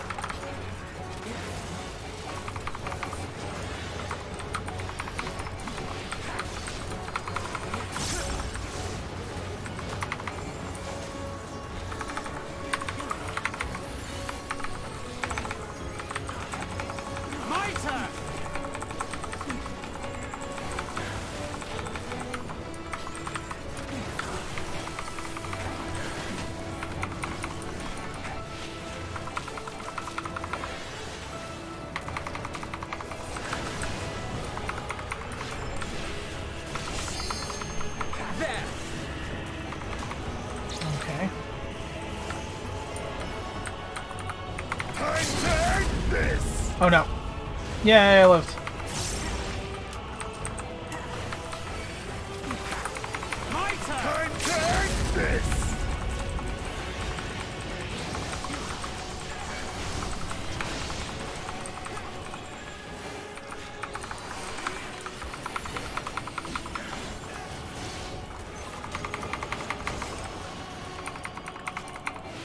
You're mine!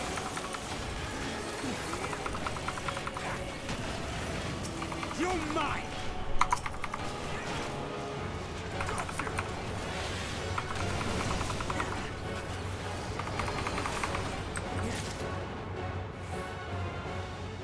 Ew, there we go.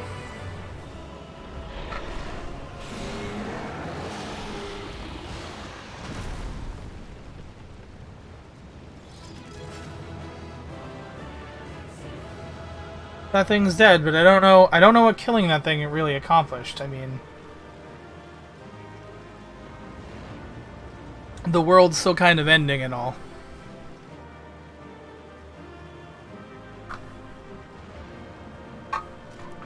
One could hope that puts an end to it, but I have a feeling it won't. What does everyone have to say on this matter? Future's close, still fighting in the skies above. That was the worst of them, or at least I hope it was. This must be the blasphemy they spoke of. Stroll is just completely speechless. See no trace of the person it once was. Horrors of Amarot born anew.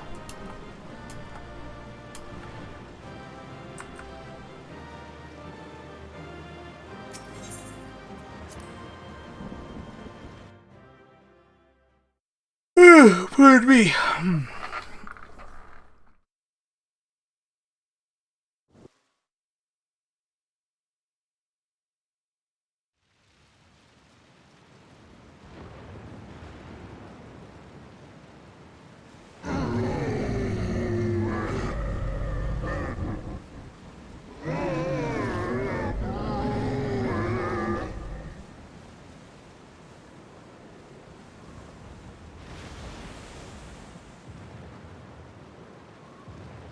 As I feared.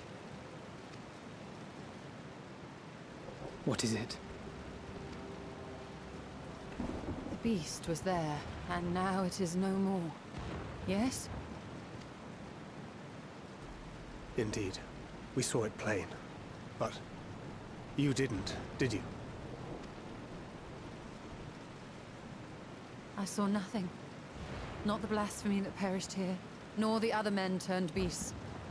And because of this, I now see all too well. There is no ether. Where the creatures should be, I saw naught but emptiness. Oh shit. Emptiness? But that would mean... Recall the words of the Watcher. 'Twas a stagnancy of ether, a cessation of flow, leading to decay and absence, that led the ancients to conclude their star was dying. This is the same phenomenon. The instant these people are seized by the transformation, their ether begins to rot and crumble away like dried mud. Until, from their corporeal forms to their very souls, naught remains.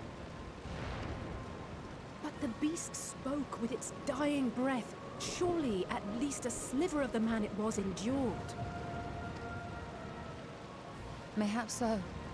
But even if the process was incomplete, it was little more than a faint residue. Gods be good. You're saying they cannot be saved?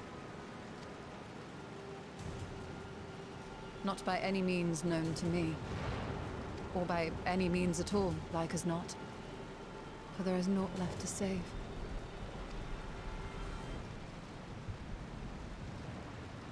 They return not even to the ethereal sea.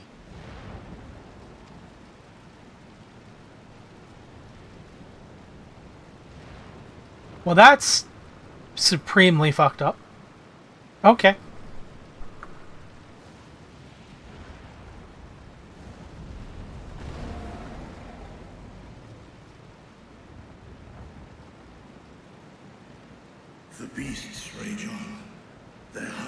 insatiable. Even deprived of their master, they perpetuate his legacy of hate.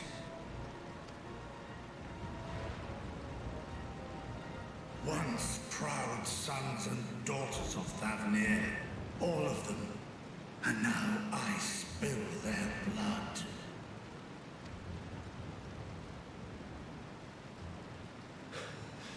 Vitra, my friends, I am heartened to see you safe.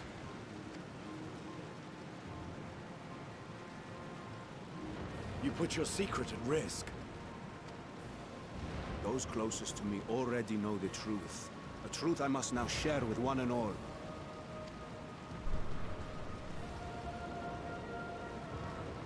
Vitra, calamity has come to Radzatan. Our fair nation is rent by screams of pain and despair.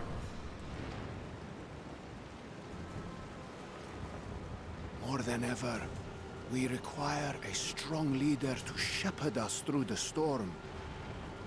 Reveal your true self to our people, Vitra, and guide us to salvation.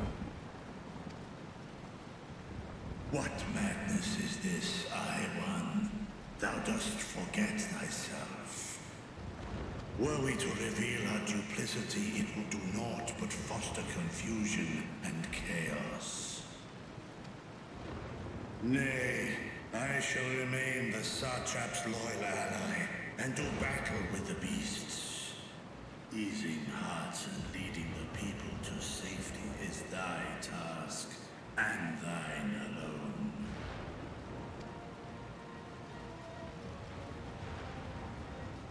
I ask that you remain at Ahewan's side, and render unto him what aid you may.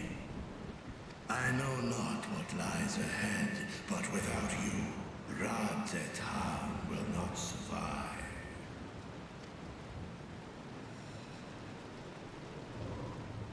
Take me with you. I am as at home fighting in the air as I am on land. Take me with you. Were my words unclear? I require no assistance. Thy place is at Ahewan's side. Estinian, here.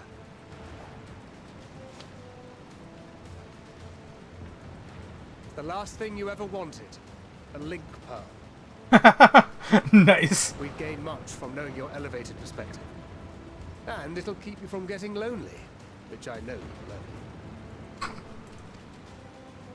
will. You heard the man. Seems I'm coming with you after all.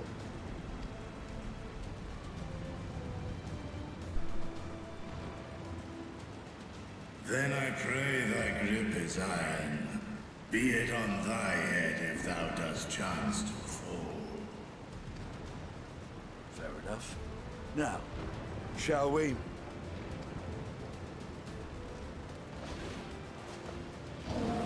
Alright, Acidia and Vritra are now riding. Thing from the trailer happened.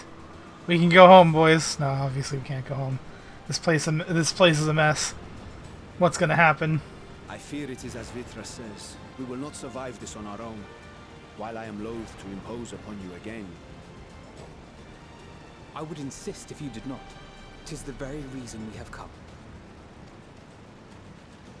Then once more I find myself without words to thank you properly. Let us return to the capital and plan our next course of action.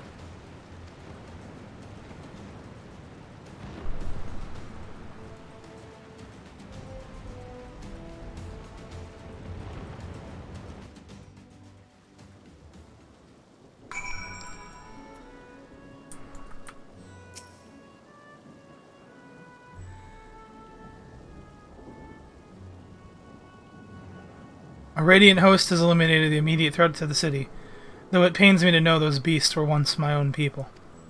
There's no telling when or where the next transformation might occur. We must remain vigilant and steel ourselves for whatever is yet to come. Yellow, Millicorn yellow, raisin brown dye, elegant silver piece. Ah, now if I was smart, I would pick the one that's the most expensive. most expensive. I don't know which one of these are. If any, but I'm just going to take that one.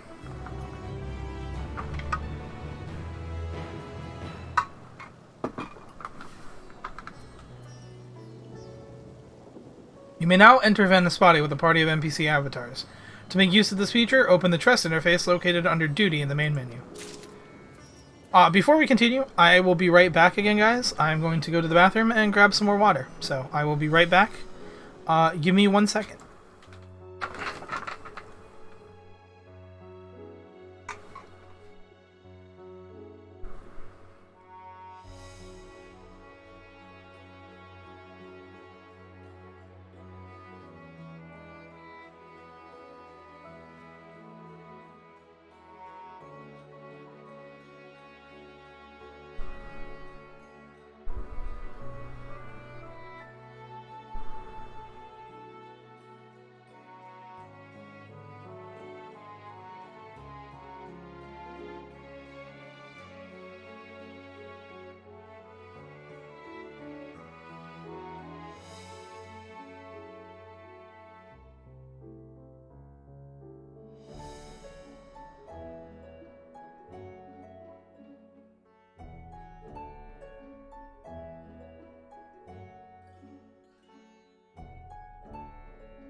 I am back, and I see that I have a hydrated cat girl, so I will hydrate.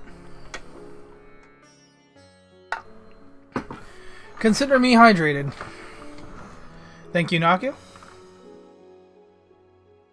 Alright, time to find out. Worry not, I can see your ether, and that of our companions. We have not suffered the fate of those unfortunate souls. Welcome back. Thank you. Jeez. That's definitely something. They, hold on, give me 1 second. I just realized it is getting a little bit chilly in my room. You could just turn the fan off, but every time I do that it gets too warm, so I'm just gonna put a jacket on.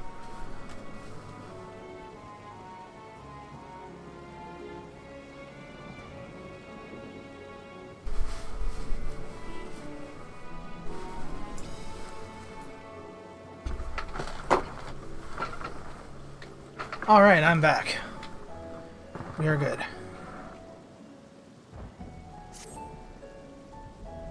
Forgive me, my friends, but I must return to Megaduda for the time being. There I can better manage this crisis and dispatch my troops as the situation demands. In that case, we shall carry out an investigation of our own here in the city. Mayhap the residents can tell us more about the first of the transformations, and the conditions under which it occurred.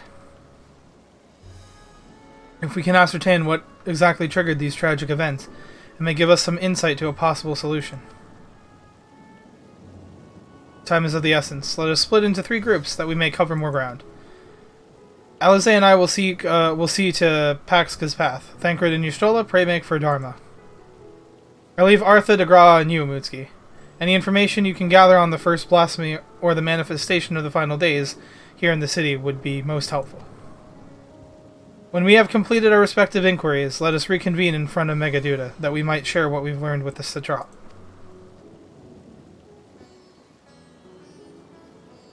Time to split up and look for clues.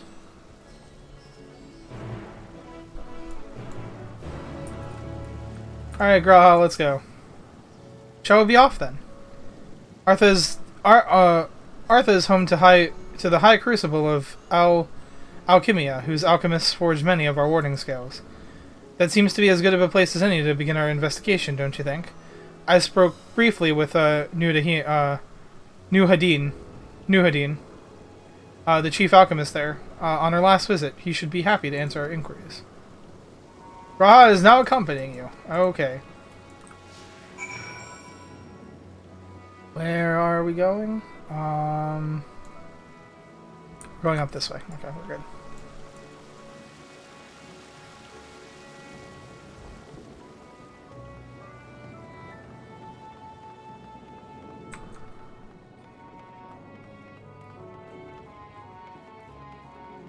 Not that I could use it anyway, but I'm pretty sure I still can't attune to this. Yep, nope. I didn't think so.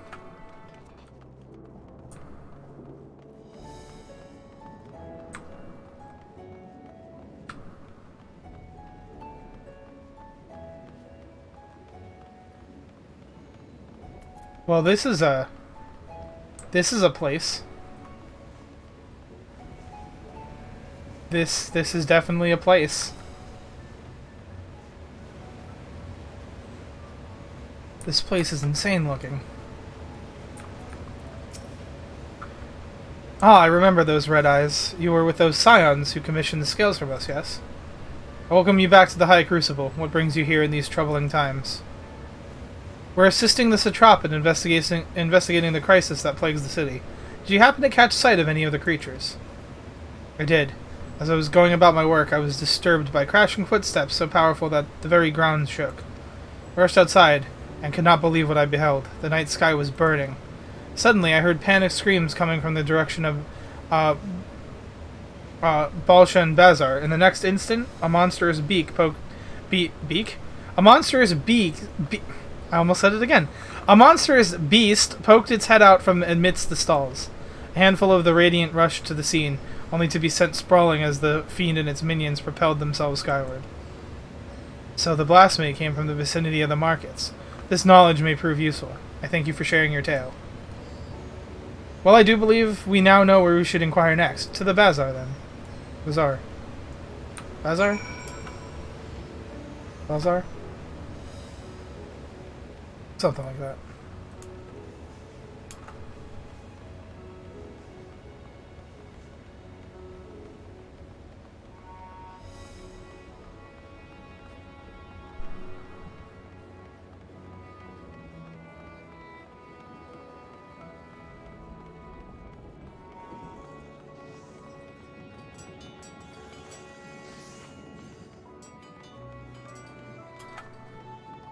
Oh.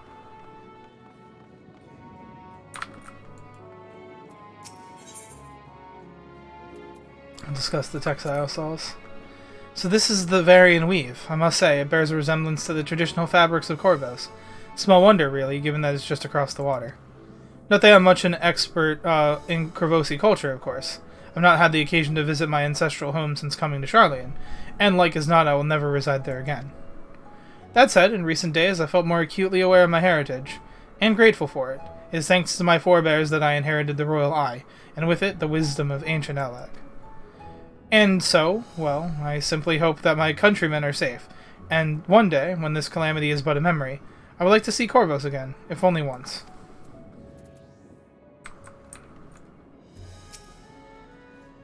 Forgive me, but my shop's closed until further notice. Needless to say, we have more pressing concerns these days. We have come not in search of wares, but for information concerning the enormous fiend that tore through the bazaar. Did you perchance witness anything? Afraid not, my friend. I was here the whole time, so I only saw its little minions. Made a mess of the place, they did. While that was all going on, the great big one tore through the west side of the bazaar. You'd have better luck asking there. Okay.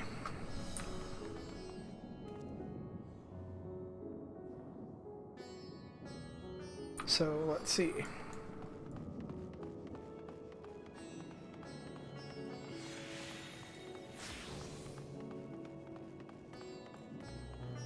Also, while I'm here, might as well do this. Get back our standard look.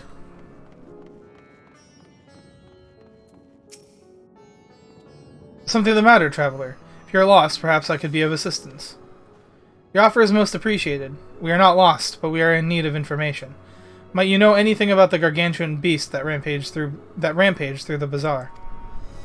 Aye, I saw it all, though I wish I had not. I was going about my work when all of a sudden a piercing scream cut through the air. I turned around and there was the fiend, its massive body bursting throughout that entranceway with the force of a tidal wave. And then it was gone as quickly as it came.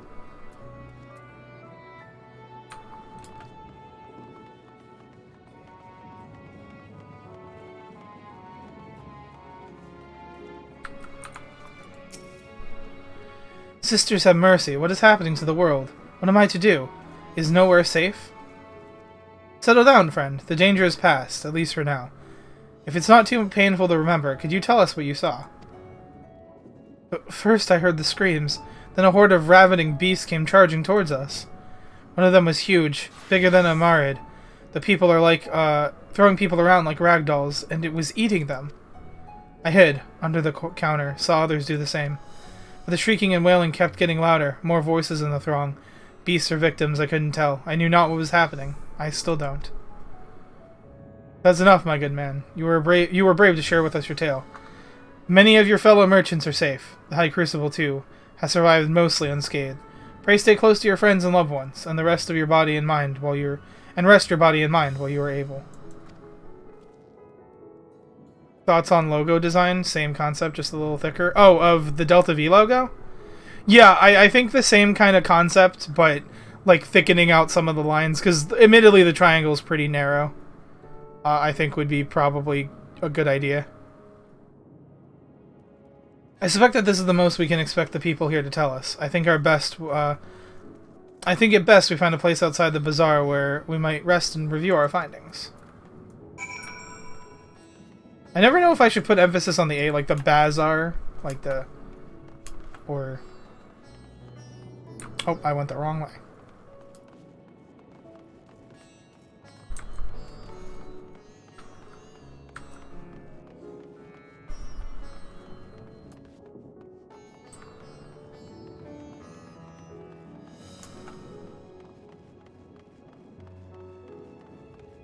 I would say, yeah, Laughing Man, for a Delta V logo design, I would say keep the logo the same, unless you have a cool idea for something like completely different. But like, keep the basic idea the same. Probably just thicken up some of the lines, make it a little more crisp looking. I don't know what the. Alright, I might work on that on one. Cool. Yeah, I just slapped that together like really haphazardly. But I think a new design is a new logo is in order. Judging by their accounts, the transformation has already occurred by the time the beast reached the bazaar. The bazaar. Bazaar? I don't. I'm gonna keep saying bazaar. Bazaar. It tore through the west. It tore through the west side of the bazaar and headed towards the Aetherite Plaza. In other words, the blasphemy may have first appeared in this vicinity. That being the case, the people in the Mehan can surely tell us more. Look at all these words I don't know how to pronounce.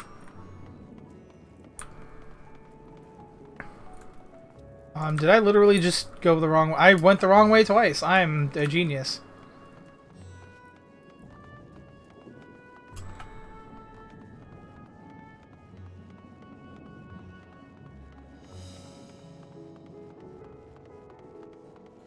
I've attuned to this, right?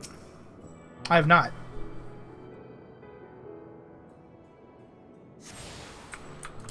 Well, while I'm here.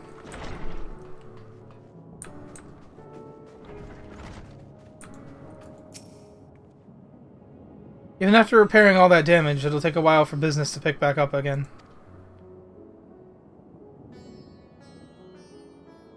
You mean the blasphemy? That's what the Radiant have been calling it anyway.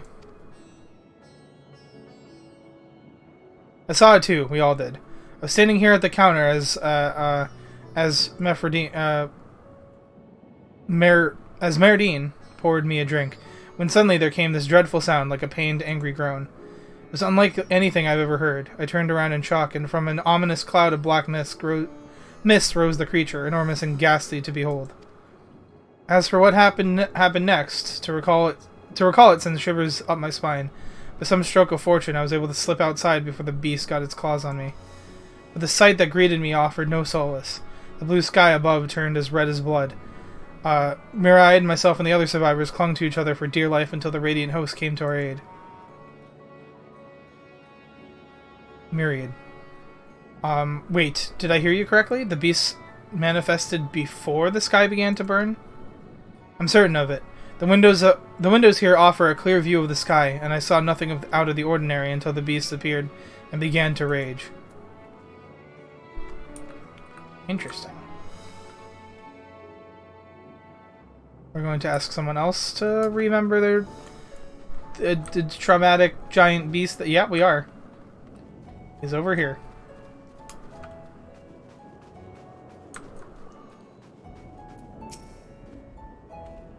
Going after that enormous beast, are you? I saw it, including the very instant that poor bastard transformed. Damn the gods for putting me there. It started over there by the window. A few men, merchants probably, talking and drinking. Conversation must have taken a turn for the worse. Next thing I know, their leader, I suppose he was, buries his head in his hands, and black mist was swirling about him. Then his whole body burst apart, and there stands a hideous, slavering beast, massive and foul, all gaping maws and bulging eyes.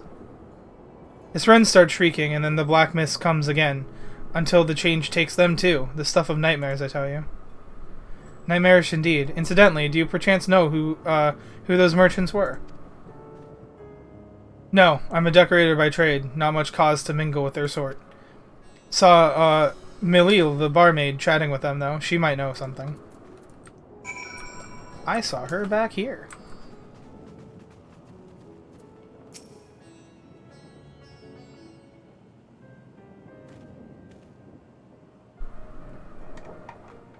Oh, hello there. Welcome to Miraid's Mehan. What can we get you? We have come not for libations, but rather for information. You're, Milil, yes? We're investigating the so-called blasphemy on the Satrap's behalf. We hear it was one of your customers, a merchant, that first underwent the transformation. What can you tell us about him? He was something of a regular here, especially of late. Kalzal was his name. He ran his own consortium, dealing primarily in the exports of... Oh! Oh, that's that guy we met. Oh, no. That's the guy we met at the beginning of the MSQ. Like the guy, the Aura guy that was trying to help all the merchants. Oh, that's sad. He was cool. I liked him. He ran his own consortium. Yeah, the seller guy. Oh, come on. Not again. No. Bye.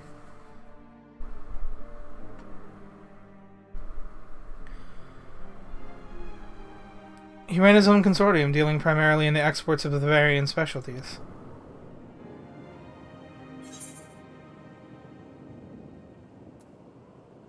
It's through him we met Matsya.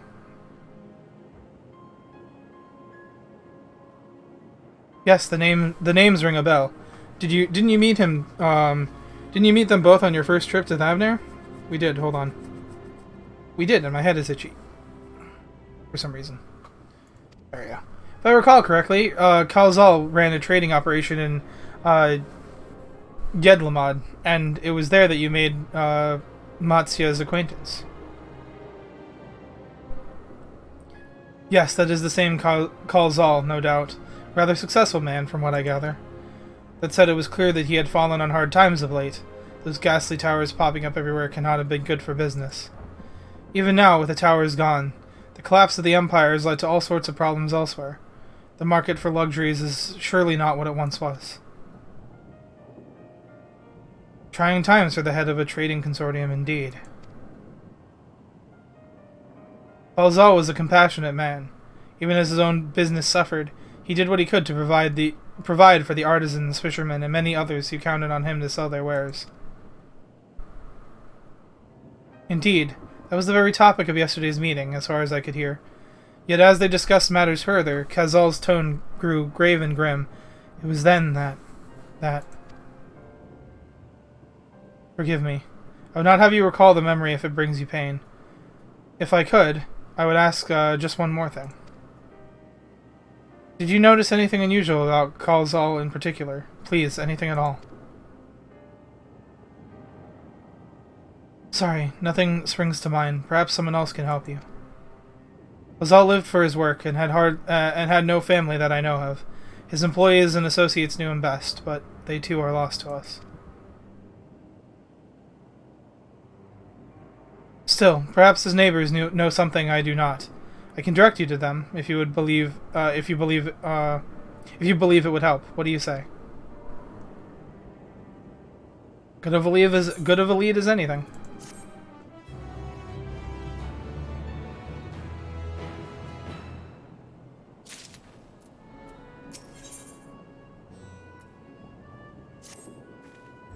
Kazal made his home in Kama, a nearby residential area. From what I gather, Kazal lived there since childhood and was known throughout the neighborhood.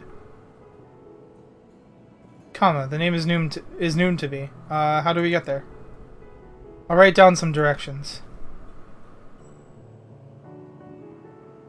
I cannot promise that you will find what you seek there, but if nothing else, it's a start. Come, let's see where this lead takes us. Raha is now accompanying you. Yes, I know. Alright.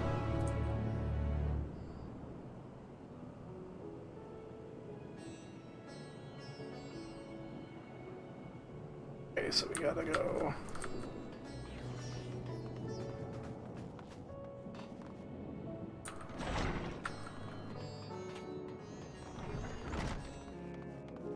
Oh, a blue circle.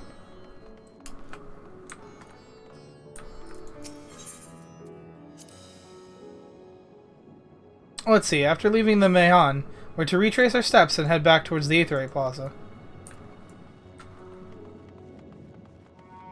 Easy enough.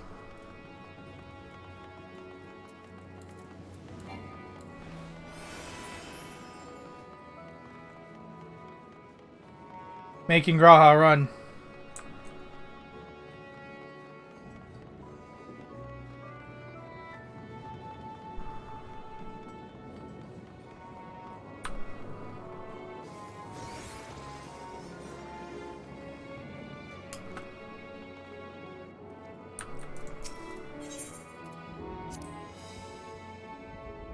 From here, we ascend the stairs.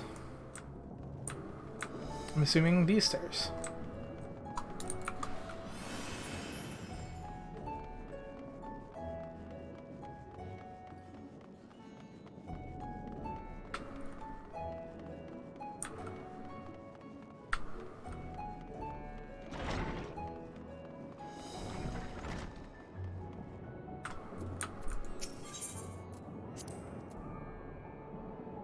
Ah, this must be Yuge. In which case, we should take the path leading southeast.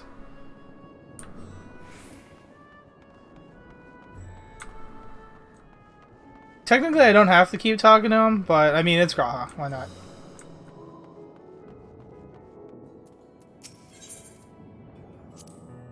If we keep going on this way, we should arrive in Kama before long. Walking these unfamiliar streets is quite the adventure, is it not? I can only hope we can explore Radzat Han at our leisure once this crisis is past. I hope the same.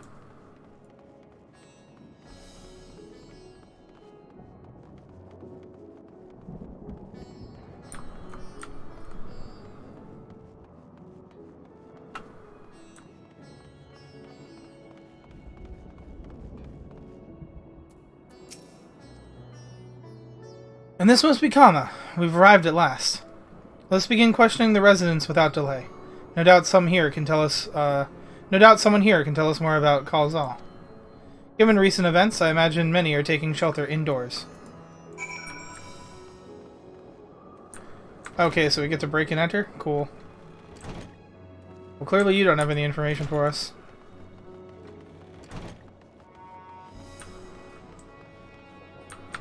Well, clearly that door's locked. That door's not gonna open anytime soon.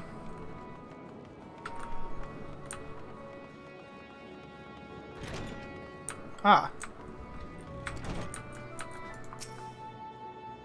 Kozal, you say? Yes, I've known him since he was a boy. If there was ever a man who was born to be a merchant, it was him. Always early to depart and late to return. He'd spend his days procuring the finest wares and seeking out willing customers. You could say it came to him as easy as breathing. Sadly, business was flagging of late. No surprise, really, what with how dangerous travel has become. Whoops. He was cooped up in his house from dawn to dusk the other day, no doubt racking his brain for a way to turn his fortunes around. Then, at night, I heard the door open. I looked out to see Kozal sitting on a bench, his head hung low. A man with the weight of the world on his shoulders. I see. The situation must have been quite dire indeed. Did you notice anything else out of the ordinary? Nothing to speak of. Other than the troubles with his consortium, he was the same old Kozal, cordial and honest, like always. These questions you're asking, has something happened to him? He wasn't caught up in that terrible incident at the bazaar, was he? Oh. Caught up is a word. I don't travel much these days, but my daughter has told me not to venture outside. Stuck in here as I am, I've heard little about these bazaar goings-on.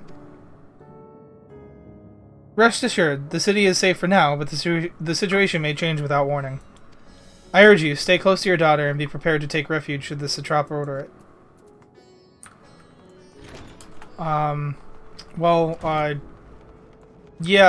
Something may or may not have happened to him. Can't quite, I guess we're not gonna tell her.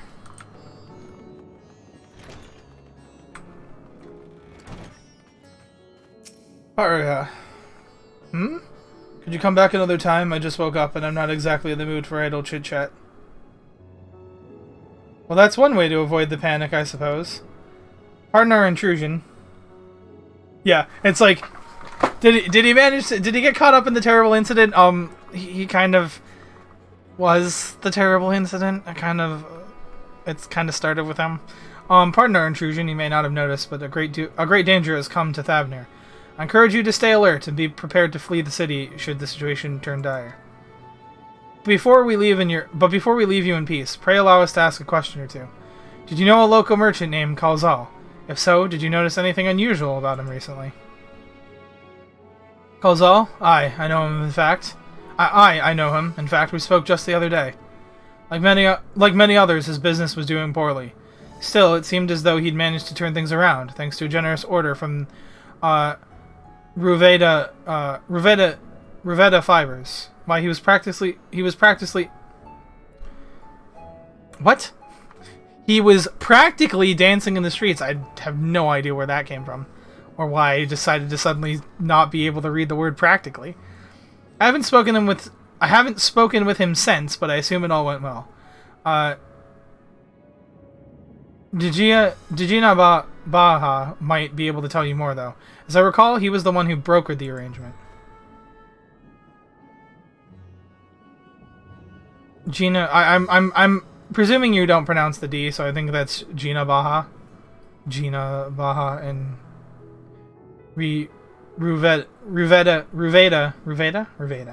Fibers. This sounds promising.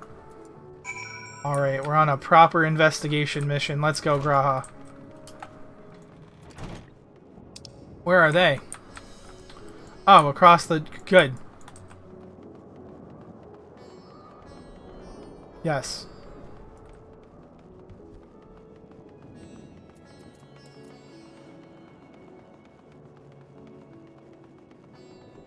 I hope we can get there the way I'm thinking we can get there.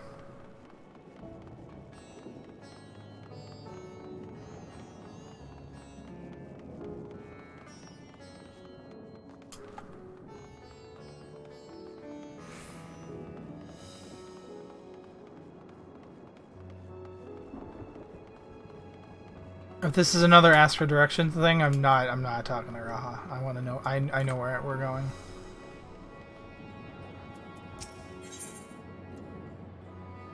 Okay, fine. It was worded differently. If I'm not mistaken, these stairs lead to Dharma. It is quite the sight, the red sky above. During the final days of yore, the heavens burned and the stars fell. Creation magics run amok. That was my assumption when I saw Amarot. Perhaps the ancients believed the same, that the terror of a single powerful individual was the cause of their calamity. And yet, those selfsame horrors now manifest themselves before our eyes. What could it be that sets the heavens aflame and turns ordinary men into beasts?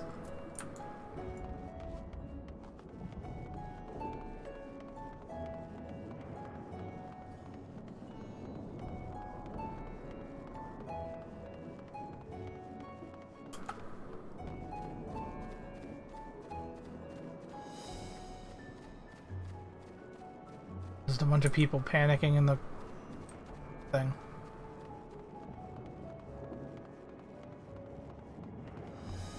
Where am I going? Hold on. Where am I going? It's not here. Oh.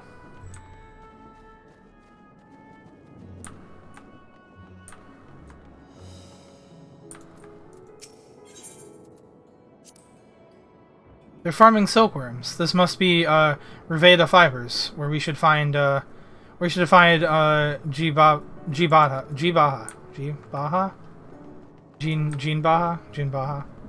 something like that.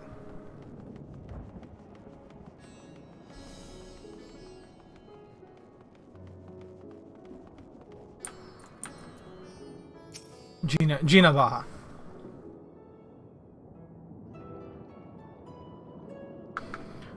And hurry, I say. There's no time to waste.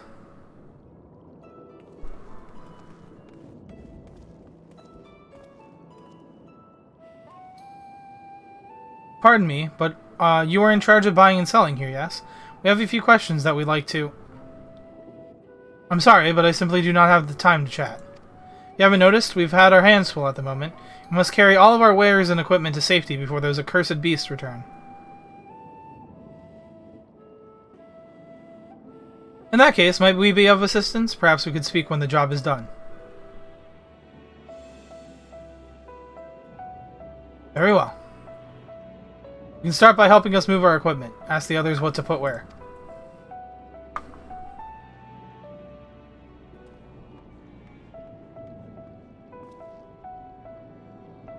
And you can carry our fabrics.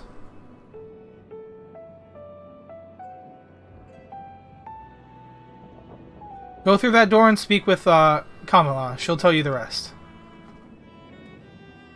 Remember, these textiles are our livelihood. Handle them with care.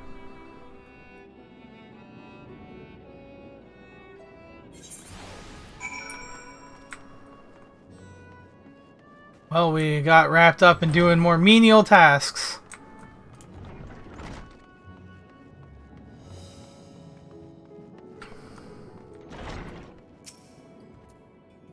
This area is for employees only. Out, out.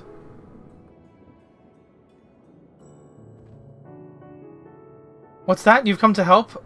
Oh, praise be to, Mindaruva. Kind stranger, I welcome your assistance. On your way here, you pass 3 storehouses, yes? I'd like you to carry that small crate to, Nabrafal, by the storehouse near the hatchery. The crate of clothing is for, Manuha.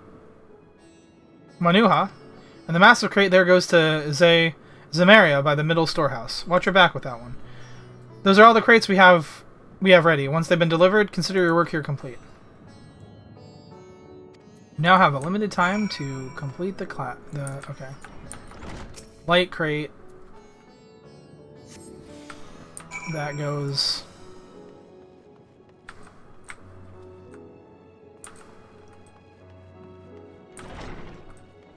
Light crate goes, here. Thread, is it? Then you come to the right place. We thank you for your aid.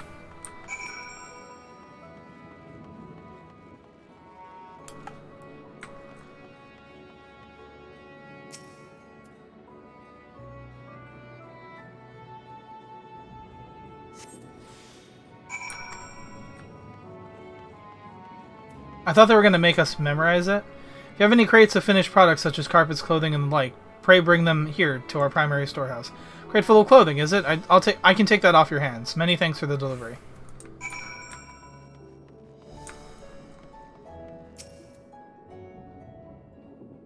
Weighty crate.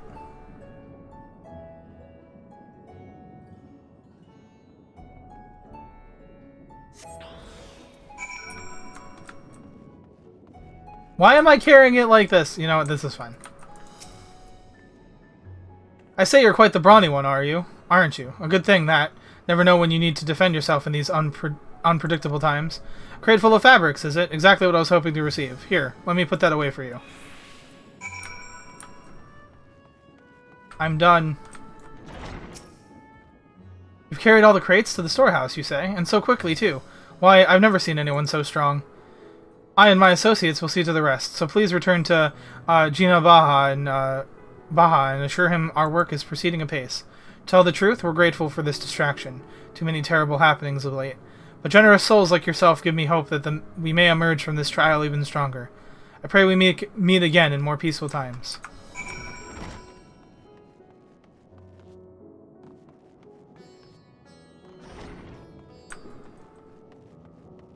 I'm done doing your chores. Done as I asked, have you? If Kamala is satisfied with your work, then so am I. You have done us a great favor, traveler.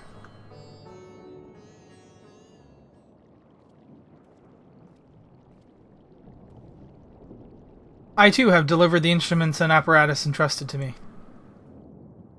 You both have my thanks. With our wares safely stored away, we'll not lose any more to those fiends. I take it that your establishment did not escape the attack unscathed. We did not. Thankfully, most of our workers had already left for the day, but those of us still here saw it all. We looked to the burning skies in confusion, and then, before we could even begin to make sense of it, a hideous creature burst through the doors, shrieking. We ran for our lives, but one of my colleagues was not so fortunate. He cried out, a scream of such agony, such terror, and in the next instant he too sprouted fearsome claws. The sight of it caused another fellow to panic, and then he too transformed.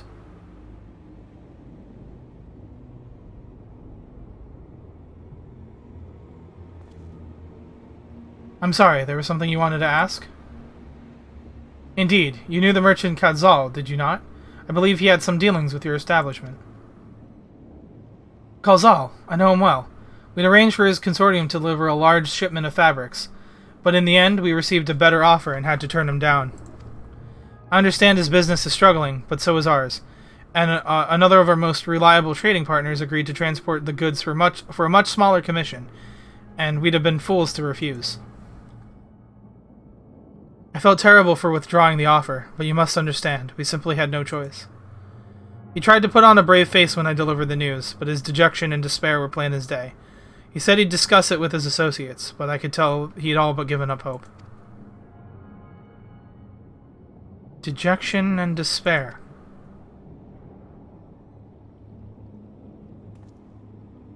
You remember what we saw in Vanaspati, yes? Soldiers and jungle dwellers pushed to the very brink, turning into beasts one after the next. It would seem that the same phenomenon occurred here, the poor craftsmen attacked by the fiends, as well as those that witnessed it, all undergoing the change. I suspect that everything began with Khalzal. By all accounts, it was he who suffered from the most profound and piercing despair. Wait, could that be it? That such intense emotions were what triggered his transformation? Much remains unclear, but I believe we are drawing closer to an answer. At any rate, we must discuss our findings with the others.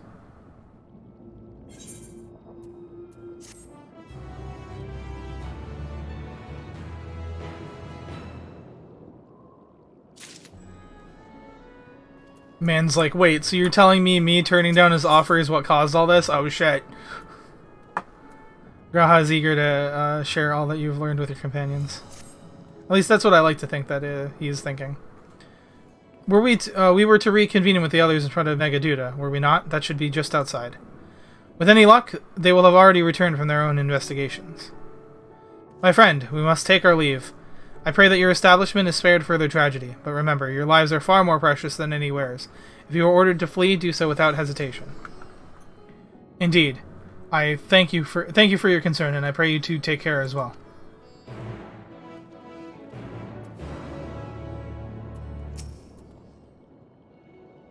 Can the despair in a man's own heart consign him to such a terrible fate?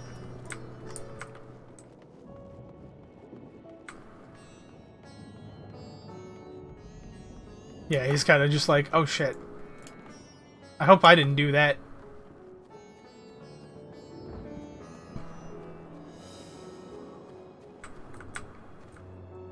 Hey, Stoll.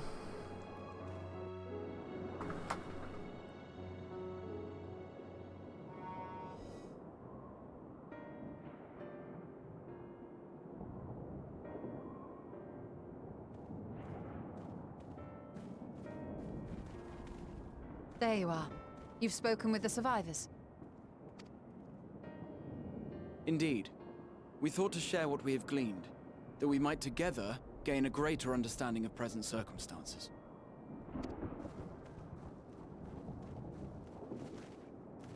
Fortuitous timing. Alize and I completed our own investigations not long ago. Then we should take a moment to compare notes. Shall we begin with the two of you?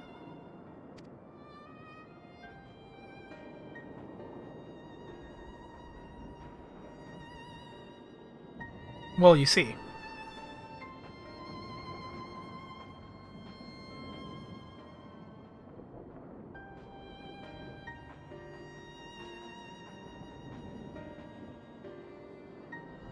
So the merchant Karzal was gravely concerned about his business in the days preceding his untimely end.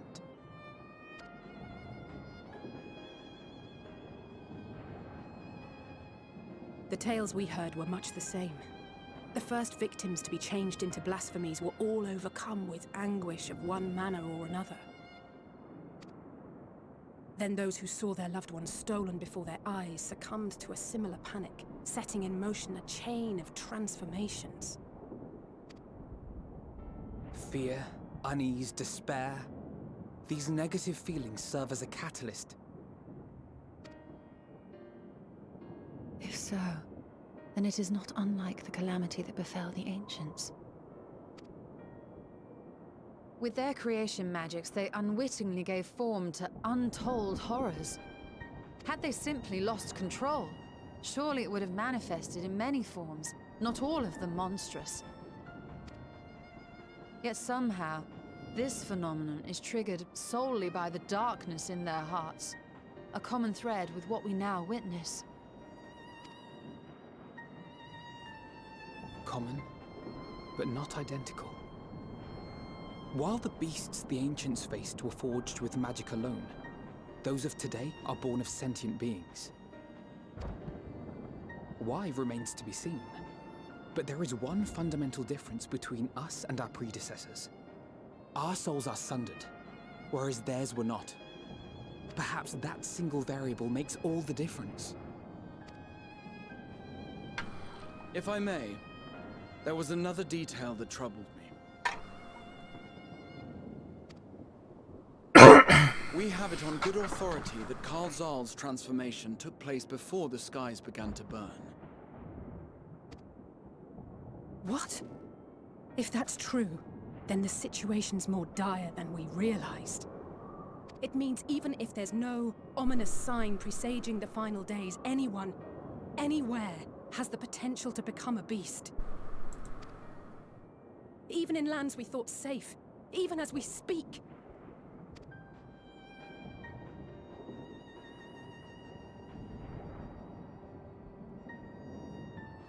Look! It's the Satrap!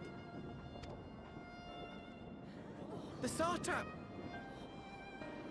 Thank the heavens.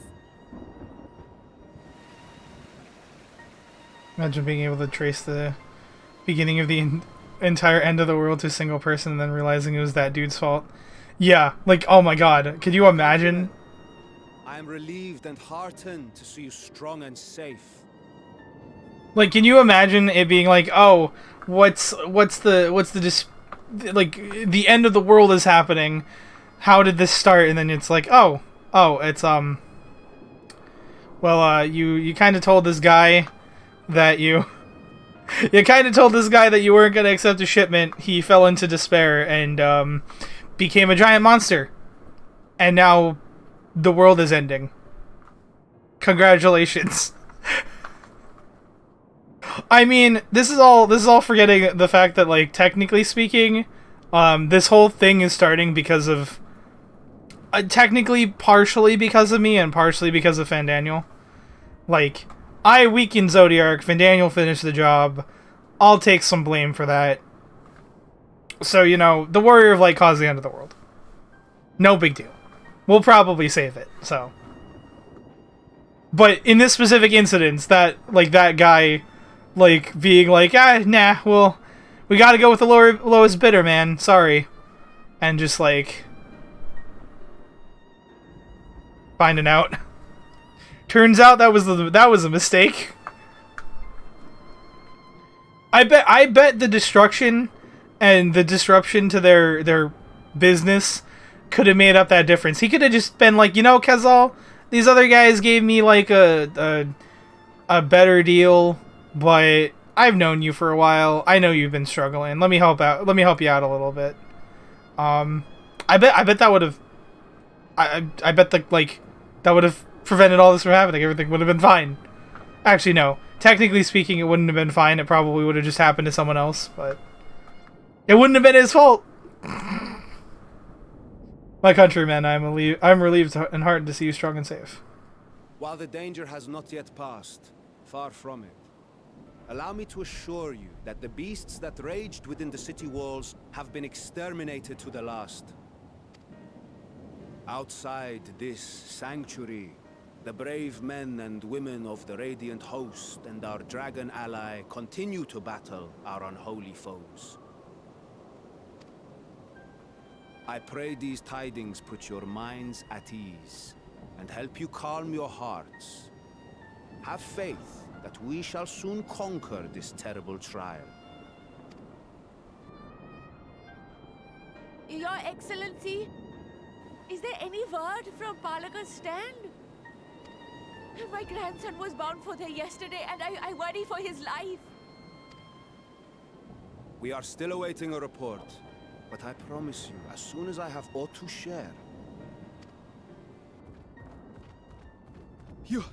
Your Excellency, I bring grave news. You are? I'm Matsya of Akyali, a humble fisherman.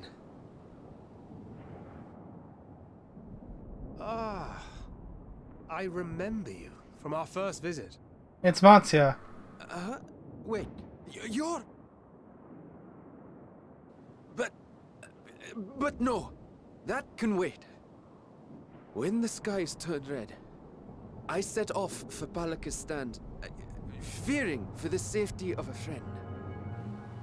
But as I drew near the village, I saw dreadful beasts all about. No! Gods have mercy! Your Excellency! Save my grandson, I beg of you! We will spare no effort to save all we can, but you must remain calm. Calm? You tell me to be calm? You saw those beasts? They tore our bravest warriors limb from limb! What if we are too late, huh? They catch him, stick their Lady. fangs into him? Lady. The fangs! The screams! Get away from her, now!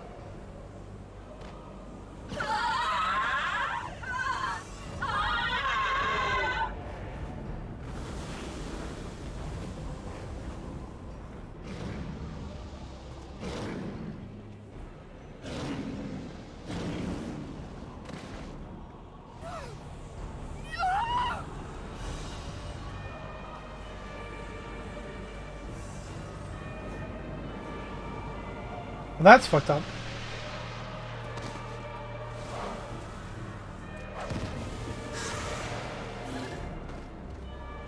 Damn it!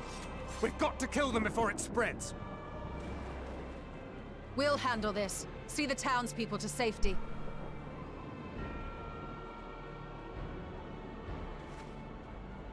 Run as fast as you can! Ah! Ah! Ah! No! Ah!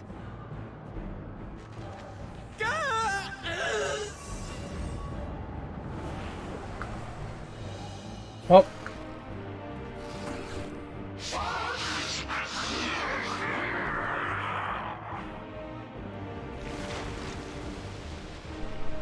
Well, that's fucked up.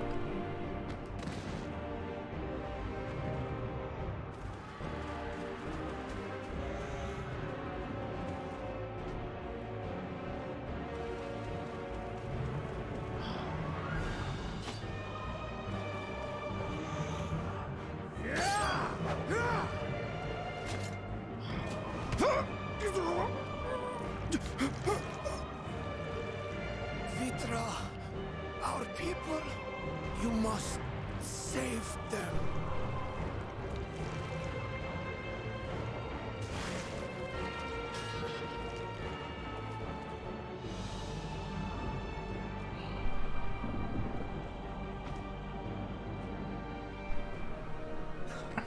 My son.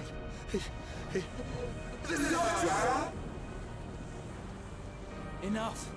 You must run. For their sake and your own.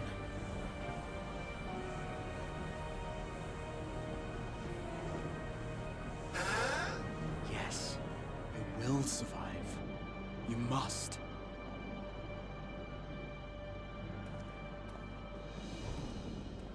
Okay, so the transformation can be stopped. But once they transform.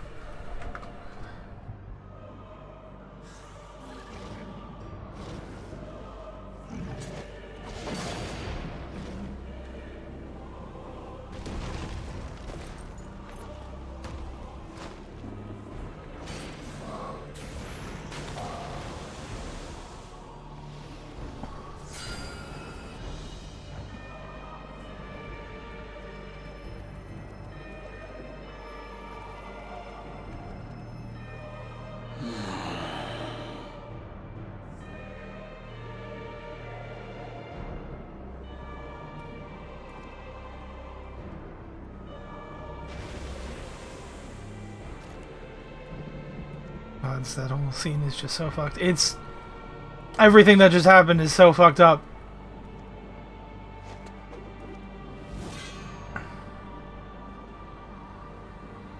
Be strong, my friends. Fear not, for we will defeat these abominations.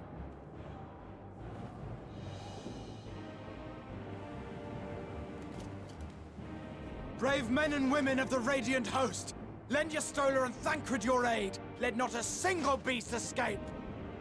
The rest of you, flee this place. Carry the wounded if you must. Head indoors or underground. Yeah, it's like... Above all, stay calm. No beast will follow you. We will see to that.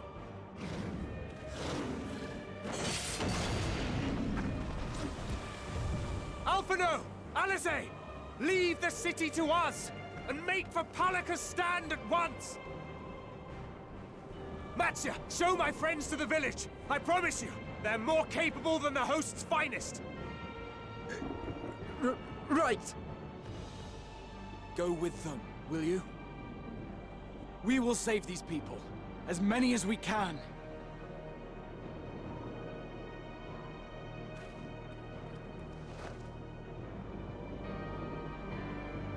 Getting to see, like, badass, competent leader Graha, you know, for the first... Well, not for the first time, but, like, getting to see that side of him come out, is really cool. But, my god, that's so fucked up.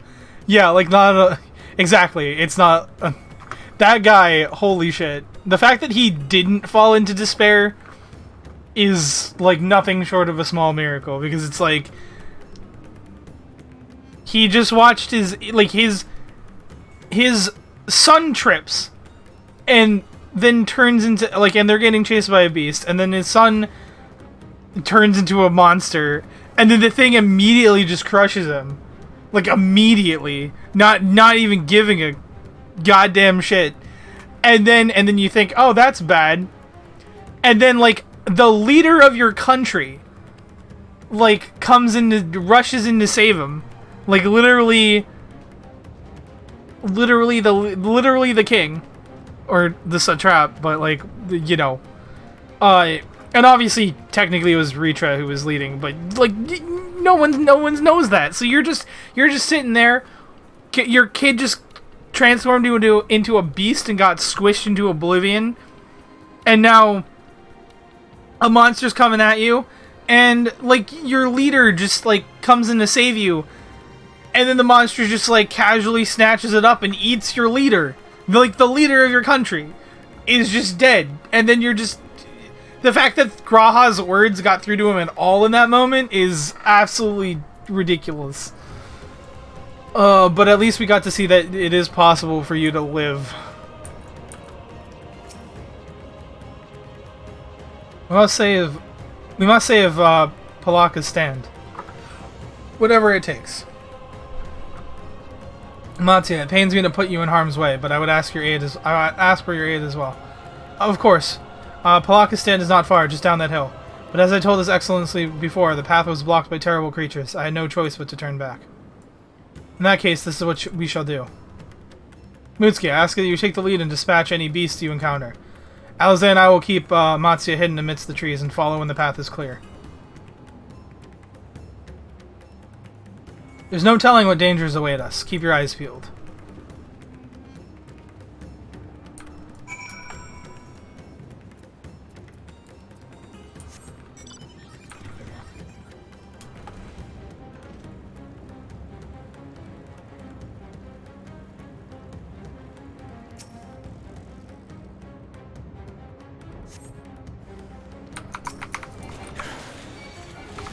Hey, you're a small version of the boss thing, I thought.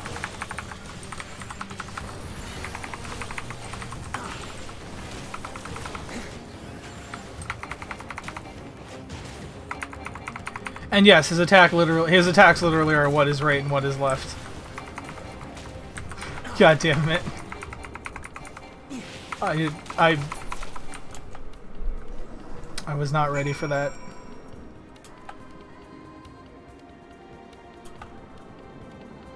Graha saying anything wouldn't have stopped me from transforming. Yeah, like, good God, it's like, at that point, like, you just gotta, you're like fucked. You're just like, okay, yeah, nope, this is fucked. Everything's fucked. Nothing to say here. I get Graha's sentiment, being that, well, your leader just died for you. If you die now, you know, it kind of makes that sacrifice in vain. But that's not even the worst that happened to that guy, because like watching your son that happen to your kid has to be like the worst thing you could possibly watch. I mean, and like that's coming from someone who, like, I'm not a parent. Sure, I know you are a parent. That's got to be hard to watch for you. Like, just that sympathetic, oh fuck, that kid, that guy's kid. That guy just watched his kid die. I think the most interesting about those attacks is the deeper meaning. Yeah, like, it's like what is right, it's like what is left, what is left for us, you know, what remains. And then what is right, what is correct, what is the right thing to do. I like that they did that, but also the fact that it's also literal is just, I don't know, it's like a little bit of humor in like this dark, really dark part of the story. So I don't dislike it, but it's still ridiculous and I can't handle it.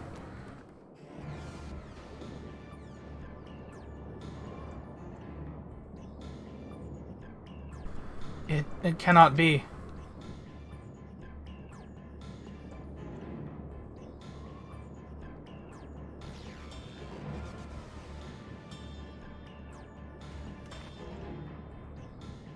We must heal those we can, and quickly. I see no beasts, but stay on your guard.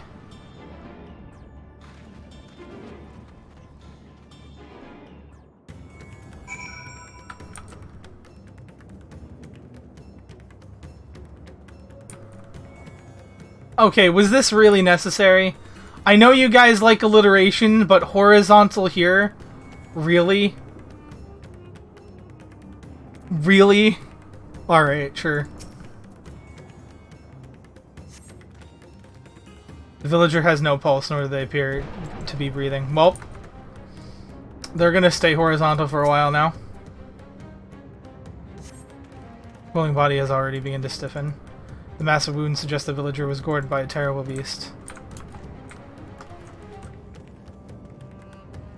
God, why are we always with Alphino and Alize when, like, something terrible happens? I've not attuned here. Okay.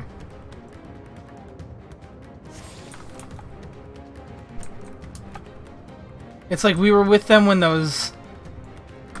that, like, kid and her sister died, which was awful. That felt terrible. That was bad. And now this. Now there's more.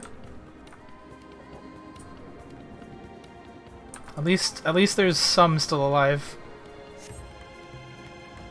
Have you come to help us? Too late, my family, my friends. Okay, but don't dwell on that too much. You'll turn into one of the beasts. Exhausted here.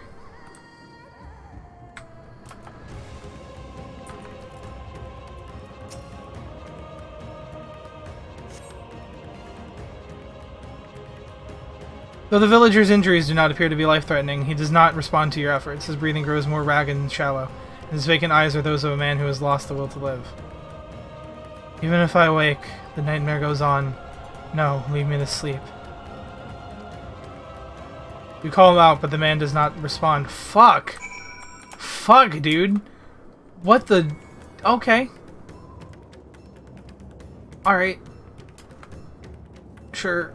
Alphino, are you faring any better? Actually, Alize... Let me talk to Alize first. Looks like she's helping someone. At least there's some people still alive to help. His wounds are deep, but he may yet be saved. Go, and help the others.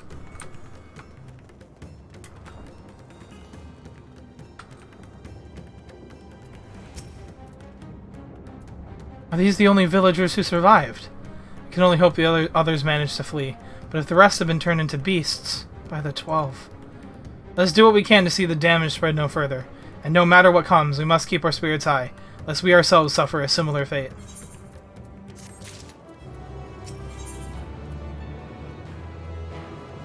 Alphino is determined to offer the villagers what succor he can. I can tend to the rest. Pray look after Matsya. No doubt what we have seen here weighs even heavier on his heart than ours. Oh no, if Matsya turns, god damn, that's it. I'm out, dude. They wouldn't do that. They wouldn't do that to us. They would. They absolutely would. They would totally do that to us.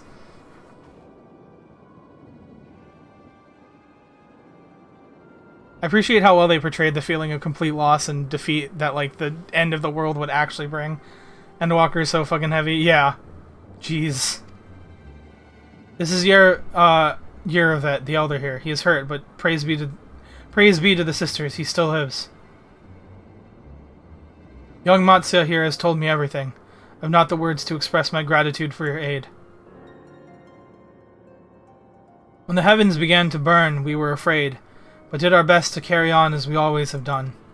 Until today, when those unholy beasts came pouring into our village, a flood of midnight and death. There are no words to describe what followed. Men and women I have known since they were babes struck down by the creatures, only to rise again to join the murderous horde, in the guise of those same hideous fiends. In their chaos, a handful of our villagers fled for their lives. I can only hope that they have found their way to safety. Matsya, do you perchance remember, Querisif and, Mevan, the young couple who always bought your freshest catches? How could I forget, Elder? When I came to peddle my wares, desperate to eke out a living, they showed me such kindness. Others shunned me as an outsider, as is their way. But Querisaf and Mevan bought my fish and sung its praises. They turned my fortunes around. Alas, I fear they are in terrible danger. I saw them running towards Agama Temple, one of those beasts in close pursuit. They had their child, still but a tiny babe. To elude these fiends while caring for one so young is an impossible task, surely. I beg of you, go to their aid.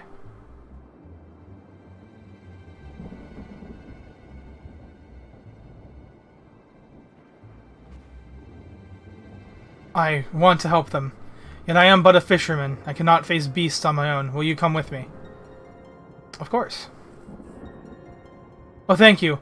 Agama Temple lies to the west of here. We must hurry.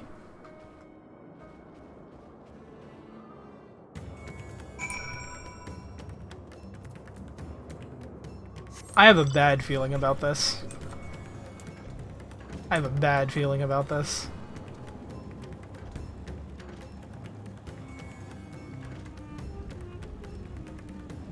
I don't think this game's ready to pull its punches just yet. I have a bad feeling about what's about to happen.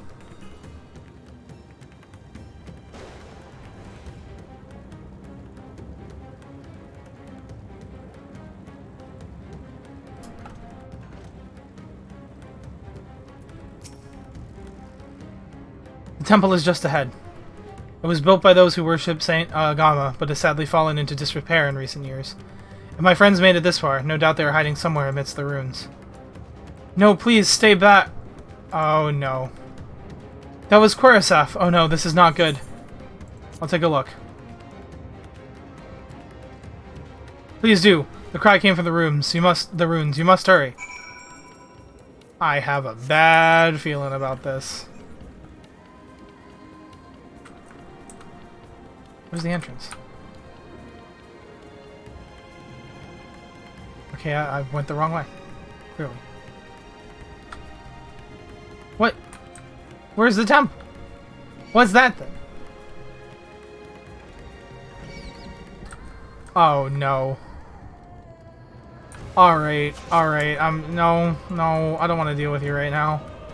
I don't want to deal with this right now, but I gotta get this thing off of my back. Yeah, go away.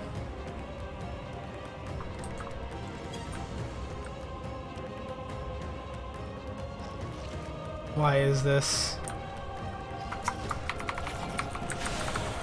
I know exactly why there's two of them. I'm out for the night, Salt. Okay, have a good night, Naku. I'm gonna just sit here and cry, I guess, because that's where this game is taking us. To Tierland.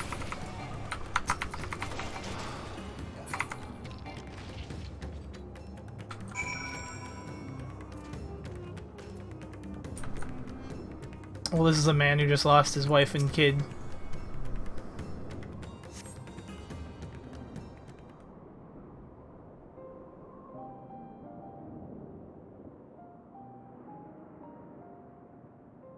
The man lies motionless on the ground, bearing a grievous wound.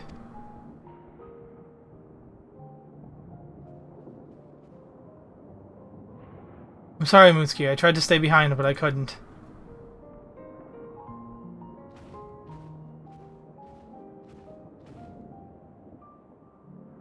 No, it cannot be. Someone, anyone. My arm's so heavy, and my legs, I cannot feel my legs. My wife fled with our daughter. I need to find them, need to be with them. I need...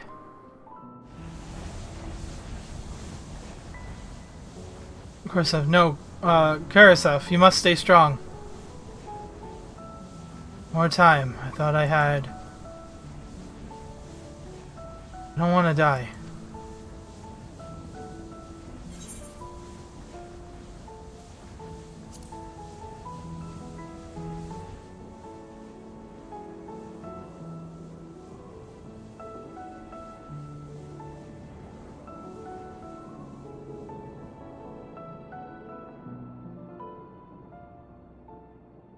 Thank you. Please, find them.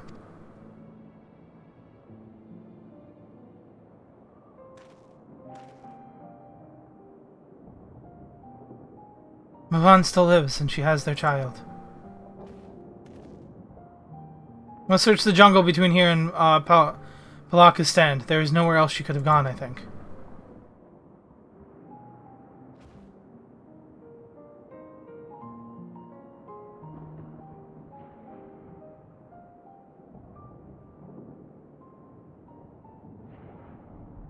Forgive me, Karasaf. Once we have saved your wife and child, we will return and lay you to rest.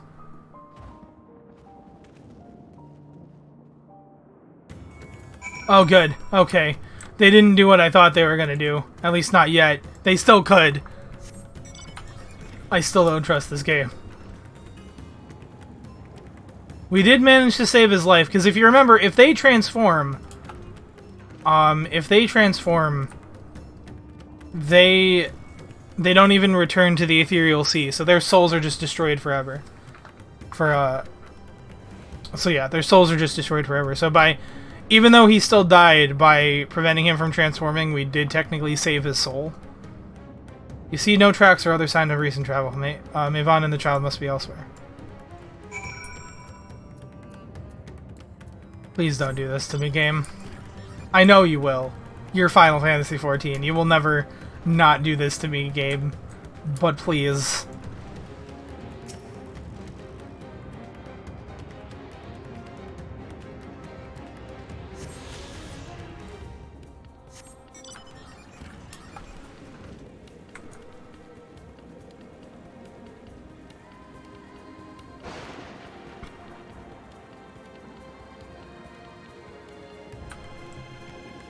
Yeah, transformation is complete destruction to your soul. God, that's gotta be awful.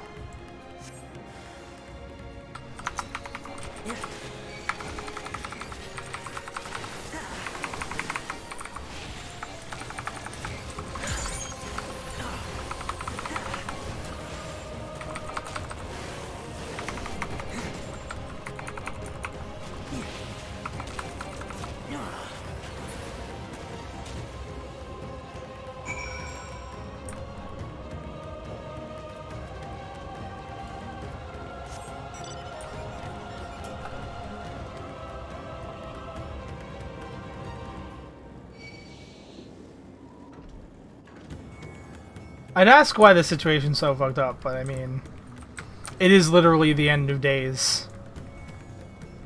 If it was less fucked up, it'd be kind of underwhelming. If Mavan and her daughter came through this area recently, you see no evidence of their passage. Give me a second. I was getting warm. I put on a jacket because it was cold earlier. It is now warm, and I'm taking it off.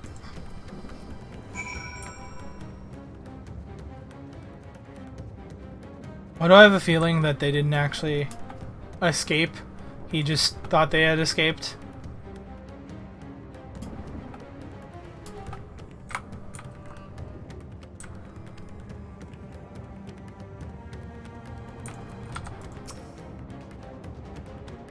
Did you see any sign of them? I found nothing. Perhaps the beasts have chased them farther from the village. O gods above, I beseech you, pray deliver Mavan and her little one to safety.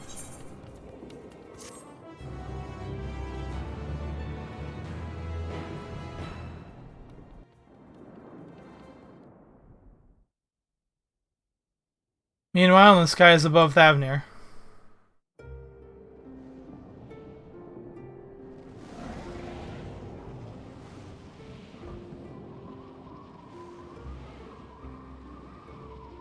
No more enemies to trouble us here. And the cat girl, thank you, Laughing Man. I was actually taking a sip myself, but I'll take another sip for you, for the hydrate.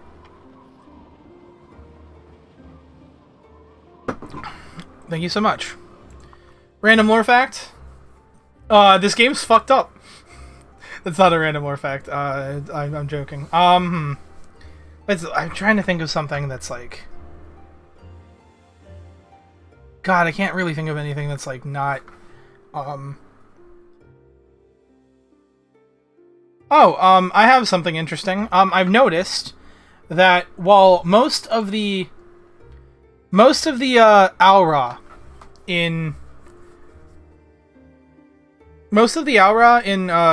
Thavnir are kind of like I've noticed there's a bit of a mix between the, if I'm not mistaken, there's a mix between the Zayla and the what are they called? Ryan. There's more Ryan than Zayla. And it's even harder to tell because some of them on the tips of their horns, and I don't know why this isn't really a lore fact because I don't know why this is. It's just something I noticed. That the tips of their horns are different colors. Like you have like Ryan with really dark tips of their horns. And I think we might have seen the opposite. You're clueless on Final Fantasy? Fair enough. That is what the lore fact is, though. It's generally speaking the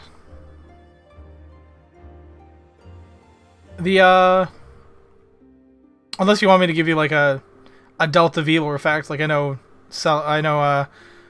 Randy's been doing lore updates, so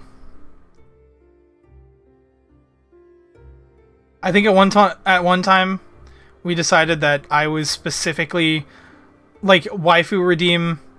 I thought it was a U lore thing. No, I have separate redeems for those. Don't worry.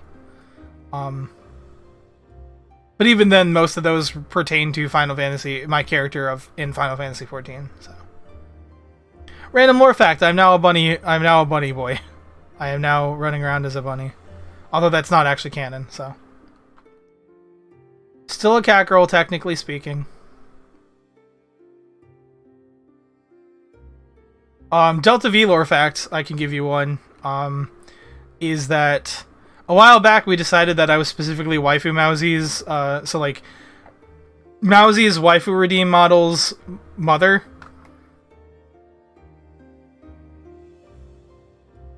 I don't know where that came from, but that's my only relation to anyone in the family tree. So, there you go. It wasn't even in the family tree or the chart. There was a chart. It was ridiculous. No more enemies to trouble us here. Who's his mother? Me. It's me. How fare you below?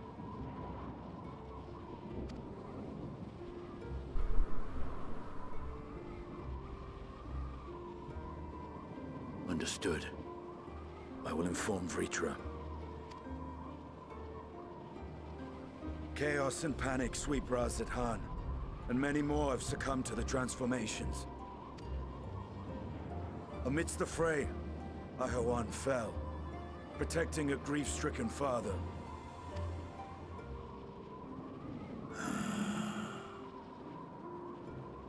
My friends fight alongside your Radiant host to secure the capital. Beasts have been sighted in Palakistan as well. We have divided our forces in hopes of quelling the threat there.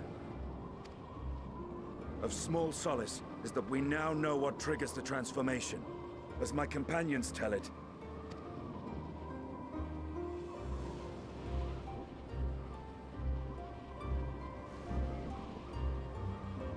so it is the very fear and despair in their hearts which inflicts this abhorrent punishment upon them.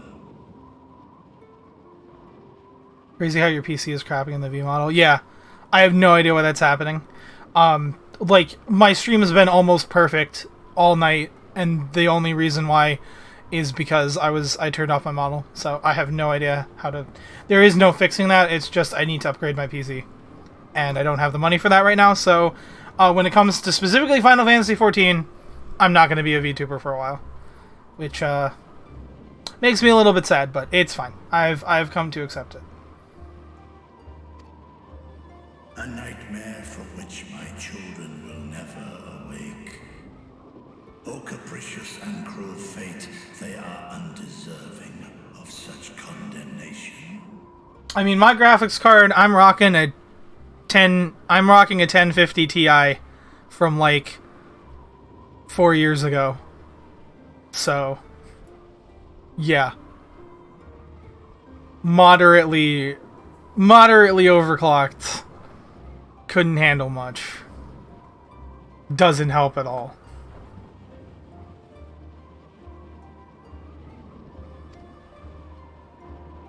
Will you wallow in sorrow or rise to the occasion? That being said, you streamed alright not long ago. Yeah, with every iteration of Final Fantasy XIV, sometimes they make different adjustments to the graphics. That's why they make little improvements here and there. I'm assuming that's what it is, because like there was they do a benchmark every time they do an expansion. It might be poorly optimized, but I don't know enough about the inner workings of Final Fantasy XIV. All I know is that I wasn't having that problem. My performance wasn't the best before Endwalker, but it was okay. Unless I went into like an area that was like super ridiculous. But then now it's like anytime anything exciting happens, the game is just like, all right. My frame rate's just like, all right, I'm gonna head out. See you guys. And I'm like, okay, well, I guess I'll stream at 10 frames per second. That'll be fun. Razat Han is leaderless. Before he passed, Ahawan sought to reveal the truth to his people. Honor his wishes. To what end? To breed a new conflict between dragon and man. These claws could reduce thee to shreds with a touch. These jaws crush thy bones to dust. Only through my proxy could I walk with my children. Without him, I am a bringer of fear, no different from the beasts which beleaguer them. Perhaps so. Only in death were Hraesvelgr and Shiva united. Indeed, whenever man and dragon have come together, death has ever been the inevitable result.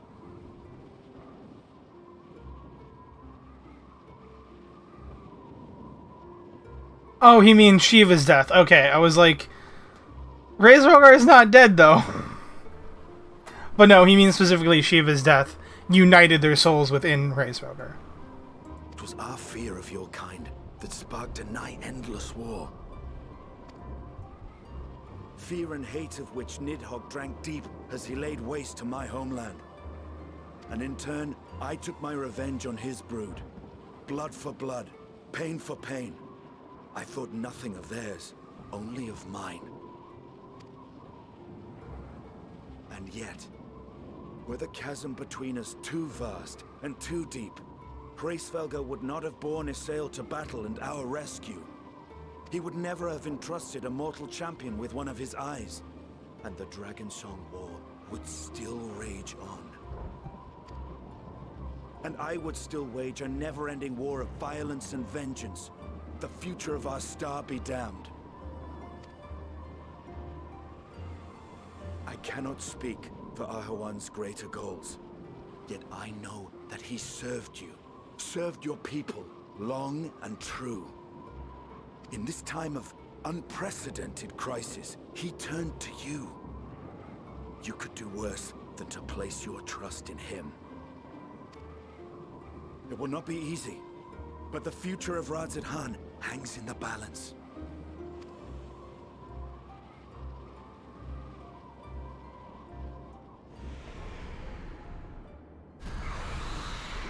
We have company.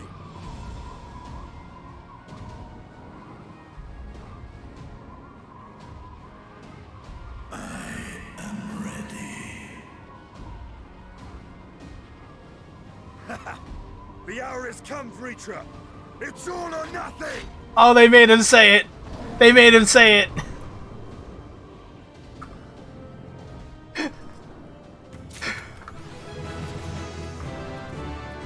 They made him say the things for the trailer. Oh, do I get it now? Hold on, please, please, please, please. Tell me I got it now.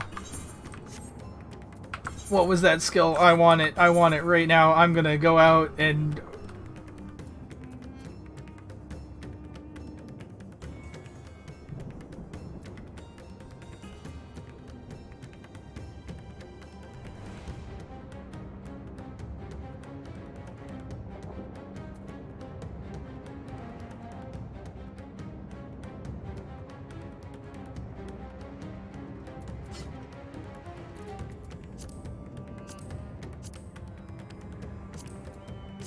I need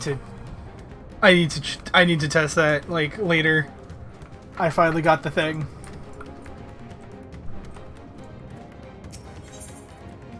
Matsuya cannot help but fear the worst.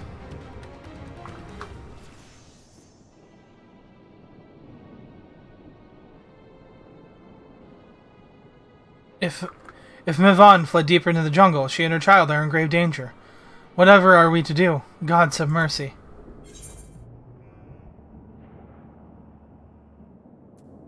You must try to stay calm, Matsuya.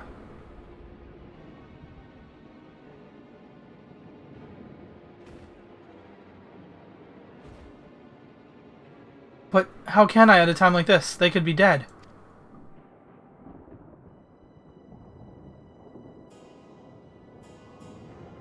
So, if I allow myself to be overcome by this fear, I too might become a beast.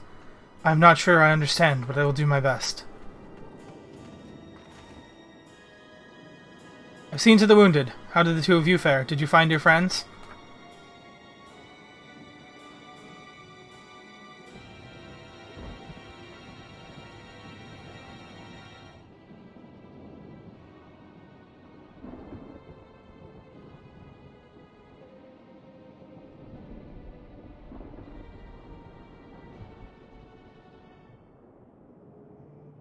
I see. In that case, let us help you find the mother and child. Before we leave, we must ensure the village will be safe in our absence. Alize and I will patrol the area and search for more beasts.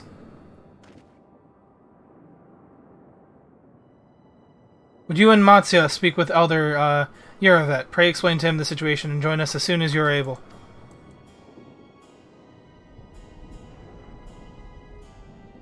We will save Meven and her child. We can do that much for Quarisaf. Quarisaf? I don't know how to pronounce that name. I don't know how to pronounce any of these names.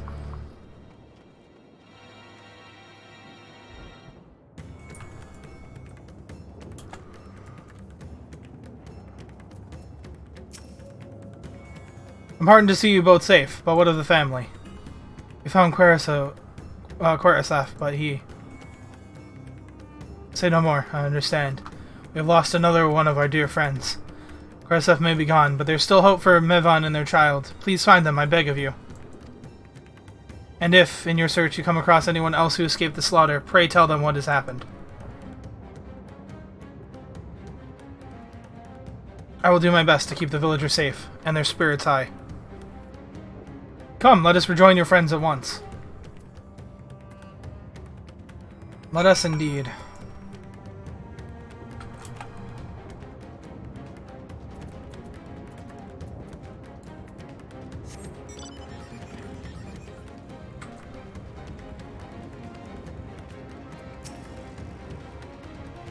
I'm pleased to report that the vicinity appears to be beast-free, no doubt thanks to your earlier efforts.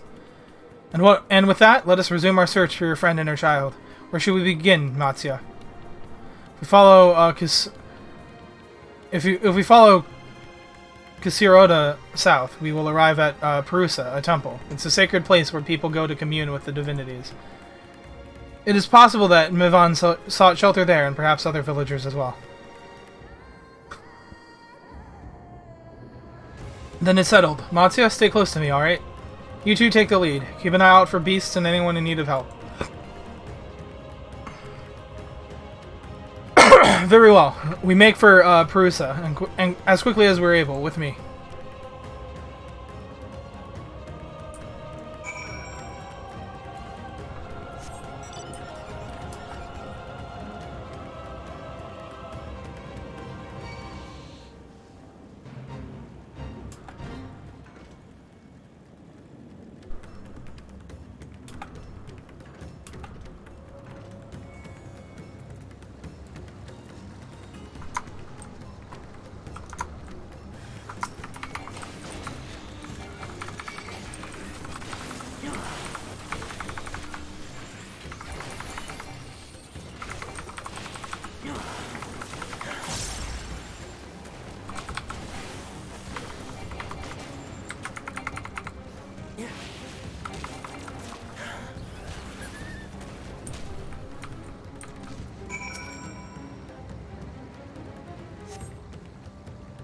Thank you. I thought I was done for.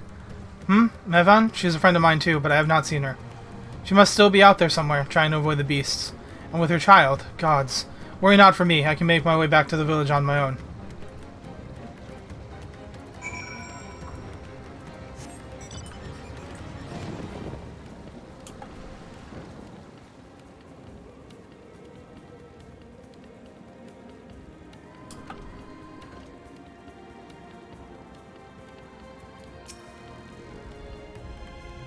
Mitsuki, wait. Perusa lies just up ahead, but something terrible has happened. The beasts have come, and many have already been killed. Alphino and Alize have gone to do what they can, but there are so many, more than I could count. You must be ready.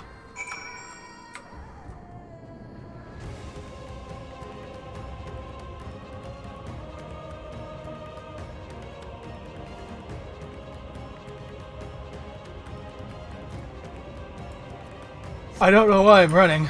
There we go. I guess I thought they would be closer.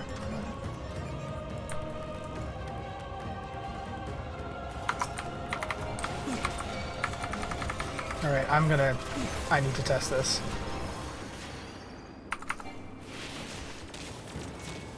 I'm going to just watch what happens here. I want to see.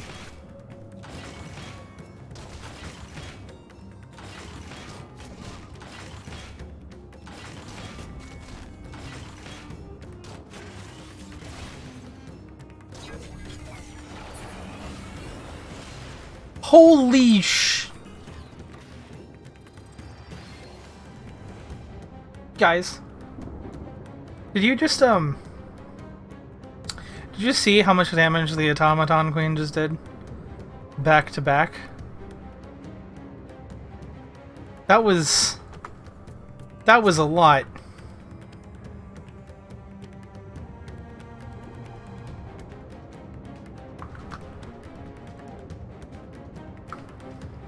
That was 9k on the pile bunker. And that was 9k on the pile bunker. Not crit. And 22k crit on Crowned Collider. At 100% battery gauge.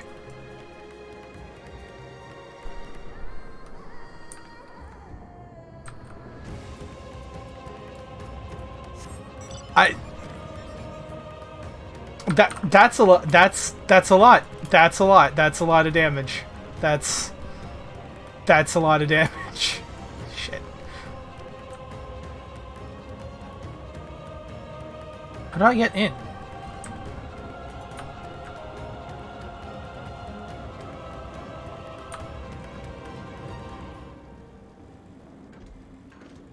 Okay, so yeah, Automaton Queen kinda slaps now.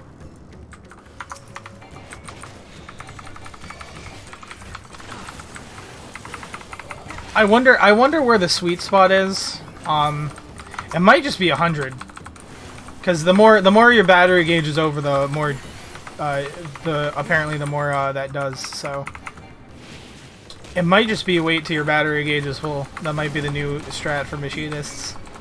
Or it might be like 70 gets you the best balance between damage and something else, or... Yeah, because you'd still want to go over, so...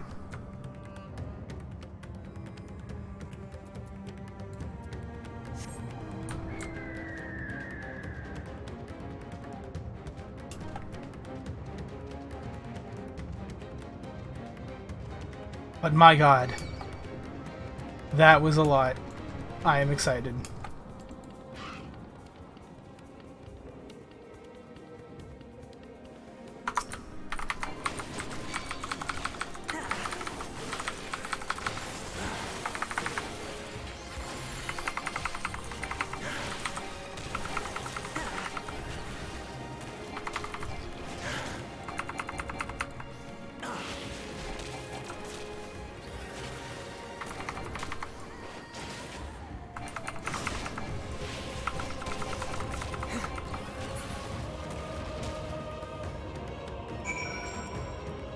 Something happened to this guy. I hope that lady's okay and not dead. But I mean, with the way this story is going, you know. Hope for the best, expect the worst.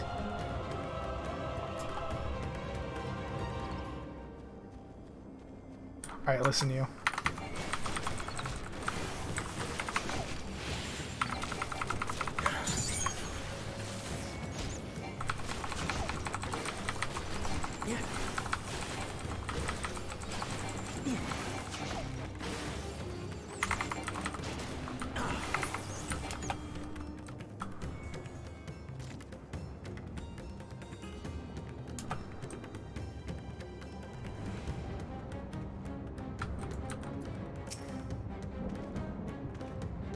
Here you are. How fare the others?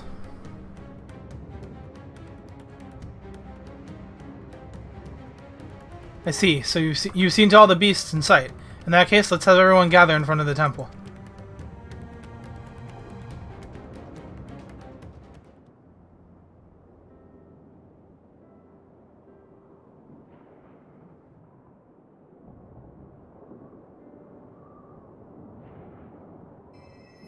Courage, friend. The pain will pass. Has anyone seen Mervan?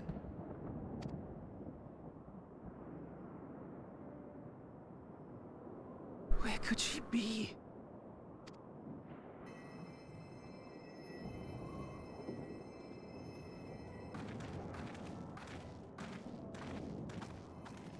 We've dealt with all the blasphemies, and made certain no villagers are still in hiding. Good work.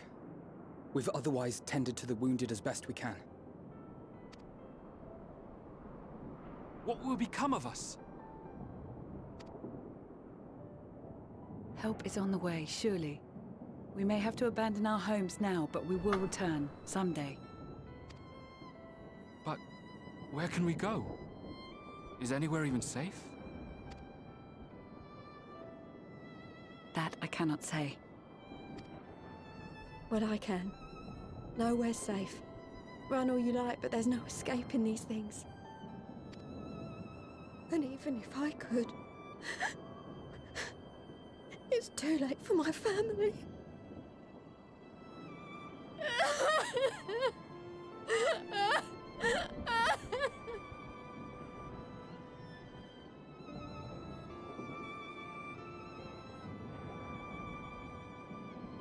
This isn't good.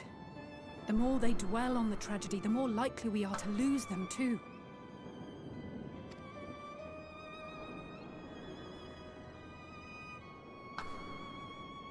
My friends! This is a place of worship. Should your heart quake with sadness, cast your mind to the heavens and remember. Remember the teachings of the old gods. Did they not implore us to stand fast when waves of sorrow break against our shores?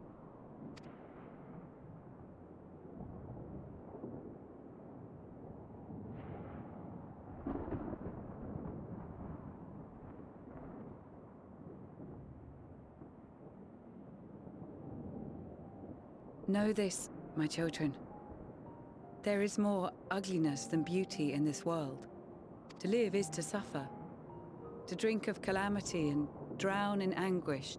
To toil and be tested, always and ever. 'Tis a perilous path you walk.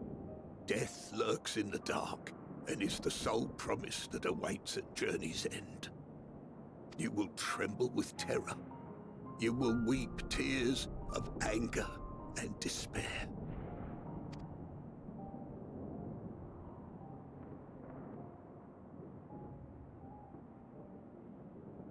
But do not avert your eyes. See your life for what it is. Then will you see how the hardships make you strong.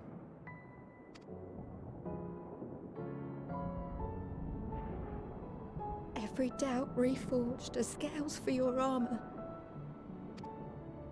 Every agony to temper your blade.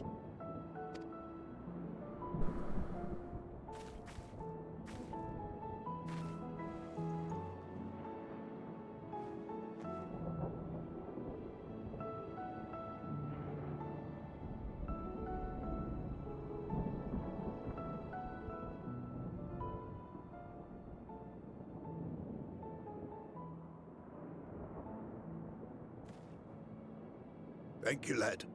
We'd almost forgotten who we are.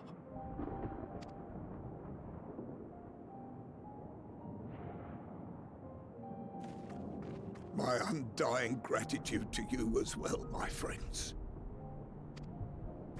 You were searching for Mevon, no? We must return home. I pray you help the boy find his friend. Gladly.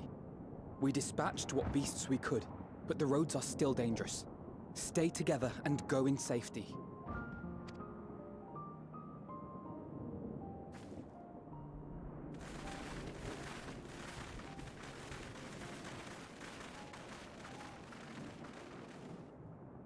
That was very impressive, what you did back there. Those words seem to resonate with your people. They should. They were the first spoken unto our ancestors by the divinity of legend. I'm easily upset, and fish are wont to flee a temperamental hand, so I recite the teachings over and over to calm myself.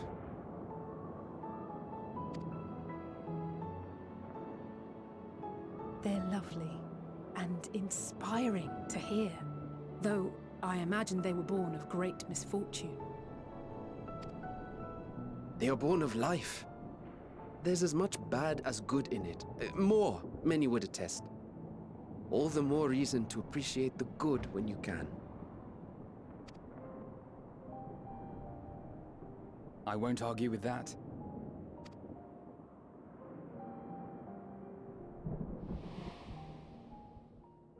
In darkness, seek joy. Surrender not to sadness, and see beyond despair. Walk free, and bear the light for others to follow.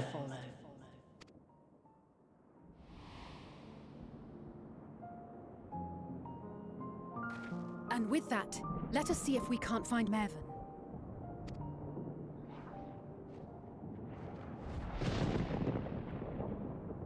Did you see? That beast was chasing someone.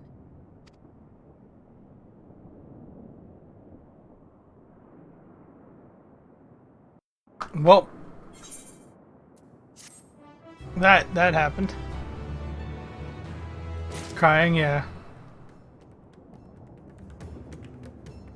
Definitely cry. Alize is gazing out intently between the trees. Over there! My view was blocked by the trees, but I'm sure I saw someone being chased by a beast.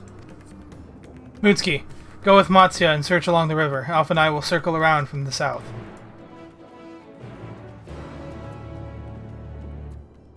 Well then.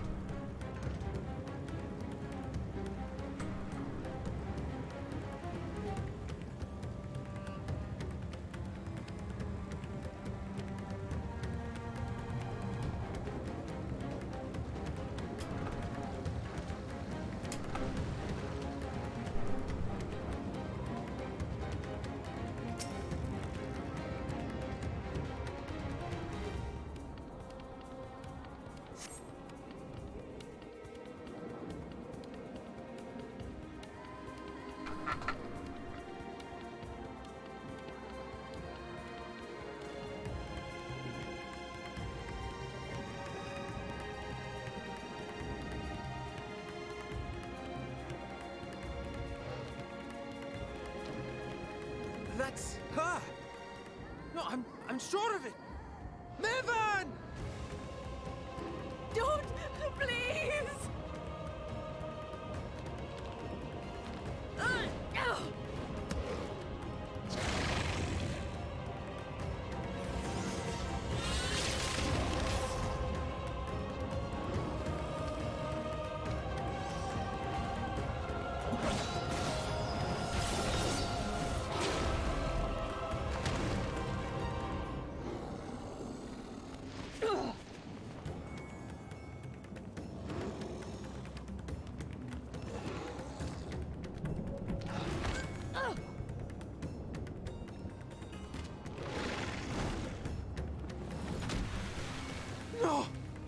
Lord have mercy!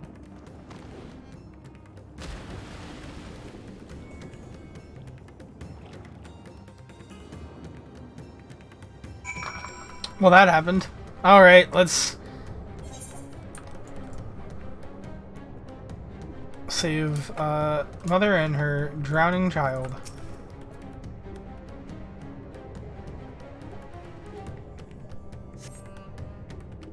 Evan's lifeless body floats before you, battered and broken. Her death no doubt came swiftly. Oh.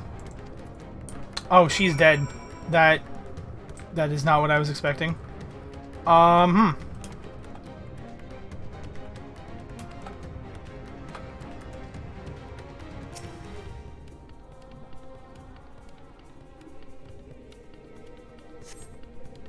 Take the babe in your arms. If she lives, you cannot tell. But she will surely not survive until you carry her to the, unless you carry her to the surface at once. Cheered 30 bits. Thank you. Thank you very much, Laughing Man. Sorry, there's a bit of a lot of stuff going on at once right now.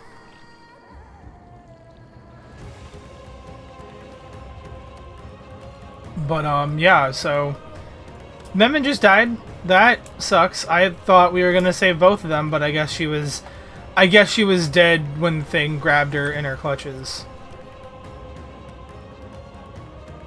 That's unfortunate. Oh, I surfaced on the wrong side. Okay, I'm a moron. Well, this child would be dead, thanks to my lack of a sense of direction, but luckily, this is not timed. I can make it to Alpha now.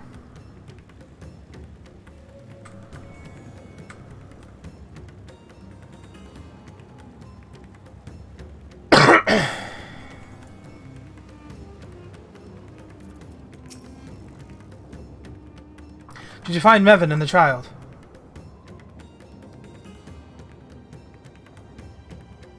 Damn it all. You have the child? Let me see her.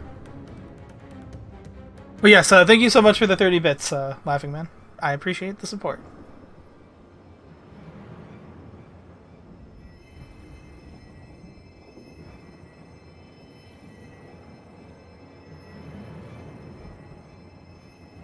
She's so cold, Alphino.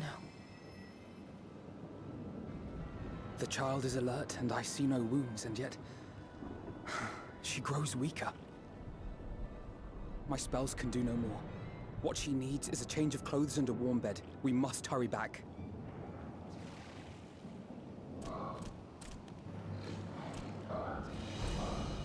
Not now!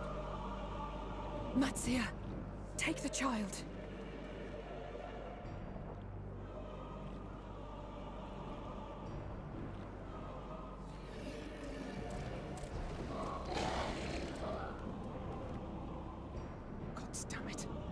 It appears we've made enough noise to be heard for miles around. More will be upon us ere long. We make our stand here. Matsia, can you take her back to the village? But the child, all by myself. You can't be serious. The beasts will follow you home unless we stop them here. And so we shall. Be strong, Matsia. Her life is in your hands. Right. I can do it. I know you can. We'll keep them busy, Matsia. Go! Quickly!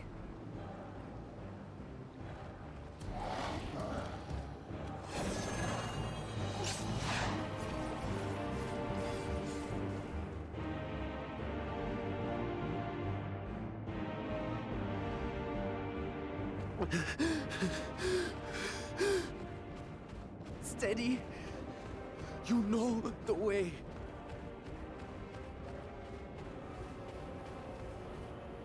No. No! Not you too.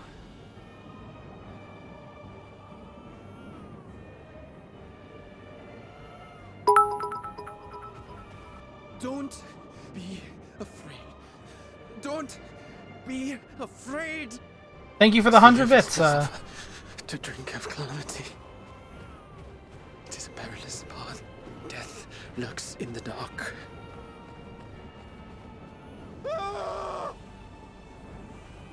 No! I'm not afraid! I'm not afraid! Ah! Do not avert your eyes. See your life for what it is. See how the hardships make you strong. Every doubt reforged.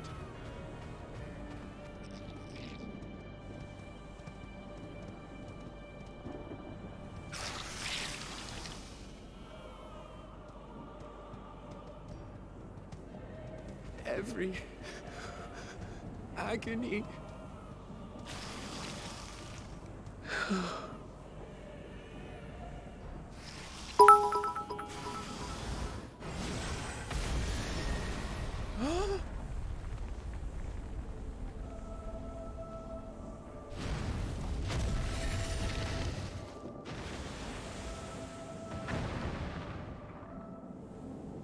The divinity.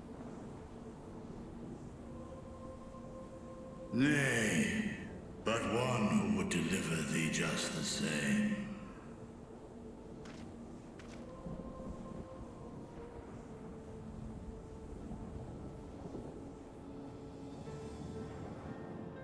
Please. You must save the child. She is all that remains of Mevan and Grasef. Please.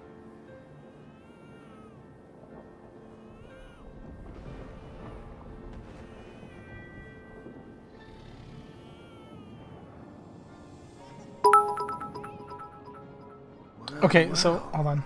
Seems the babe's taken a liking to you. Thank you for the bits. Thank you for the 100 bits, Laughing Man. Thank you for the 150 bits, Anonymous Cheer, and thank you for the 100 bits again, Laughing Man. Thank you so much. Appreciate all the support. I spied our friends as we flew in. They appeared to be holding their own against the Horde.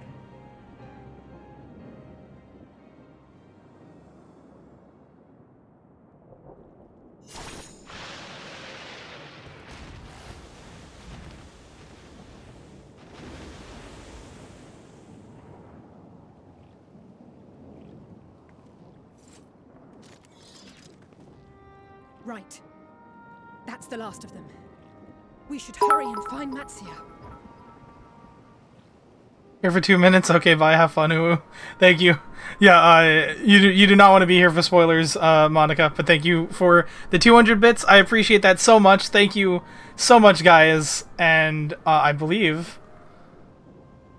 that's a hype train. Thank you, guys, so much. I was not expecting a hype train this late. But thank you, thank everyone. Thank you guys for the bits. Thank you, Monica, for the 200 bits. I appreciate that so much. I appreciate all the support. Thank you, guys.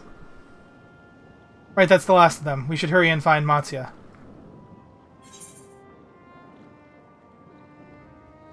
How would I know that?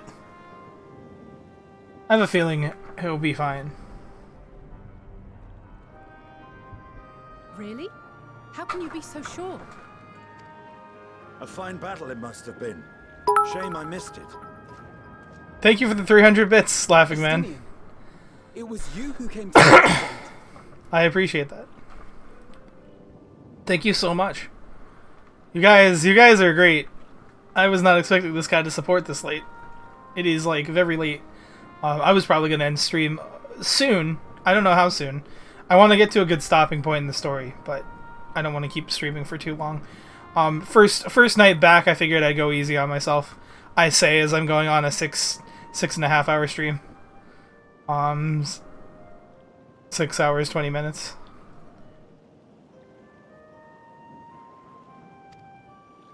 I was only along for the ride. Vritra was the one who saw the boy was in need. The two are headed back to the village. where the worm will honor Ahiwan's wishes and finally reveal himself to his people. Perhaps so. Will you go and join them? There's something I need to do first. Mervyn gave her life so that her child might live. She deserves better than to be left to drift alone. She deserves to be laid to rest beside her husband at least.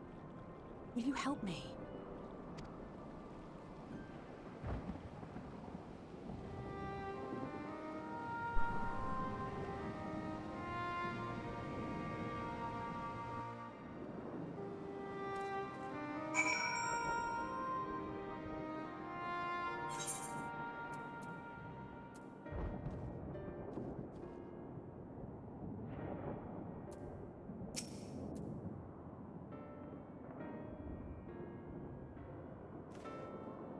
We've done what we can. Just where the villagers of Palaka stand to perform the funeral rites. If nothing else, Mevin and Quariseth died as they lived, as themselves, and not as beasts. Their souls will find peace in the ethereal sea. To think the day would come when even that smallest of solaces would be this comforting.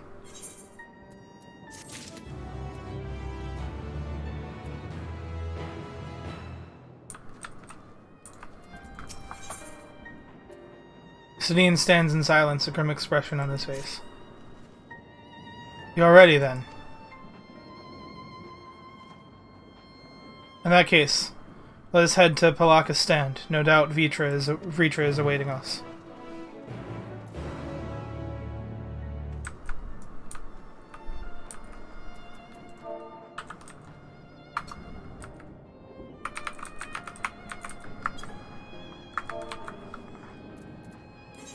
I can't remember the exact command. I thought I did. Oh, there we go. Offer a moment of silence. Okay. Well, that was not fun, but then again, this is the final days, end of the world and all that.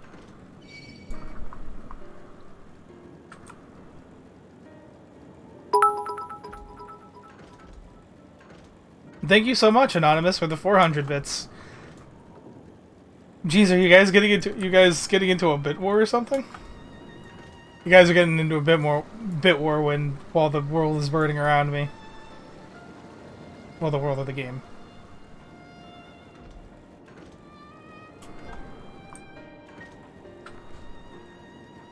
I think I might have just ran over his wing with my motorcycle, but that'll be fine. That's fine.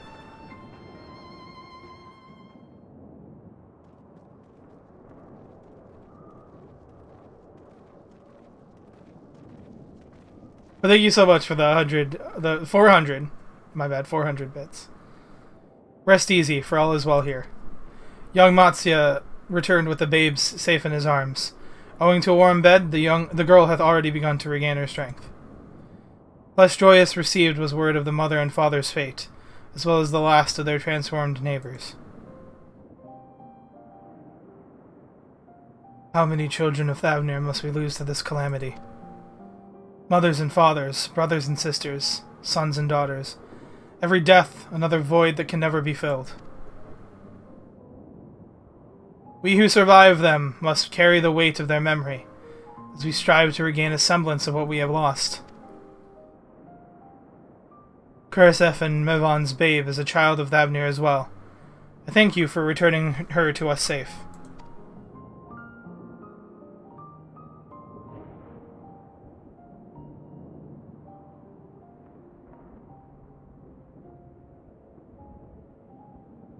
Oh, most great and merciful worm, I have not the words to express my gratitude. They say were it not for you, brave Matsya and the child would have been lost to us forever. Long had I heard the rumors that a mighty dragon had forged a pact of friendship with the satrap, but never would I have expected such a kind and gentle soul. Truth in part, but not in whole.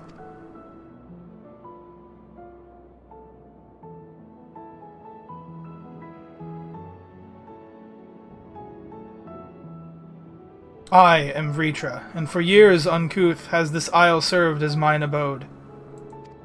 Uncounted, not uncouth. An isle I have ruled over as satrap, with Iowan as my loyal servant.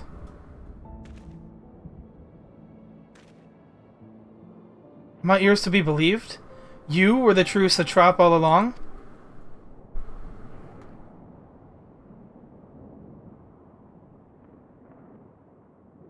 Nidhana, what are you doing here?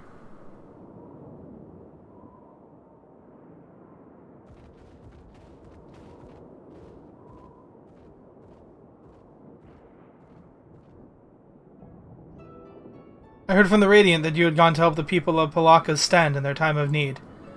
And so I and several of my colleagues from the Great Work came to offer our services. The alchemists have already brewed up some potions for Mevon's daughter. But enough about us. You and your role are the far greater enigma. If you were the true satrap all along, could it be that young Varshan was created to serve as your emissary? Thou didst suspect the boy was but a simulacrum? A rumor has circulated for many years around the High Crucible that our most skilled alchemists were once commissioned by the satrap's family, in secret, to fashion a mammoth indistinguishable from a living boy. Looking at Varshan with that knowledge, I simply put two and two together. I was not alone in drawing this conclusion, but like me, they no doubt recognized that the satrap was using the simulacrum to work more closely with his people, and decided not to press the issue. I'd always assumed one of Iowan's associates was manipulating it from afar, though the truth is indeed far more surprising. It is an honor to meet you in the flesh, Master Vritra. Pray allow me to express my gratitude. If you had not believed it, well, suddenly I can't read. If you had not believed in and given unto us your scales, I do not know where we would be. Thank you, from the bottom of my heart. 'Twas thou and thy fellow alchemist that fashioned the means to unmake the towers. You were the saviors not only to Radzat Han, but the star. Far too kind you are, Master Vritra, but the star yet wants for salvation. Once more will my colleagues and I commit the knowledge and resources at our disposal to the mission of aiding the people in this, their darkest hour. 'Twould seem this place is in good hands. I would return to see how Radzat Han fares. What will you do, Scions? I worry for the survivors we met at Perusa. Shall we pay them a visit before making our way back? In that case, might I ask a favor? Nothing too burdensome, I promise. This way.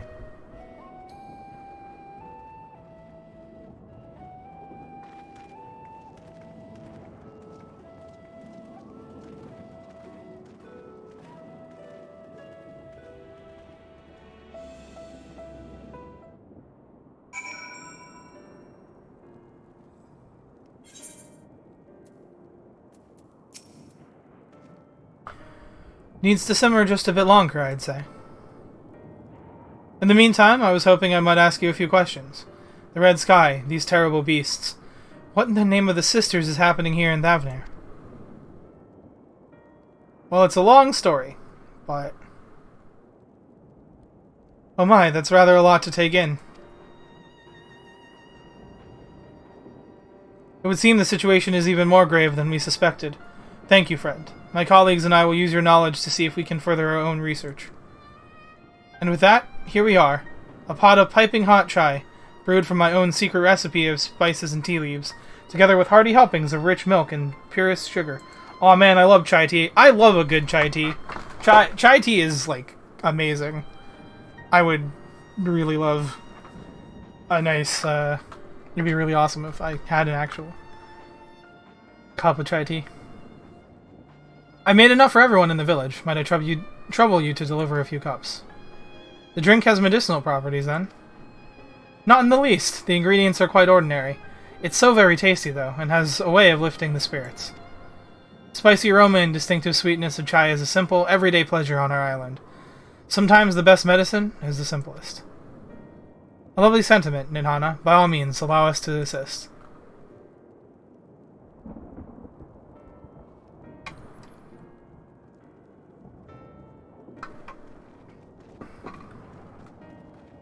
Will you lot distribute the hot beverages? I'll do a sweep for errant beasts to slay. A far less arduous task, no doubt. When you've finished, look for me at the... He said a name. And I clicked the box because I thought I would be able to say it. And I did not, so I am silly.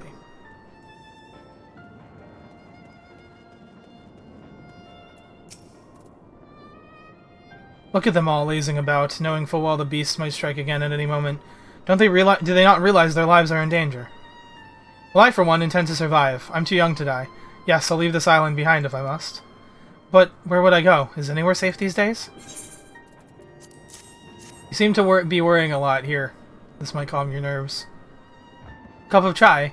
Can't you see I have more important things to worry about? No, you're right. It's precisely in times like these that we must strive to remain calm and steady. I do believe I'll visit the Elder and see what needs to be done. If there's any way I can aid my village and my friends, I will do it.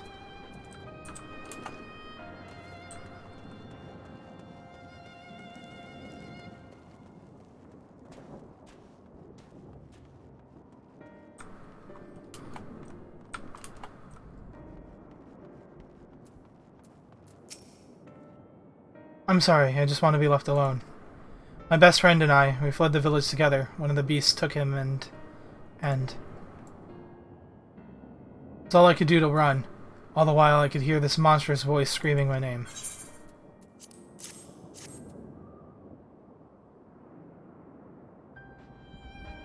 This is for me? Ah, we used to drink chai together often, shared stories over steaming cups after a hard day's work.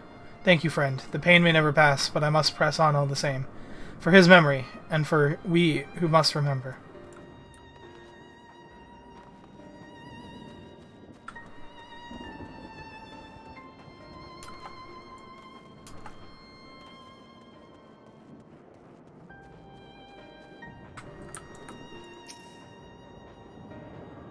Wait, I know you. You were the one who saved us from those beasts back at the temple.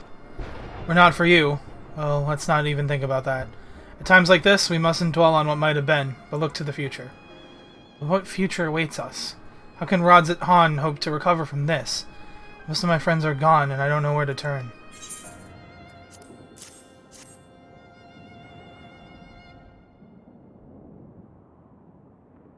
A cup of chai. Well, if you insist. Ah, that aroma has a way of clearing the mind.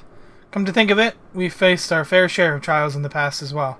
No matter how hard the times, we've always come together as a people united. One day at a time, one step at a time. But that is all any of us can do.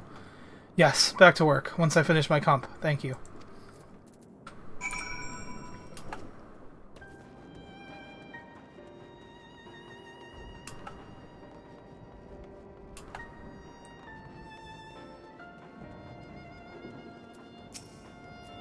Thank you for delivering the chai, Mutsuki. Did it help to lift the villagers' spirits? That is heartening to hear indeed. The final days show no signs of abating, but that is all the more reason that we must try to keep our composure. Our lives have been forever changed. The people we have lost will never return to us. These tragedies will long weigh on our hearts, but we have the capacity to live with our suffering, to carry the agony till we too join the fallen in death. It is not a surrender, but a recognition, for it is only in acceptance that we find the strength to move forward.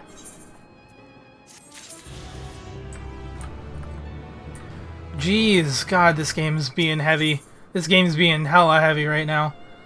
Matsuya is eyeing you as if there was something he wants to say. As you have finished your deliveries, might I talk with you for a moment? I was curious to know, what has become of Mevan and Quaresef's remains? Oh, thank you, friend. Surely they will be able to rest peacefully by each other's side. I and the people of Palakistan will perform the rites as soon as we are able. As for the child, it will not be easy for her, growing up without her parents. But I promise to do what I can. When she is able to eat solid food, the fish I catch will help nourish her.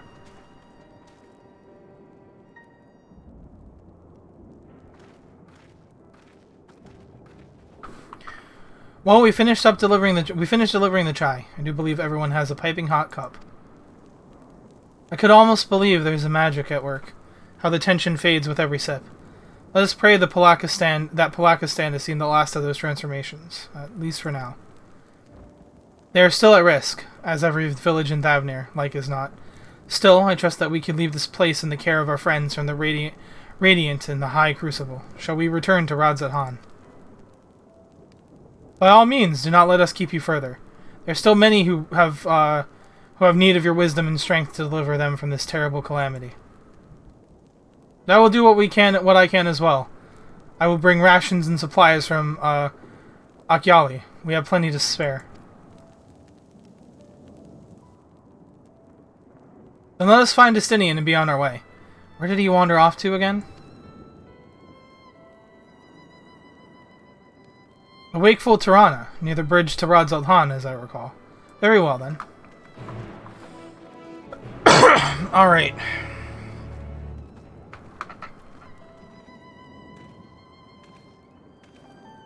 I think once we get back to Radzat Han, once there's a good stopping point, I think that's probably where I'm going to end the stream for tonight.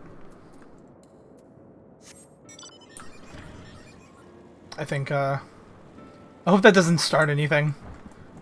If it starts something, I'll have to postpone it, but like, I'm hoping that to at least get to a good stopping point.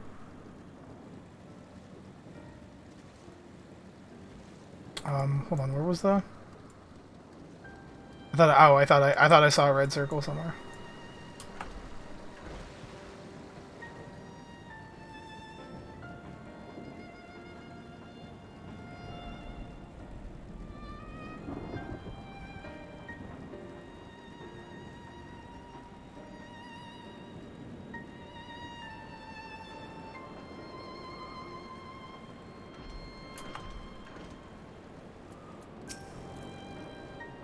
Alphino told me everything. Full glad I am to hear the people are safe.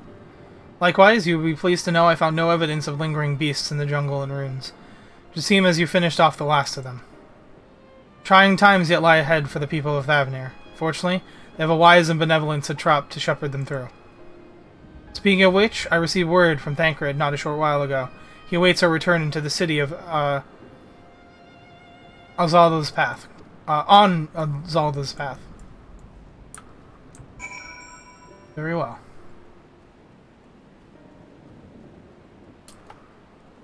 Let us go. Let us enter.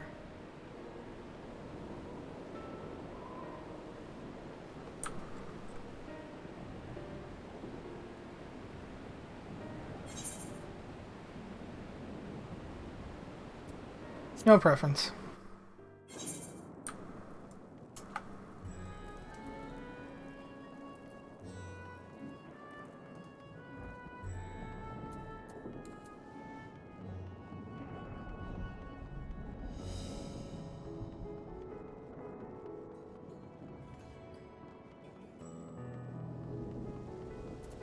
Thancred.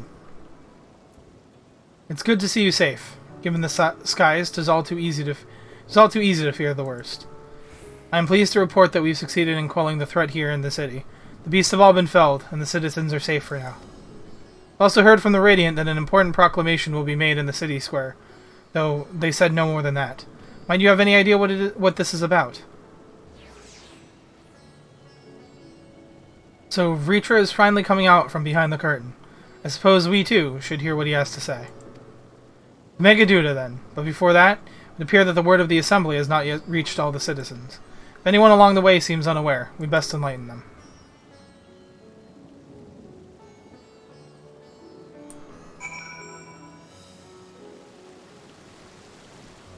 Search for townspeople who missed the announcement. Wow.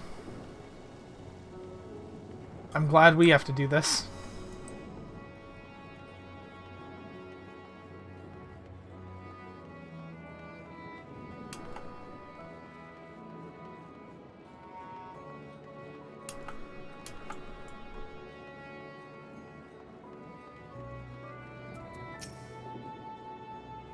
Are the beasts all gone? I've been hiding, and I'm too scared to go out and look. Oh, that's a relief. I thought that one of those beasts was going to eat me. I wonder where Varshan is. He's the slowest runner. I hope he got away. He could be with the other people from the palace. Maybe I'll see him in the square.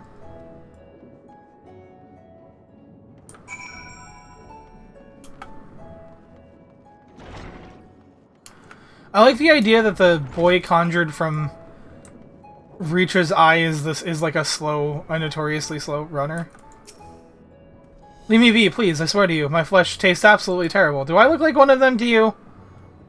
Oh gods, what are you doing, scaring me like that? If we're not quiet, those beasts will find us. All the beasts are gone, we're good. The square, you say? But that's where the satrap was killed. With my very eyes I saw him crushed in the creature's maw. So many lives lost, such a terrible carnage. You say there's someone else who would lead Radzat-Han in his stead? Whoever they are, they say anything to sully the memory of our beloved satrap. I'll make them regret it.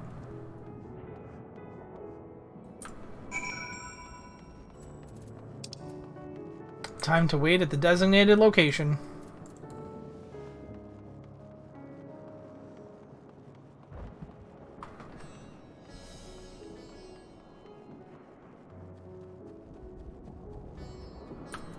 What you still have to say? Welcome back, Mutsuki. Alphino told me everything. I was pleased to hear that Vritra has chosen to reveal himself at last. The people of Radzat-Han need a strong and wise satrap more than ever. What about Graha? I hear you were able to bring the situation at Palaka's stand under control. Every life lost is a tragedy, but you should take pride in doing what you could. While I assumed command during the earlier panic, I did so instinctively and out of necessity. It is not my place to give orders, but I am glad the people heeded them.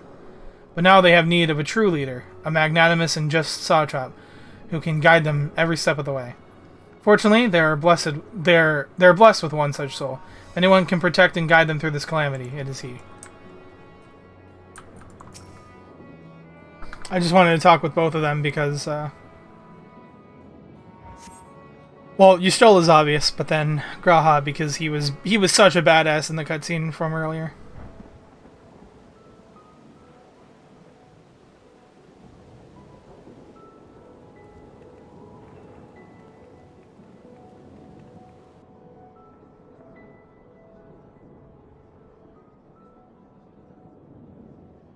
Look! Someone's coming!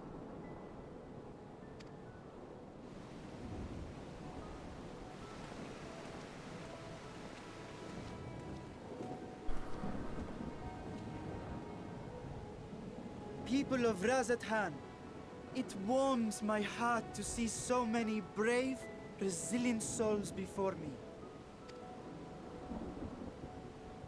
Today, I would share with you a great revelation. But before I do, I must make a humble request. Do not be alarmed, nor avert your eyes. See the one I unveil for who he is, and know that he means you no harm.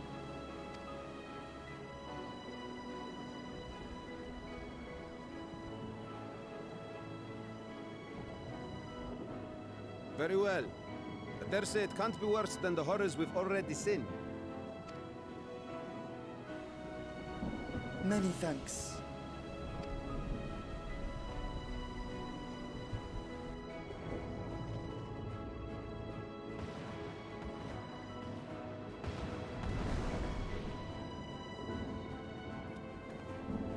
A dragon!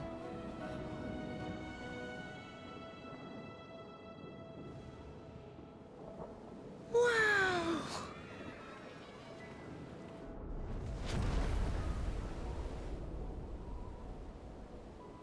People of Radzat-Han, I am Vritra, and for years uncounted hath this isle served as mine abode.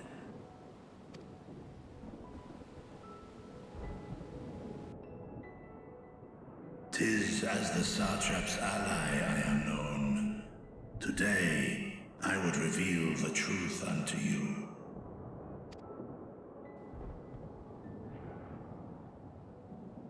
Let us hope they accept him.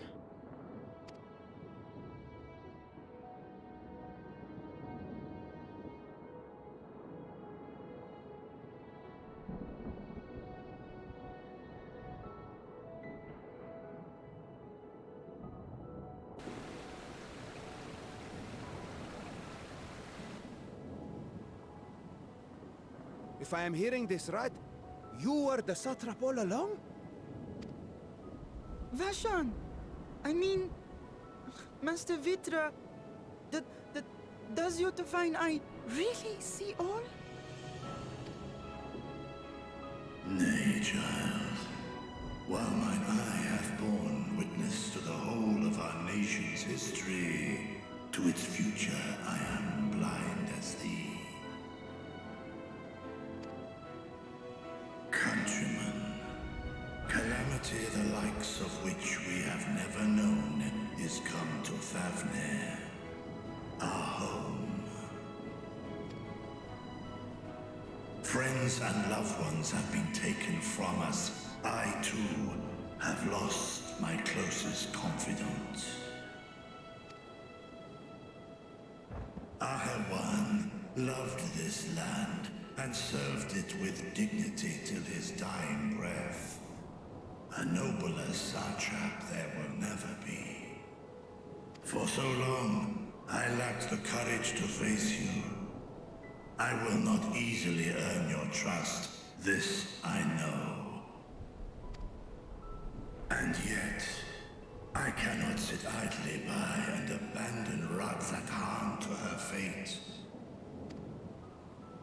A font of boundless vibrancy, this jewel of the ocean. Since time immemorial, hath she glittered with every color imaginable.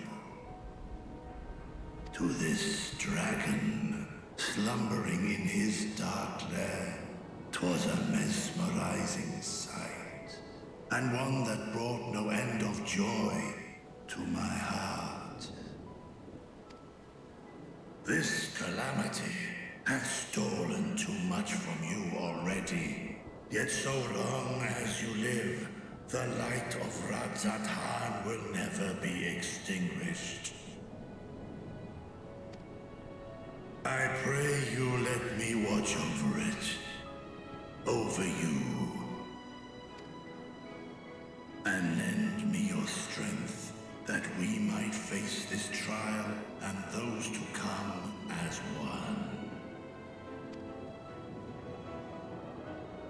I do not know you, dragon, but I thank you for speaking the truth to us.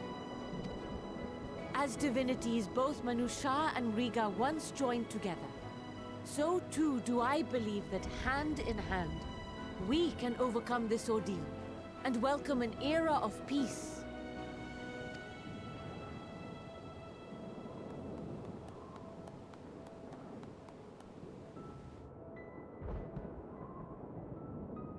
A sight that would have surely brought a smile to Azael's face.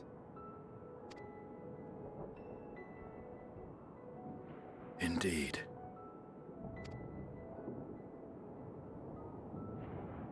Jada Kakarot, thank you, thank you, oh no.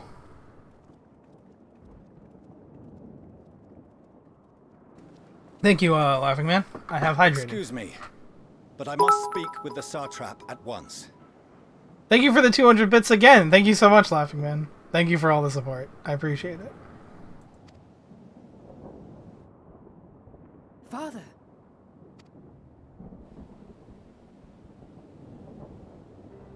You have suffered dearly of late, yet you must endeavor to look beyond these losses to the future you yet have. On behalf of the Forum of Sharlayan, I come with a proposal by which you, the people of Radzathan, might be saved. Thank you again for the 10 bits. Thank you so much, Laughing Man. I appreciate you so much. I appreciate all the support. I'm like ready to end the stream. It's late, but you guys are still awesome. You guys are still supporting me.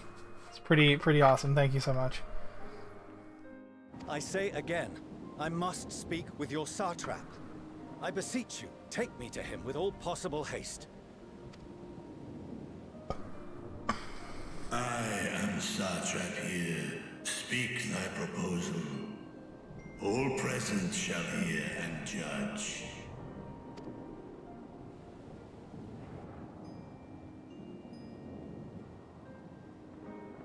If I have given offense, then I apologize.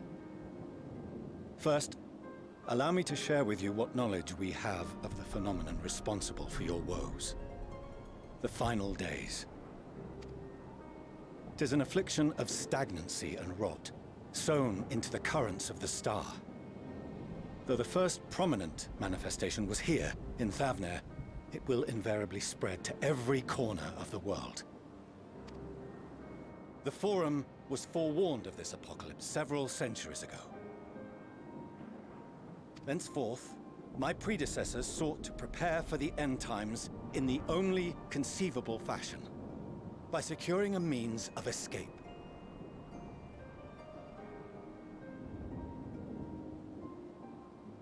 How far do you think they are? They kind of fucked it up saying Final Fantasy XIV.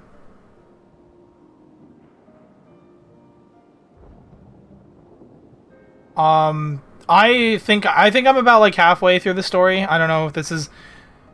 I think halfway is a good like assumption. Maybe a little bit further, like after I did that part, but I'm definitely not close to the end.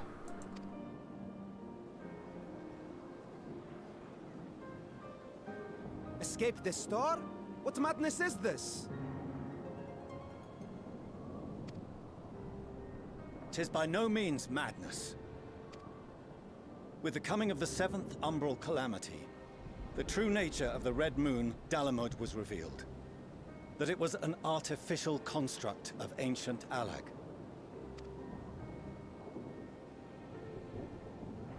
But what of the Silver Moon? This celestial satellite is yet another technological marvel fashioned and maintained by ancient allies. A ship that will sail the heavens and deliver our people from destruction. And by our people, I speak not only of Sharlayan. We mean to save every man, woman, and child it is within our power to save. Including you, our dear friends of Radzat Han. Recent events necessitate adjustments be made, and quickly, but we can and will escort you safely to the moon.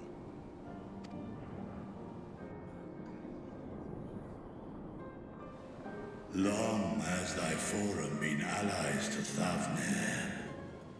I trust thou dost not extend this offer lightly. Yet I wonder, is this truly the way? Is there a future to be built for us beyond this star our father deemed the last bastion of hope? It is for that very reason I come before you and your people. To answer any and all of your questions. To offer my assurances and allay your fears. Though, if you wish the best for your people, I advise you to render your decision swiftly.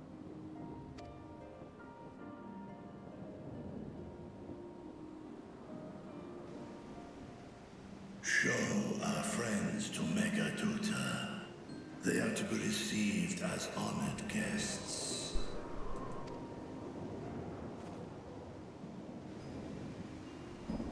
Worry not. Whatever decision is reached, your paths shall be yours to decide. Until then, heed the warning of these brave heroes. Guard your hearts against fear and despair, for it is within such fertile soil that the seeds of blasphemy find purchase. Remain calm and attend to your daily tasks. I shall return anon.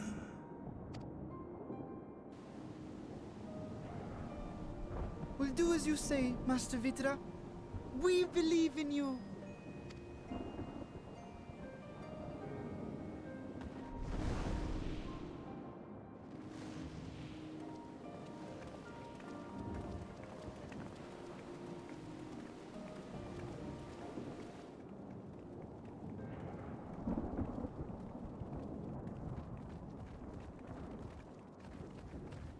Oh, you're still here. What a relief. Nidana, what's the matter? Has something happened at Palika's stand? Oh, no, not that I know of. I just hope to hear your thoughts on a theory of mine. All who undergo the transformation are drained of their ether, yes?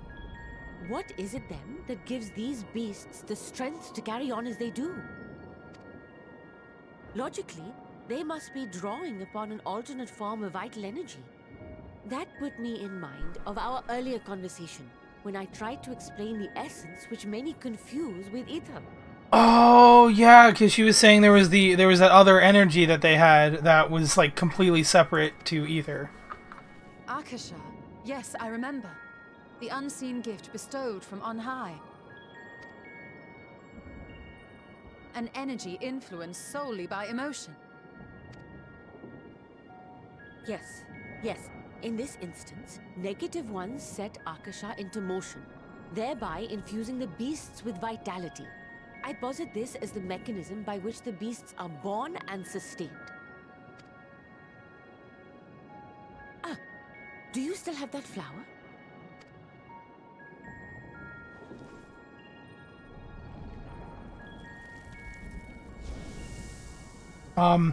Not anymore.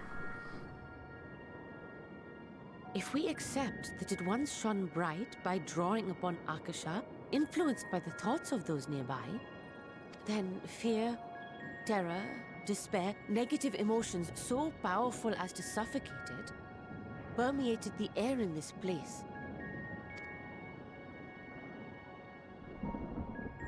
You must be very careful. The forces which drive the final days may be beyond our ability to perceive.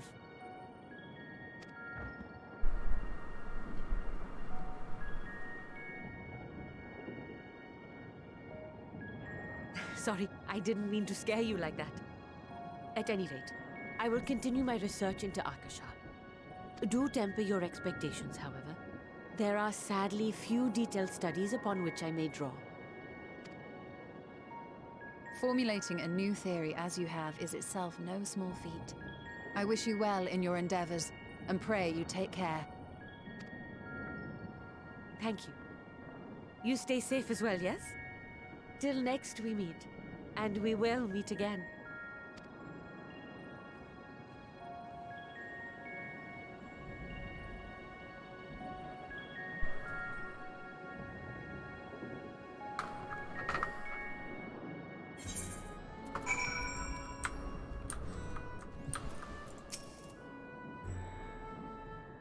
As far as we have come, and after all the horrors we have seen, there is still so much we do not know about the final days.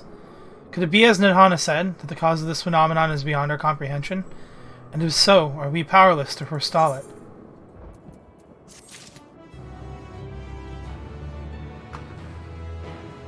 I'm going to see what the next quest looks like. If it's like to return to Charlene or something, I'll do that real quick, but... Radiant Hosts has a message for the Scions of the Seventh Dawn. Greetings, honored Scions of the Seventh Dawn. I have a message from His Excellency, the Satrap. Brave Scions, you have my gratitude for aiding my people in this most trying of times. Alas, matters here at Megaduda prevent me from meeting you all in person. As a token of mine appreciation, I have arranged for a feast to be held in your honor. May it nourish you in preparation for the trials ahead. Such are the words of Master Vritra. The feast he speaks of awaits you, at, Meridian's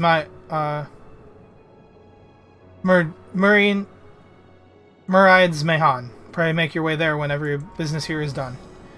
We thank you for your kindness. Indeed, I was hoping we might find a place to discuss our next course of action. And that seems like an ideal venue. Alright, we'll celebrate a bit. We'll do the celebration thing. Ah, and to you, Mutsuki Yuko, there's someone we had hoped to introduce you to in particular. While I am loath to detain you further, might you spare a moment of your time? A personal invitation, knowing full well your services are in the highest demand right now. This must be important. Worry not, we'll save some food for you. Thank you for the 40 bits, Laughing Man, I appreciate it. Thank you so much. Thank you. This must be important. Worry not, we'll save some food for you, so take all the time you need.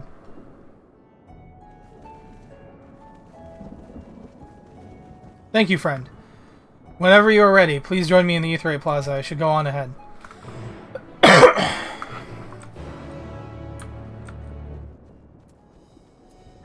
Alright, I'm hoping we're getting to a good stopping point.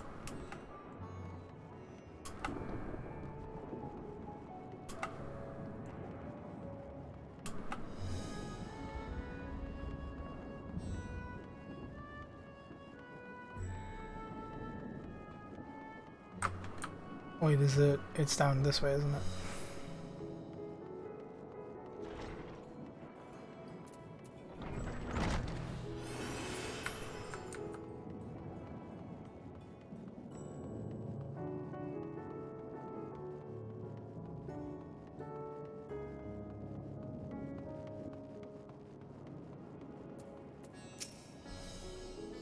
Access to the Ether 8, access to the Ether 8 you see there has been restricted to a select few ever since the tower first appeared. We sincerely apologize for the inconvenience, but it was deemed too dangerous to permit the free movement of visitors at a time of emergency, a risk we could not take. In light of recent developments, however, the Satrap has decided that such restrictions would only hinder our efforts to combat the final days. As such, I would encourage you to attune with the Ether 8 before proceeding along the corridor. They finally unlocked the Ether 8 for us. Yay!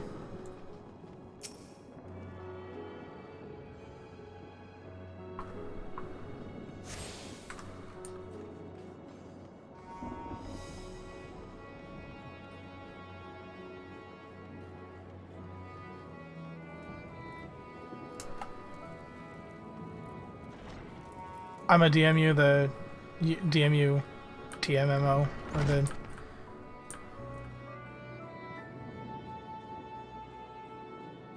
Oh, the logo?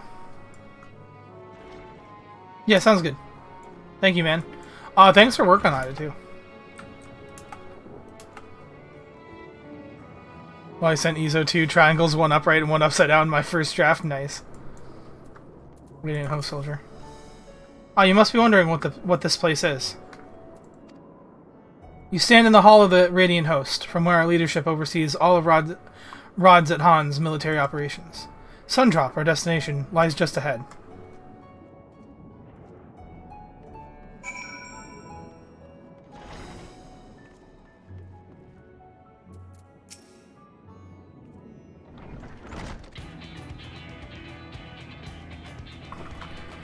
Welcome. The music just started going hard.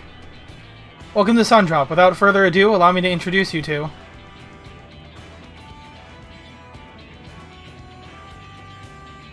Oh, so you're the famous Mutsuki Yuko, eh? I knew the moment you stepped through the door. You have the look of one who's walked through hell. Sure, Bont, please, you are speaking to the Satrap's honored guest and the savior of our people. Can you not show a modicum of respect? What disrespect is there in paying a fellow warrior? What disrespect is there in paying a fellow warrior a compliment? We're all friends here, or will be soon enough. More formally, then, for the benefit of my countrymen, it is a pleasure to have you with us, O great champion of Eorzea, scion of the Seventh Dawn, warrior of light, an all-round good egg, I'm sure.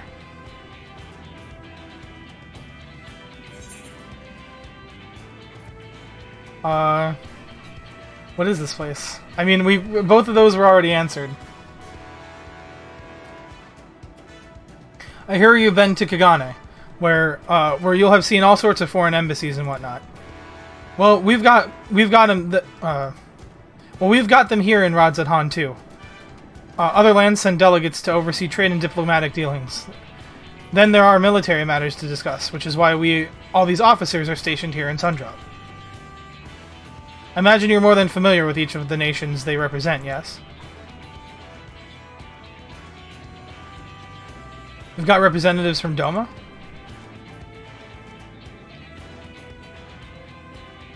Ul'dah and Ala Mhigo.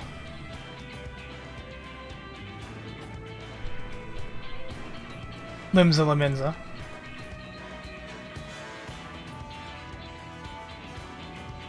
Gridania. And last, but never let it be said least, Ishgard. They're the eyes, ears, and mouths that bridge the distance between Rod's at Han and their respective homelands. We've used this brief respite to share the details of our plight with our overseas counterparts. And wouldn't you know it, all of their leaders requested a few words... Sorry. And wouldn't you know it, all of their leaders requested a few words from you specifically. You're a man in high demand, eh? And so, would you mind regaling us with your own account? Indulge us before you indulge yourself.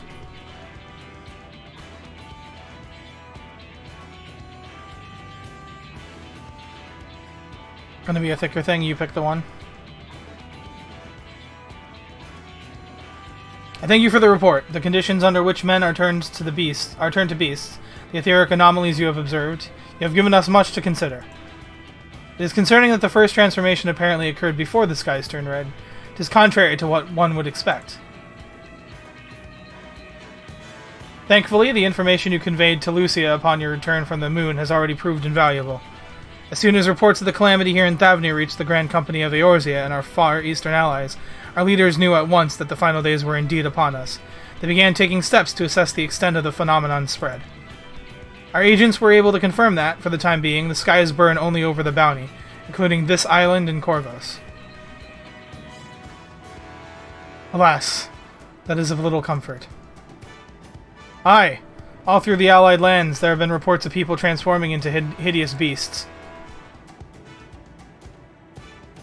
From what little we have learned, these incidents are similar in nature to that involving the merchant Kalzal. As was the case here, the victims underwent the change prior to the heavens being set ablaze. And so, while the burning skies have yet to manifest beyond the bounty, the transformations do not appear to be subject to any similar restriction. If anyone anywhere overcome by despair can turn, then nowhere is safe. That's about the size of it. Speaking of which, we ought to give these creatures a name, don't you think? Here in Radzildan, we've taken to calling the first to change, which tend to be the biggest, blasphemies. As fitting of a name as any, to ensure the clarity in future communications, we shall urge our comrades to adopt this terminology. Our leaders have taken measures to deal with the threat, to the best of our abilities.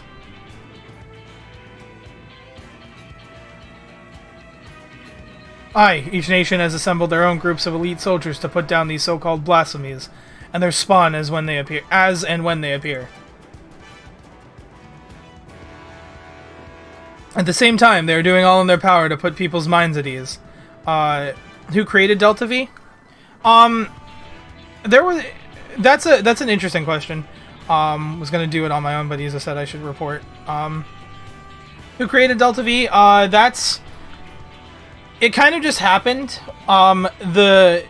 Shar was part of it, Ira was part of it, and I was part of it, and pretty much any of, we all kind of just, we did a collab, we did a big collab with people, and then someone said, yeah, we got... You get that? Okay. Yeah, so, it's... There isn't one single creator of Delta V. Same time, they are all doing their power, they're doing all in their power to put the people's minds at ease and preventing panic and fear from spreading. That said, brave souls with the strength and fortitude to fell these terrible fiends are not easily found.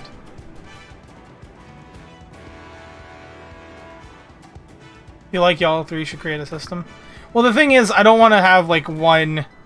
I don't want there to be one leader, quote unquote, of Delta V. You know, because it's everyone can do what, it's very free. It's supposed to be very free. Just so, and it is for that very reason that we turn to you. Pray lend us your strength and help us to slay the blasphemies that plague our homelands.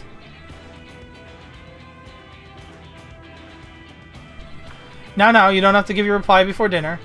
I should also mention that each blasphemy seems to possess wildly different characteristics. What works well against one may serve you poorly against another. So before you go rushing off to save everyone's day, I have a word with the delegates. They'll tell you what to expect.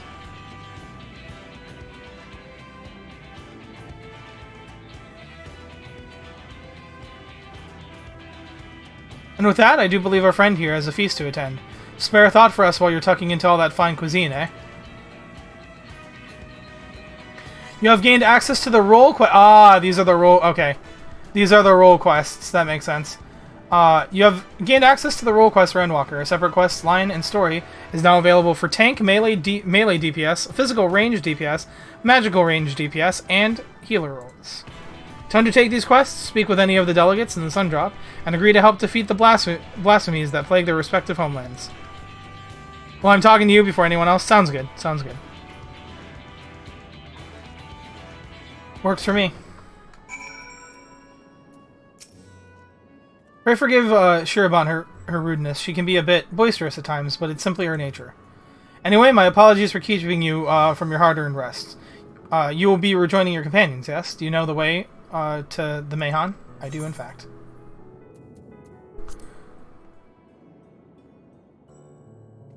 Glad to hear you're becoming familiar with our fair city. You'll be pleased to hear that all the drinks are on the house, so order whatever suits your fancy. And with that, I must return to my post. On behalf of all the Radiant hosts, I thank you and your friends once more for lending your strength and courage to Rodzat Han in our time of need. We shall endeavor to fight the good fight to the end, that we might honor Iowan's legacy and serve Master Vritra well. You have my word that your efforts will not be in vain. God, I definitely need to take a bit of a break. I am getting tired and I am stuttering a lot. Or not stuttering, but like tripping over my words a lot.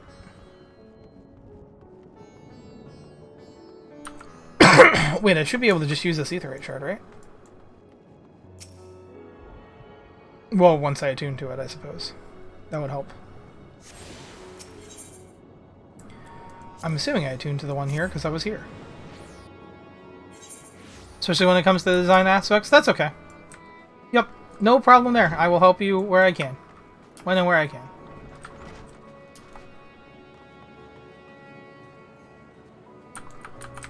Milium, let's go. Welcome. When the Satrap asked us to entertain a party of honored guests, I was wondering who it might be. This is a lovely surprise, to say the least. By the way, I heard all about Kalzal from your friend Grahatia. I understand that there was nothing that could be done, but I was heartened to hear that he meant us no harm. I cannot thank you enough for dispatching the beasts. At the smallest token of our thanks, your food and drink tonight are Married Street. Speaking of which, we shall start. What shall I start you off with? A glass of your finest local spirits. As you wish. Pray join your friends, and I will bring you your drink. Hey, Stola. Welcome back. Whatever did the Radiant want with you, pray tell? Our allies have sent military delegates? That's news to me. Mind sharing the details?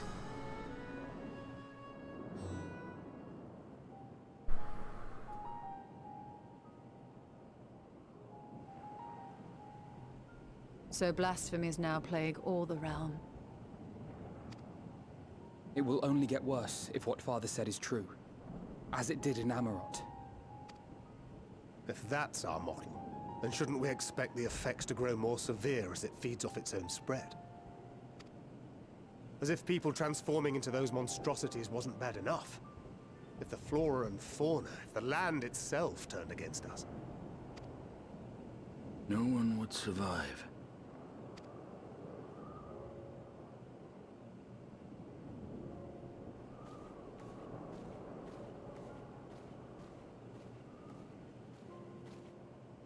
Here's your order, friend.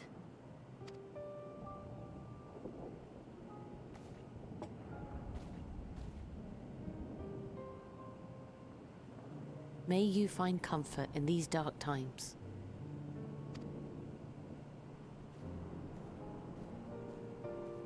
I don't know what this is, but it comes in a giant mug. Where do we go from here? And it's got a lime wedge. It's gonna be a good drink. If there's one thing we've learned, fighting blindly and simply reacting to what comes will accomplish nothing. We must find a solution that addresses the fundamental cause. Before our strength is exhausted, before this crisis spirals out of control. Is there something, anything we've overlooked? If there is an answer, Hydaelyn herself will have it. 'Twas she who bound Zodiark and forestalled the final days. Technically speaking, it was Zodiark who forestalled the final days. Hydaelyn just kind of bound her. Bound Zodiark. Alas, we have heard naught from her since the Tower of Babel. Whether she cannot or will not speak, I can only speculate. Even the flower she gave us is no more.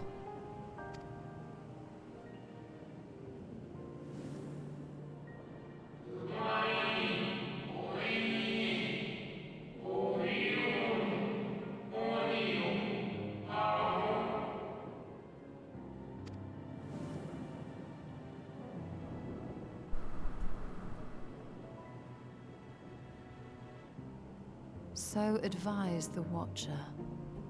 What could be the significance of that name? It is entirely unfamiliar to me. To me as well. It meant something to the ancients, though. In our time. Most surely. Yet I do not recall a single mention of it in the records of Anida. Another dead end. And quite literally. It's not as if there are any ancients living we could go and ask. Not alive as such, but not quite dead.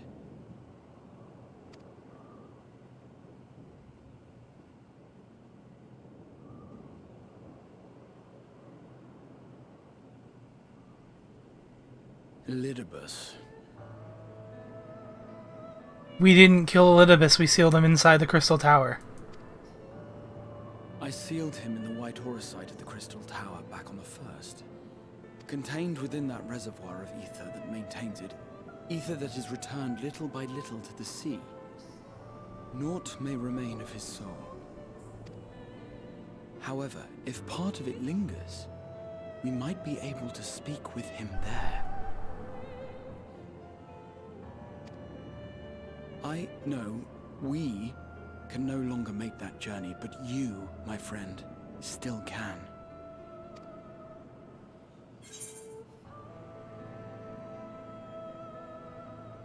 Be an opportunity to look in on the others as well.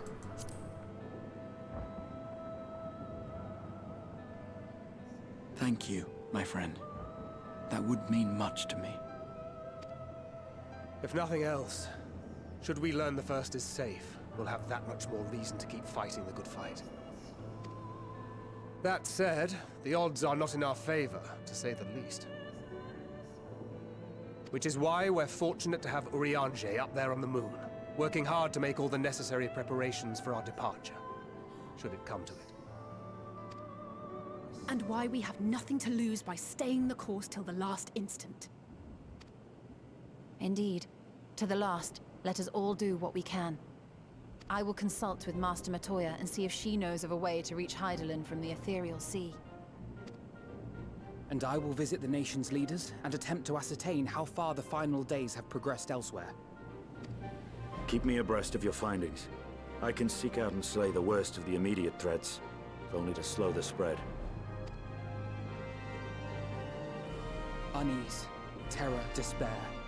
Try as we might to suppress them, these emotions will return to harry us time and time again. But when they do, remember this.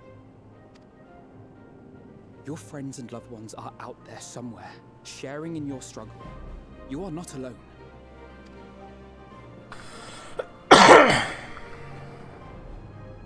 So ends the brief respite before the next revelation. Yes, so much left for you to see. Where beginning ends and end begins.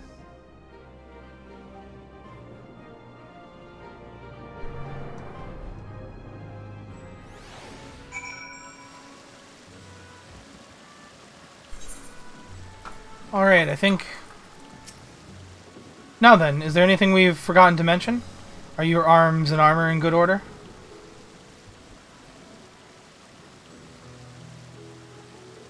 In that case, it's time we each attended to our tasks. And when you arrive on the first, give my regards to Reen. Tell her I miss her.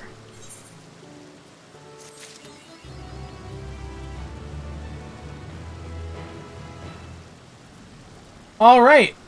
I'm thinking... that right now... That's gonna call us. I think this is a good place to stop. Man, that story got really heavy. I wound up going a little bit later than I planned to. But I think this is a good stopping point.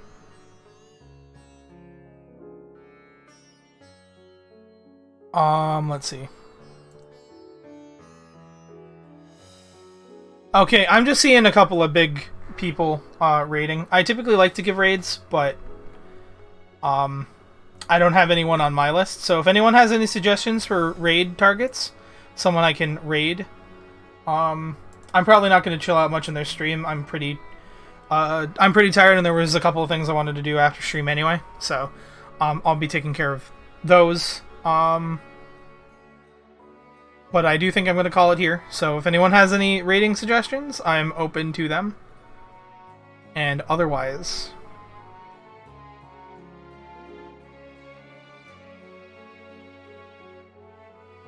nope, not going to raid him.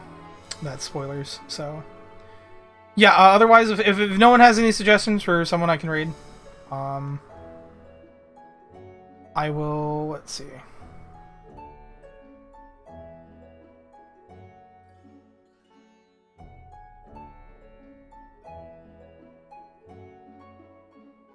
send it off to someone else who's playing Final Fantasy 14, but non. There's some let's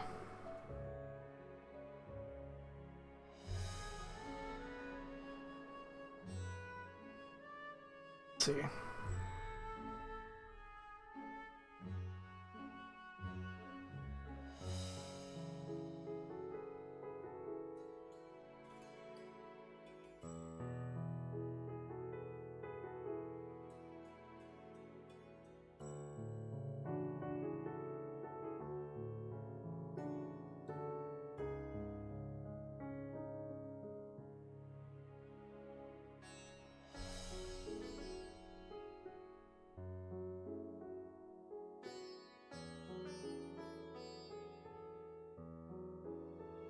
I'm trying to find someone to raid here for you guys.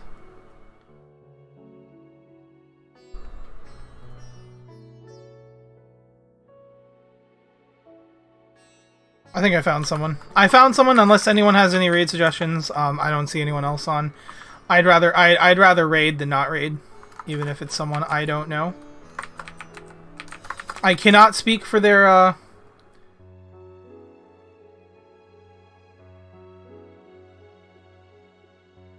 I cannot speak for the quality of their stream, because I've never seen them before. But they are streaming Final Fantasy 14, and it's not Endwalkers, so it's not spoiler. And I think...